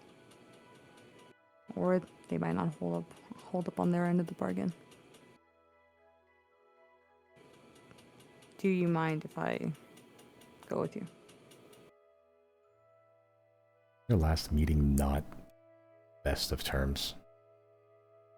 I don't need to go inside with you, just enter Lipad with you. So you're not alone in the city. I'll stay somewhere hidden, and we'll keep in contact via the stones. Is Riley hearing this conversation at all?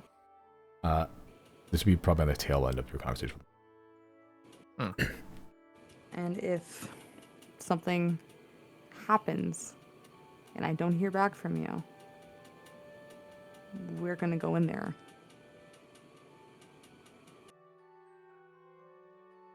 And chicken it up.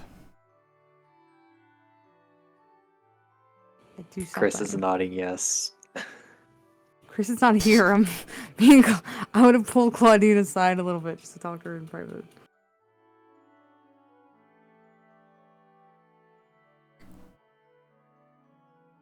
Lipad's not, I'll call it a good place. You've been.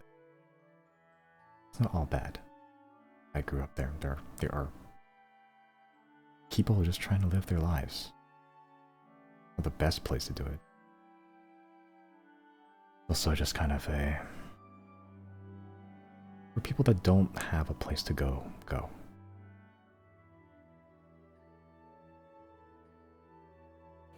I'm not worried about the people or the city. I'm worried about that family who already want us dead. And that was a big fear I had from the beginning, is that if they found out you were working with us, then it might change things. And it changed things, and you came in storming in, like here. Look what happened here. The bleeders are dead. Every power structure has been left to vacuum, and all that people left is just went and found a different vacuum to fill. The husk of a city now. The Rexons and Lipad are kind of the same thing. They're not great, but they're keeping order in a way. Yeah, I mean, I'm not asking to go inside with you and speak with them with you. If for some reason something happens while you're in there, Come in blazing. That's having what I mean. I mean, what else are we supposed to do if you go in there and you don't come out?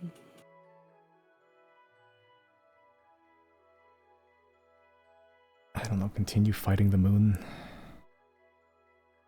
I'm just one person. I'm a thief. I'm not even that good in combat. I don't know how much help I'll be when all this happens. I'm like, can't really pickpocket an alien. I'm not trying to get myself killed. You have a lot more pressing matters on your plate than me. Where are we right now? Just kind of off to the side in the throne room. But like, are we like concealed, or are we just kind of like against like near a wall? Like, can people see us right now? I think people can see you. You're not like, you're not like hiding behind like a curtain or anything. Is there somewhere where we can talk in private? You can try one of the wings. Yeah, can I like, I don't want to like be forceful about it, but can I like take her by the arm and take her down into the wing where it leads down to like the train and just like shut the door behind us? Sure. All the doors are unlocked. Okay, yeah, so I guess while everyone else is talking, I'll just grab her and pull her into the little hallway there. Okay. And I'll just shut the door behind me and just like look at her. I'm gonna sit on the throne Okay. with 2 legs over the armrest and one on my head on the other armrest. Mad King Chris over here. Yeah, you feel you sink like an inch or so, but then nothing happens. And it's not comfortable at all. Riley, what are you doing this time? You do see that happen, your passive perception. What, Chris going on to the thing and then Zero and Claudine leaving? Yep. What's Merrick doing? Just getting everybody in shape? At this point, he would be leaving to go get Gary to a safe spot. Zero closed door behind them, right? Yeah. He's gonna stand a little bit away from the door and like see if he can, accidentally listen in. Make a perception check. Active perception check. Maybe. Okay. I believe if your perception check is lower than your passive perception, you just take your passive perception. Passive just, yeah. It is a floor. So it's 23, 24? It's 26. Oh my god. God whispers directly into your ear. Okay. Here's what they're saying. Yeah. Yeah, but Zero, what do you say to Claudine? I mean, first I'll just bring her in the little hallway, shut the door behind me, and just kind of look at her and just see what the reaction is. What?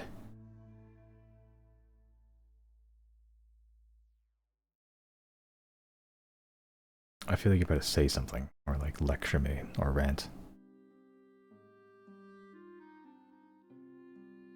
I'll come stand up next to her, like closer to her, and almost like corner her against the wall for a bit.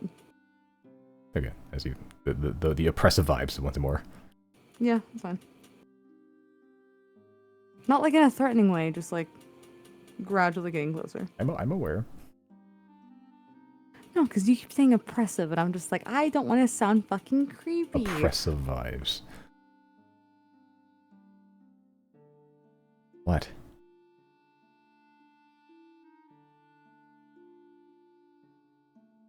I'm just kind of like gonna search her face for a second, just look her over.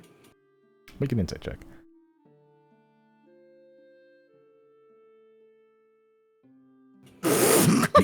You know what? Classic. A little bit of hair gets in your eye. You're just like, get out of your face.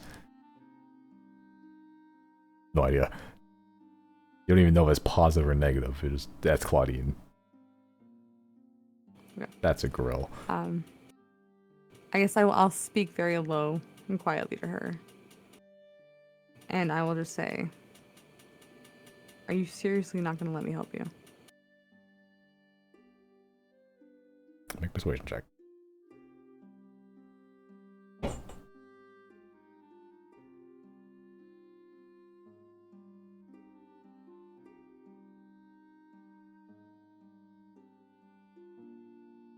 He sort of sighs heavily.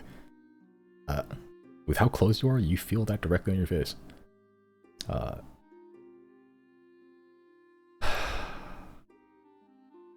come along, I'm not going to stop you. You're literally fighting an apocalypse. I just need to report in. Oh.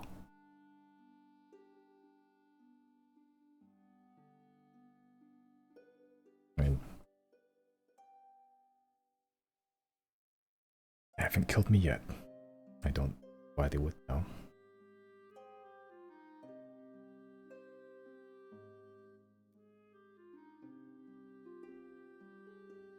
I'm going to, not like aggressively, but I'm just going to pull her in for a hug, or like a big bear hug type hug. Okay. Pull her in. And it takes her a little bit as she gets caught by surprise a bit, but she just wraps her arms around yours. I like sweat. Okay. I let her go. I let her go immediately. She takes the Arbiter's corn purse again. I wouldn't be flashing this around either. I snatch it back.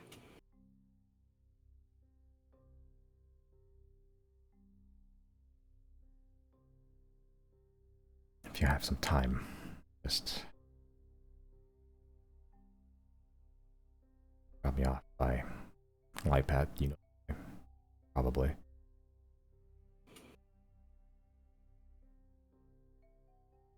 What's the plan? I go in and report you states, ideally in disguise. I'll be fine.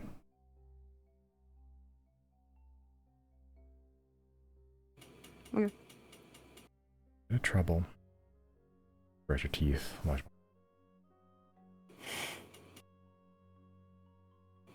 Okay. Do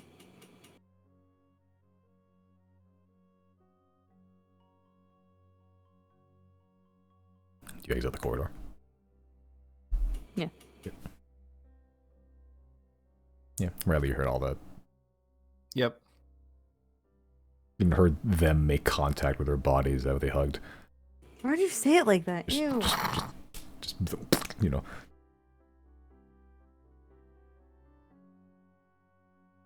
You know, Claudine, Jesus. there's 2 other people here that are more than willing to help. It's not just Zero. Damn, Riley, you don't believe in fucking privacy? God. Well, it's not my fault you so loud. Can I hear this conversation right now? Absolutely not. Sitting on the throne where you are. I mean, like, it's an echoey chamber. You can hear elements of it. I'll take out the lantern and talk to it like a dog, and I'll ask it, are things getting interesting now?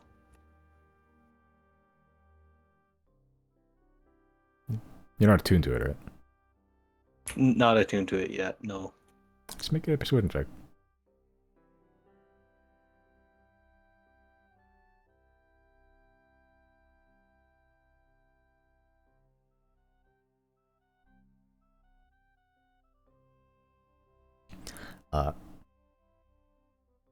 You see, are you asked if things are getting interesting now? Yeah.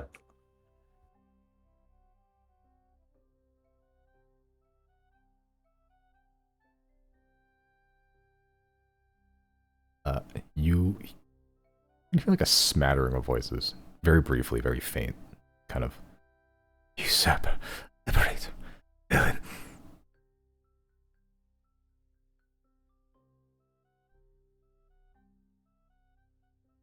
What were those words again? Usurper, liberator, villain.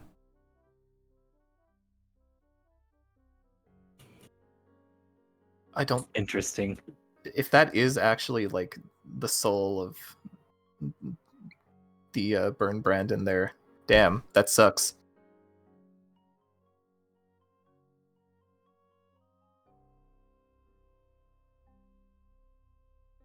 Claudia sort of looks at you, Riley, and sort of looks back at Zero.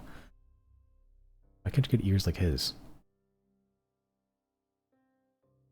I'm just gonna death stare her. Like, not actually death stare. A mild death stare. A playful Claudine, Yeah. they're not an elf like we are. A flirtatious death stare. Our ears are very distinct, you know. He'll get a real death stare. Riley gets a real one.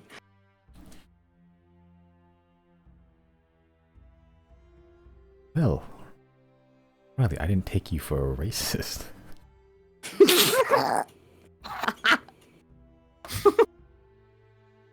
What? I'm Set up blue. facts or racism? Yeah, he's blue. I don't see color. I think Claudine's also a moon elf. She is. Is she blue? She's not. He's more of like a silver Wait. gray. If you two are the same kind of elf, why is he blue and you're not? He's on drugs. But he was always blue. Maybe he's always been on drugs. I mean, the moon goes through different phases. We don't know him. You're right. Never heard of a blue moon. Not truly. Yeah, but it only happens once he stops for real in his tracks. Oh, that's what that means. Written in the stars. But since you've heard that entire conversation, yes. I mean, you have all... You're fighting the apocalypse. I need to go turn in my homework. These things are not... Yeah, but discernible. you're not right now. They aren't. Well, actually, no. Right now, yours is much more dire because our apocalypse is checks watch another 70 days away yet. I mean, this is the part that I don't want you guys to do what you did here in Lipat. Yeah, just don't bring Chris then. At this point, I don't think I could stop him if I tried. No, but we can.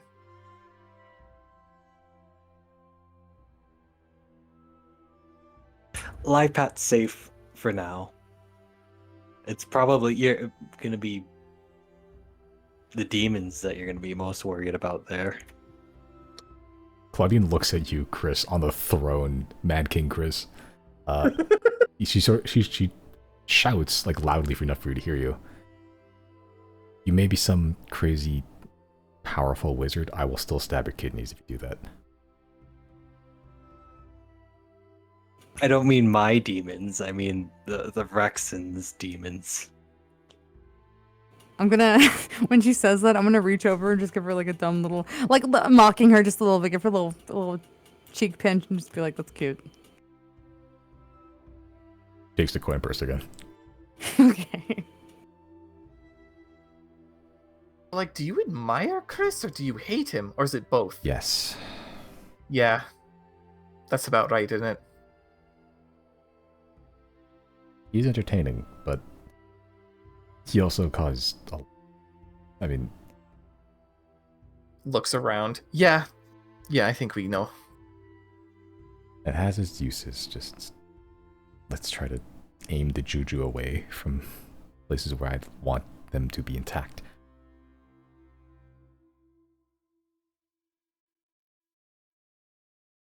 But I suppose...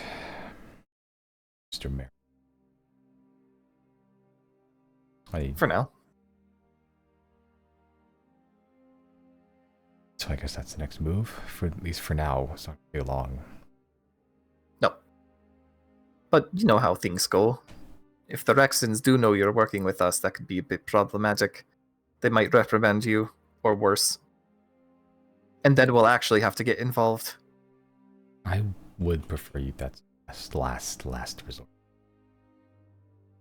So what do we do, Claudine, if you go in there and you're gone for longer than you're supposed to be and you just stop answering us? What is the best reaction we're supposed to have to that? be more subtle about it than here. I turn and look at Chris. There is a subtle option. Just need a little bit of your hair, and we could probably summon you back. And if you're not on this plane, we could probably try and find leads to other planes of existence. Is that all it takes to get her back? His hair? Yep. Well, I just need a piece of someone.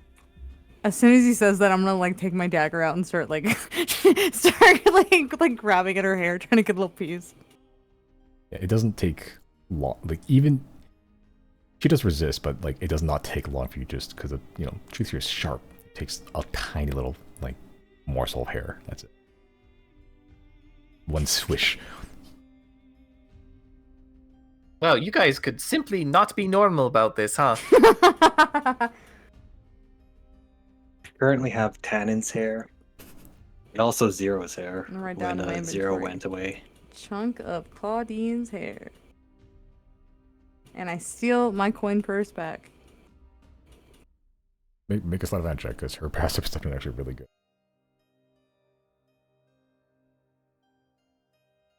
She's just gonna steal it back anyway, I don't care. It takes her. Yeah, she doesn't notice. That is for now. Man, I don't even notice that. Yeah, you can notice. I don't think Holy I've shit. ever seen her roll that high, just straight up.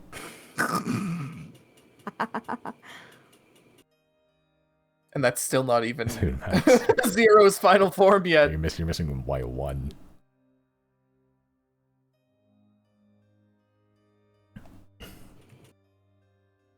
Okay. Are you giving the chunk to Chris, or are you just keeping it? I'm keeping it.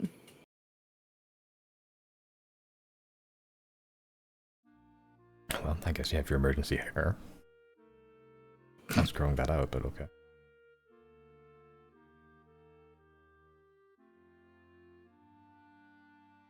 Well, is any other business left in Teague? I think Merrick has it covered. Yeah.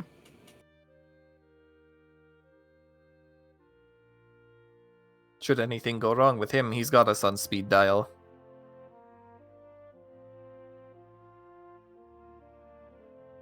We all need to go into life pad under a disguise. And then once we find somewhere to kind of hole up and wait for Claudine, we hide. If we go back out, we need to stay disguised. Because I just have a feeling if we set foot back there and they pick up on it, shit's gonna hit the fan very quickly, and we're not gonna be able to really control it. Are we all going there, or just you? I mean, this is just assuming the worst as well. It could be that the Rexans reversed their opinion of us. The whole reason they had that out for us to begin with is because we refused to kill the Arbiter, and well, we rectified that mistake.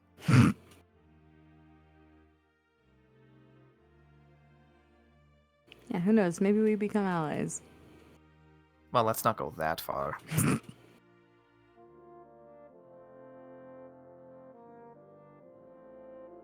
I mean, I guess you all want to go. Like, Chris, if we all go, you are going to be stuck with me and Riley the entire time. You're not going around anywhere. You're not exploring. You're not going to go talk to nobody. We're going to go straight to an inn, check in under disguises, and just hold up there until Claudine gets done. If anything, we can go to the fucking debauchery hotel that we wanted to stop by. But they'll take our stuff, and I don't want my stuff taken.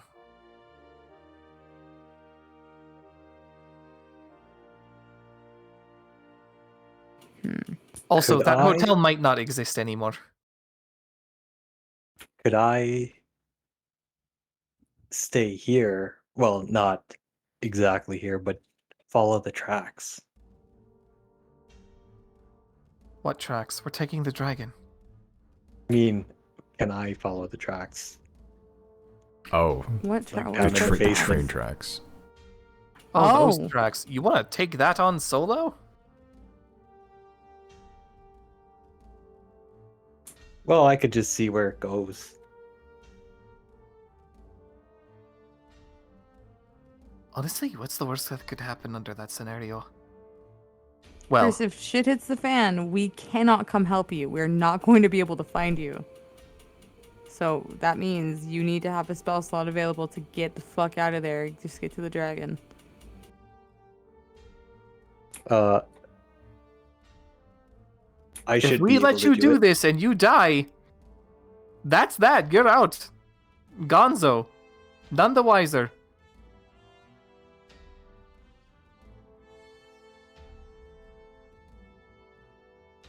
How fast do you think you can get it done? What? Getting through the tracks? I mean, yeah. How fast do you think he can roll through there? We know The that tracks- it's going. He's Go going to ahead. cast haste on himself, and he's going to get 1/1000th of the way through it, and then he's going to get tired from haste, and he's going to collapse, and it's going to take Chris- him twice as long. Well, for 6 seconds. And it's going to take him twice as long. Well, I can Misty Step. And it's. Oh yeah, you can just spam that infinitely, can't you? That is true. Just spam it. The T-pose. You know, never mind. I'm not quite so concerned anymore. Okay. Well, we very well could need you at some point, Chris, so we might have to summon you eventually. Summon the summoner.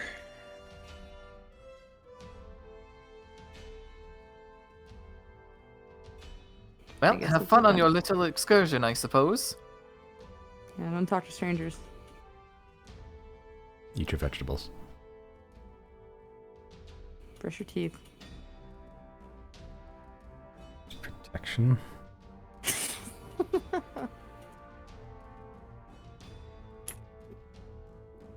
Look both ways when crossing the street. Accept candy from strangers. Eat the silica gel packets. Seasoning.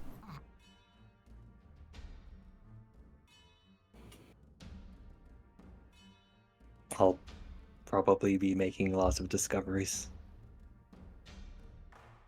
Well, if you consider every new plank to be a discovery, then yes.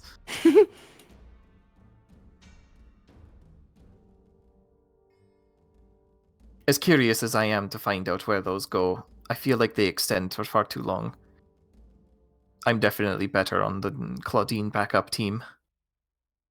I'm wondering, I mean, I don't want Chris to, be left alone with the fucking Arcanium train, but Oh, I wonder if we could figure out how to get that going too, he'd get to where he needs to go much faster. True. I'll probably just walk the tracks for now. That's smart, I think.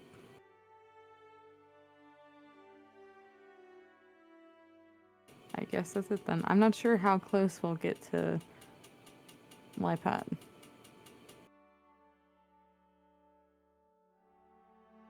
Are we teleporting or flying? Yeah, fly. It'll only take a day. If that. I'm fine with that. So long as Gary is fine being moved out of the dragon. Yeah, at this point, Merrick does come back with Gary in tow. He's fully conscious, and he still has most of the Kiwi. He's like 2/3 of it down. Merrick is still cradling him like a little baby. Oh. Like he's just chewing on a huge Kiwi that's being ferried in. Like he's wrapped in he's like swaddled in furs. He's a full grown ass man. The tallest member in the entire Four Corners. I was about to say, isn't he taller than He Merrick? is. And he's swaddled in furs, eating a little binky of Kiwi. It's okay, Gary. It's kind of half true that you were literally born yesterday.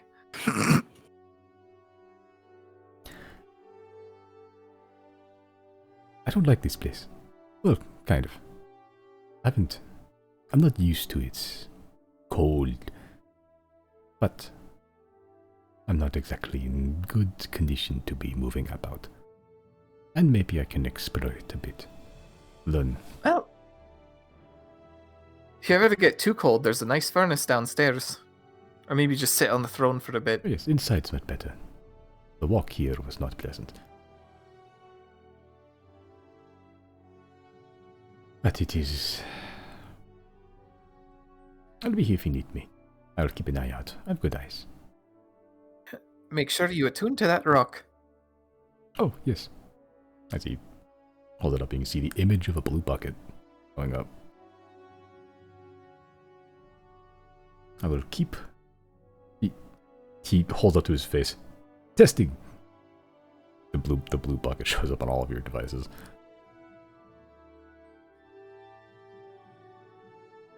Riley will talk into the rock. Sorry, Salith, we added some new people. I forgot Salith is on here. You see the pink heart show up. What the fuck's going on? Wait, does Answin have a rock? I think Anlin does have a rock too. I'm just gonna say to Salith, hey boo.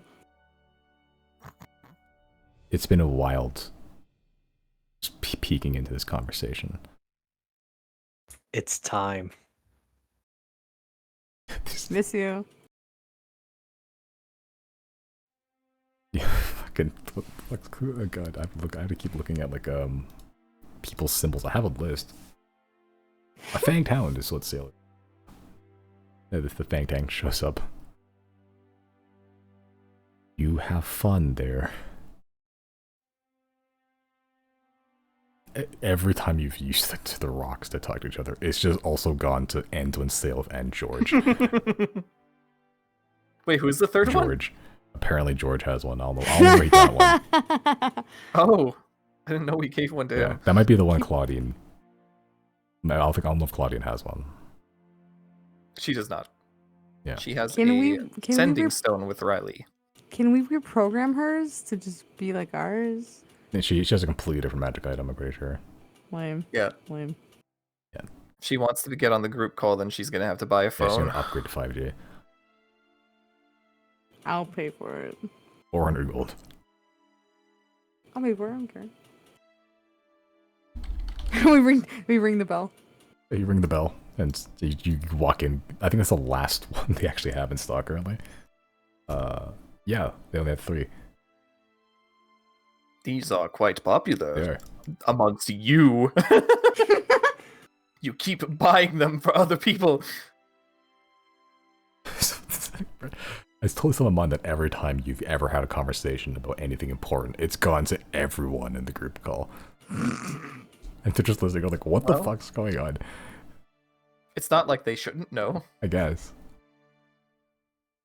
It just out of context, it just sounds so hilarious. It's like, so the assassination plan.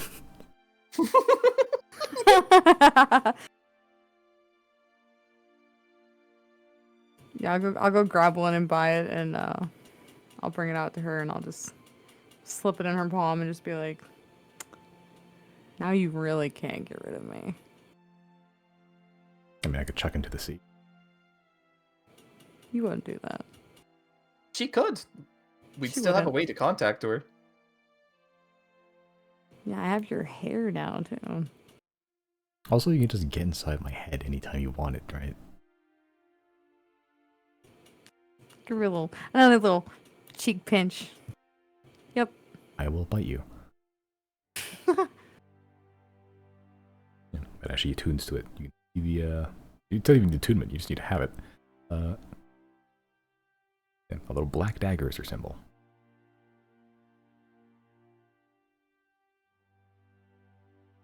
Any other business in Teague still? Don't think so, except for Chris. Not I. Yeah. As Merrick walks in with Gary, actually, you actually see a kind of a string of prisoners and guards following him in. Like, not like a good amount, like probably 40, 50 plus. As they'll walk in, the guards sort of taken aback at first, but then see stern-ass looking Merrick just roll up and they just cease to really protest anymore. He just points towards the common wing. That's in there. Don't make a mess.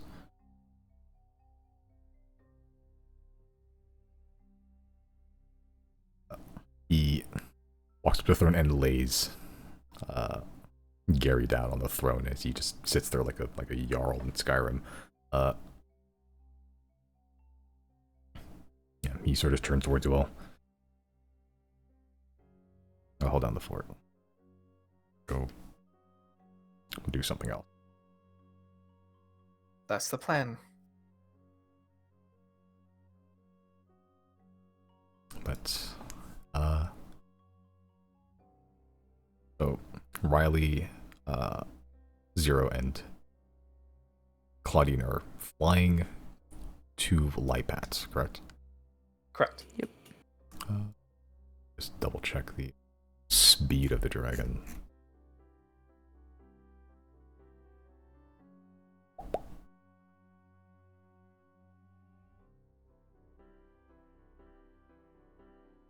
A Dane change. Yeah. Okay. As expected. Okay, but while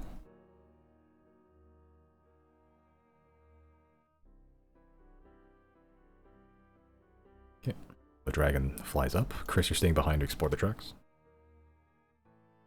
Yeah. Okay. All right.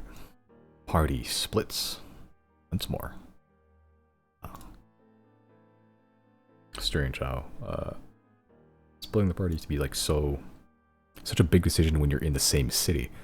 Now it's like, fuck it. You go to a different city. I'll stay here, and it's not even an issue. I'll stay here.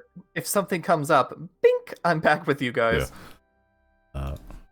But the two paths diverge for now. One, two Xodiacs and one corner go to the city of crime, the den of iniquity that is Lipad, while Chrysostomus, one Zodiac and two corners, stay in Teague to hold down the fort and explore what remains of the now deceased Grand Arbiter's seemingly more secretive kingdom than maybe. There, we'll pick up next time. Good session. Good session. Don't forget that Arbiter's really dangerous. Don't cross. Yep. I'm shaking in me boots right now. Yeah, I just peed a little. Bleeding out in the middle of the train floor.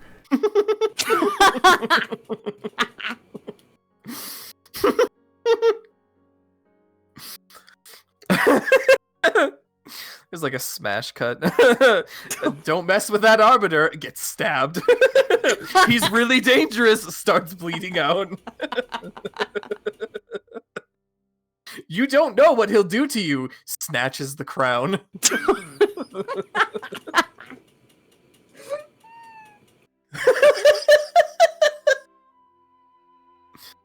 Arbiter? Don't I you barely fucking know dare. her. I hate you so fucking much. I fucking god.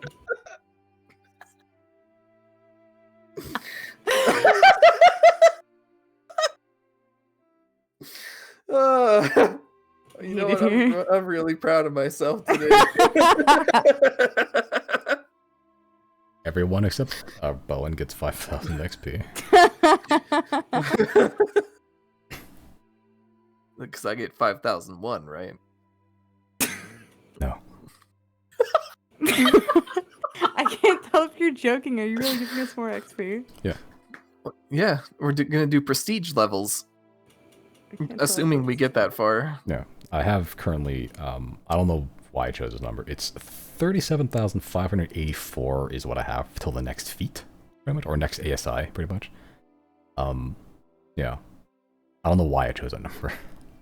It's probably an even number somewhere with levels, but yeah. Interesting. Yeah, but like, just because I thought y'all would be I'd expect you guys to hit level 20 so soon. That's Right. Like, so like, yeah, fuck it. Just keep leveling and you just get keeping ASIs, I guess. Level up beyond your means. I tried looking for things that are like, oh, well, like extra levels from like level 20 to 25. And I'm just looking, I was like, these can't be balanced. None of these are balanced. I mean, what are we gonna do with it? We can't level our ASIs past like 5 anyway, right?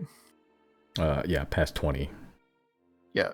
But you know, you still get feats. Aside from like the Oh, true. tomes, right? What? Aside from like the tomes, Yeah. that increase. Yeah, there's a couple things that'll level past. The tomes is one to do naturally, and then there's a couple magic items that also let you go past, but those are magic items you have to attune to. Right.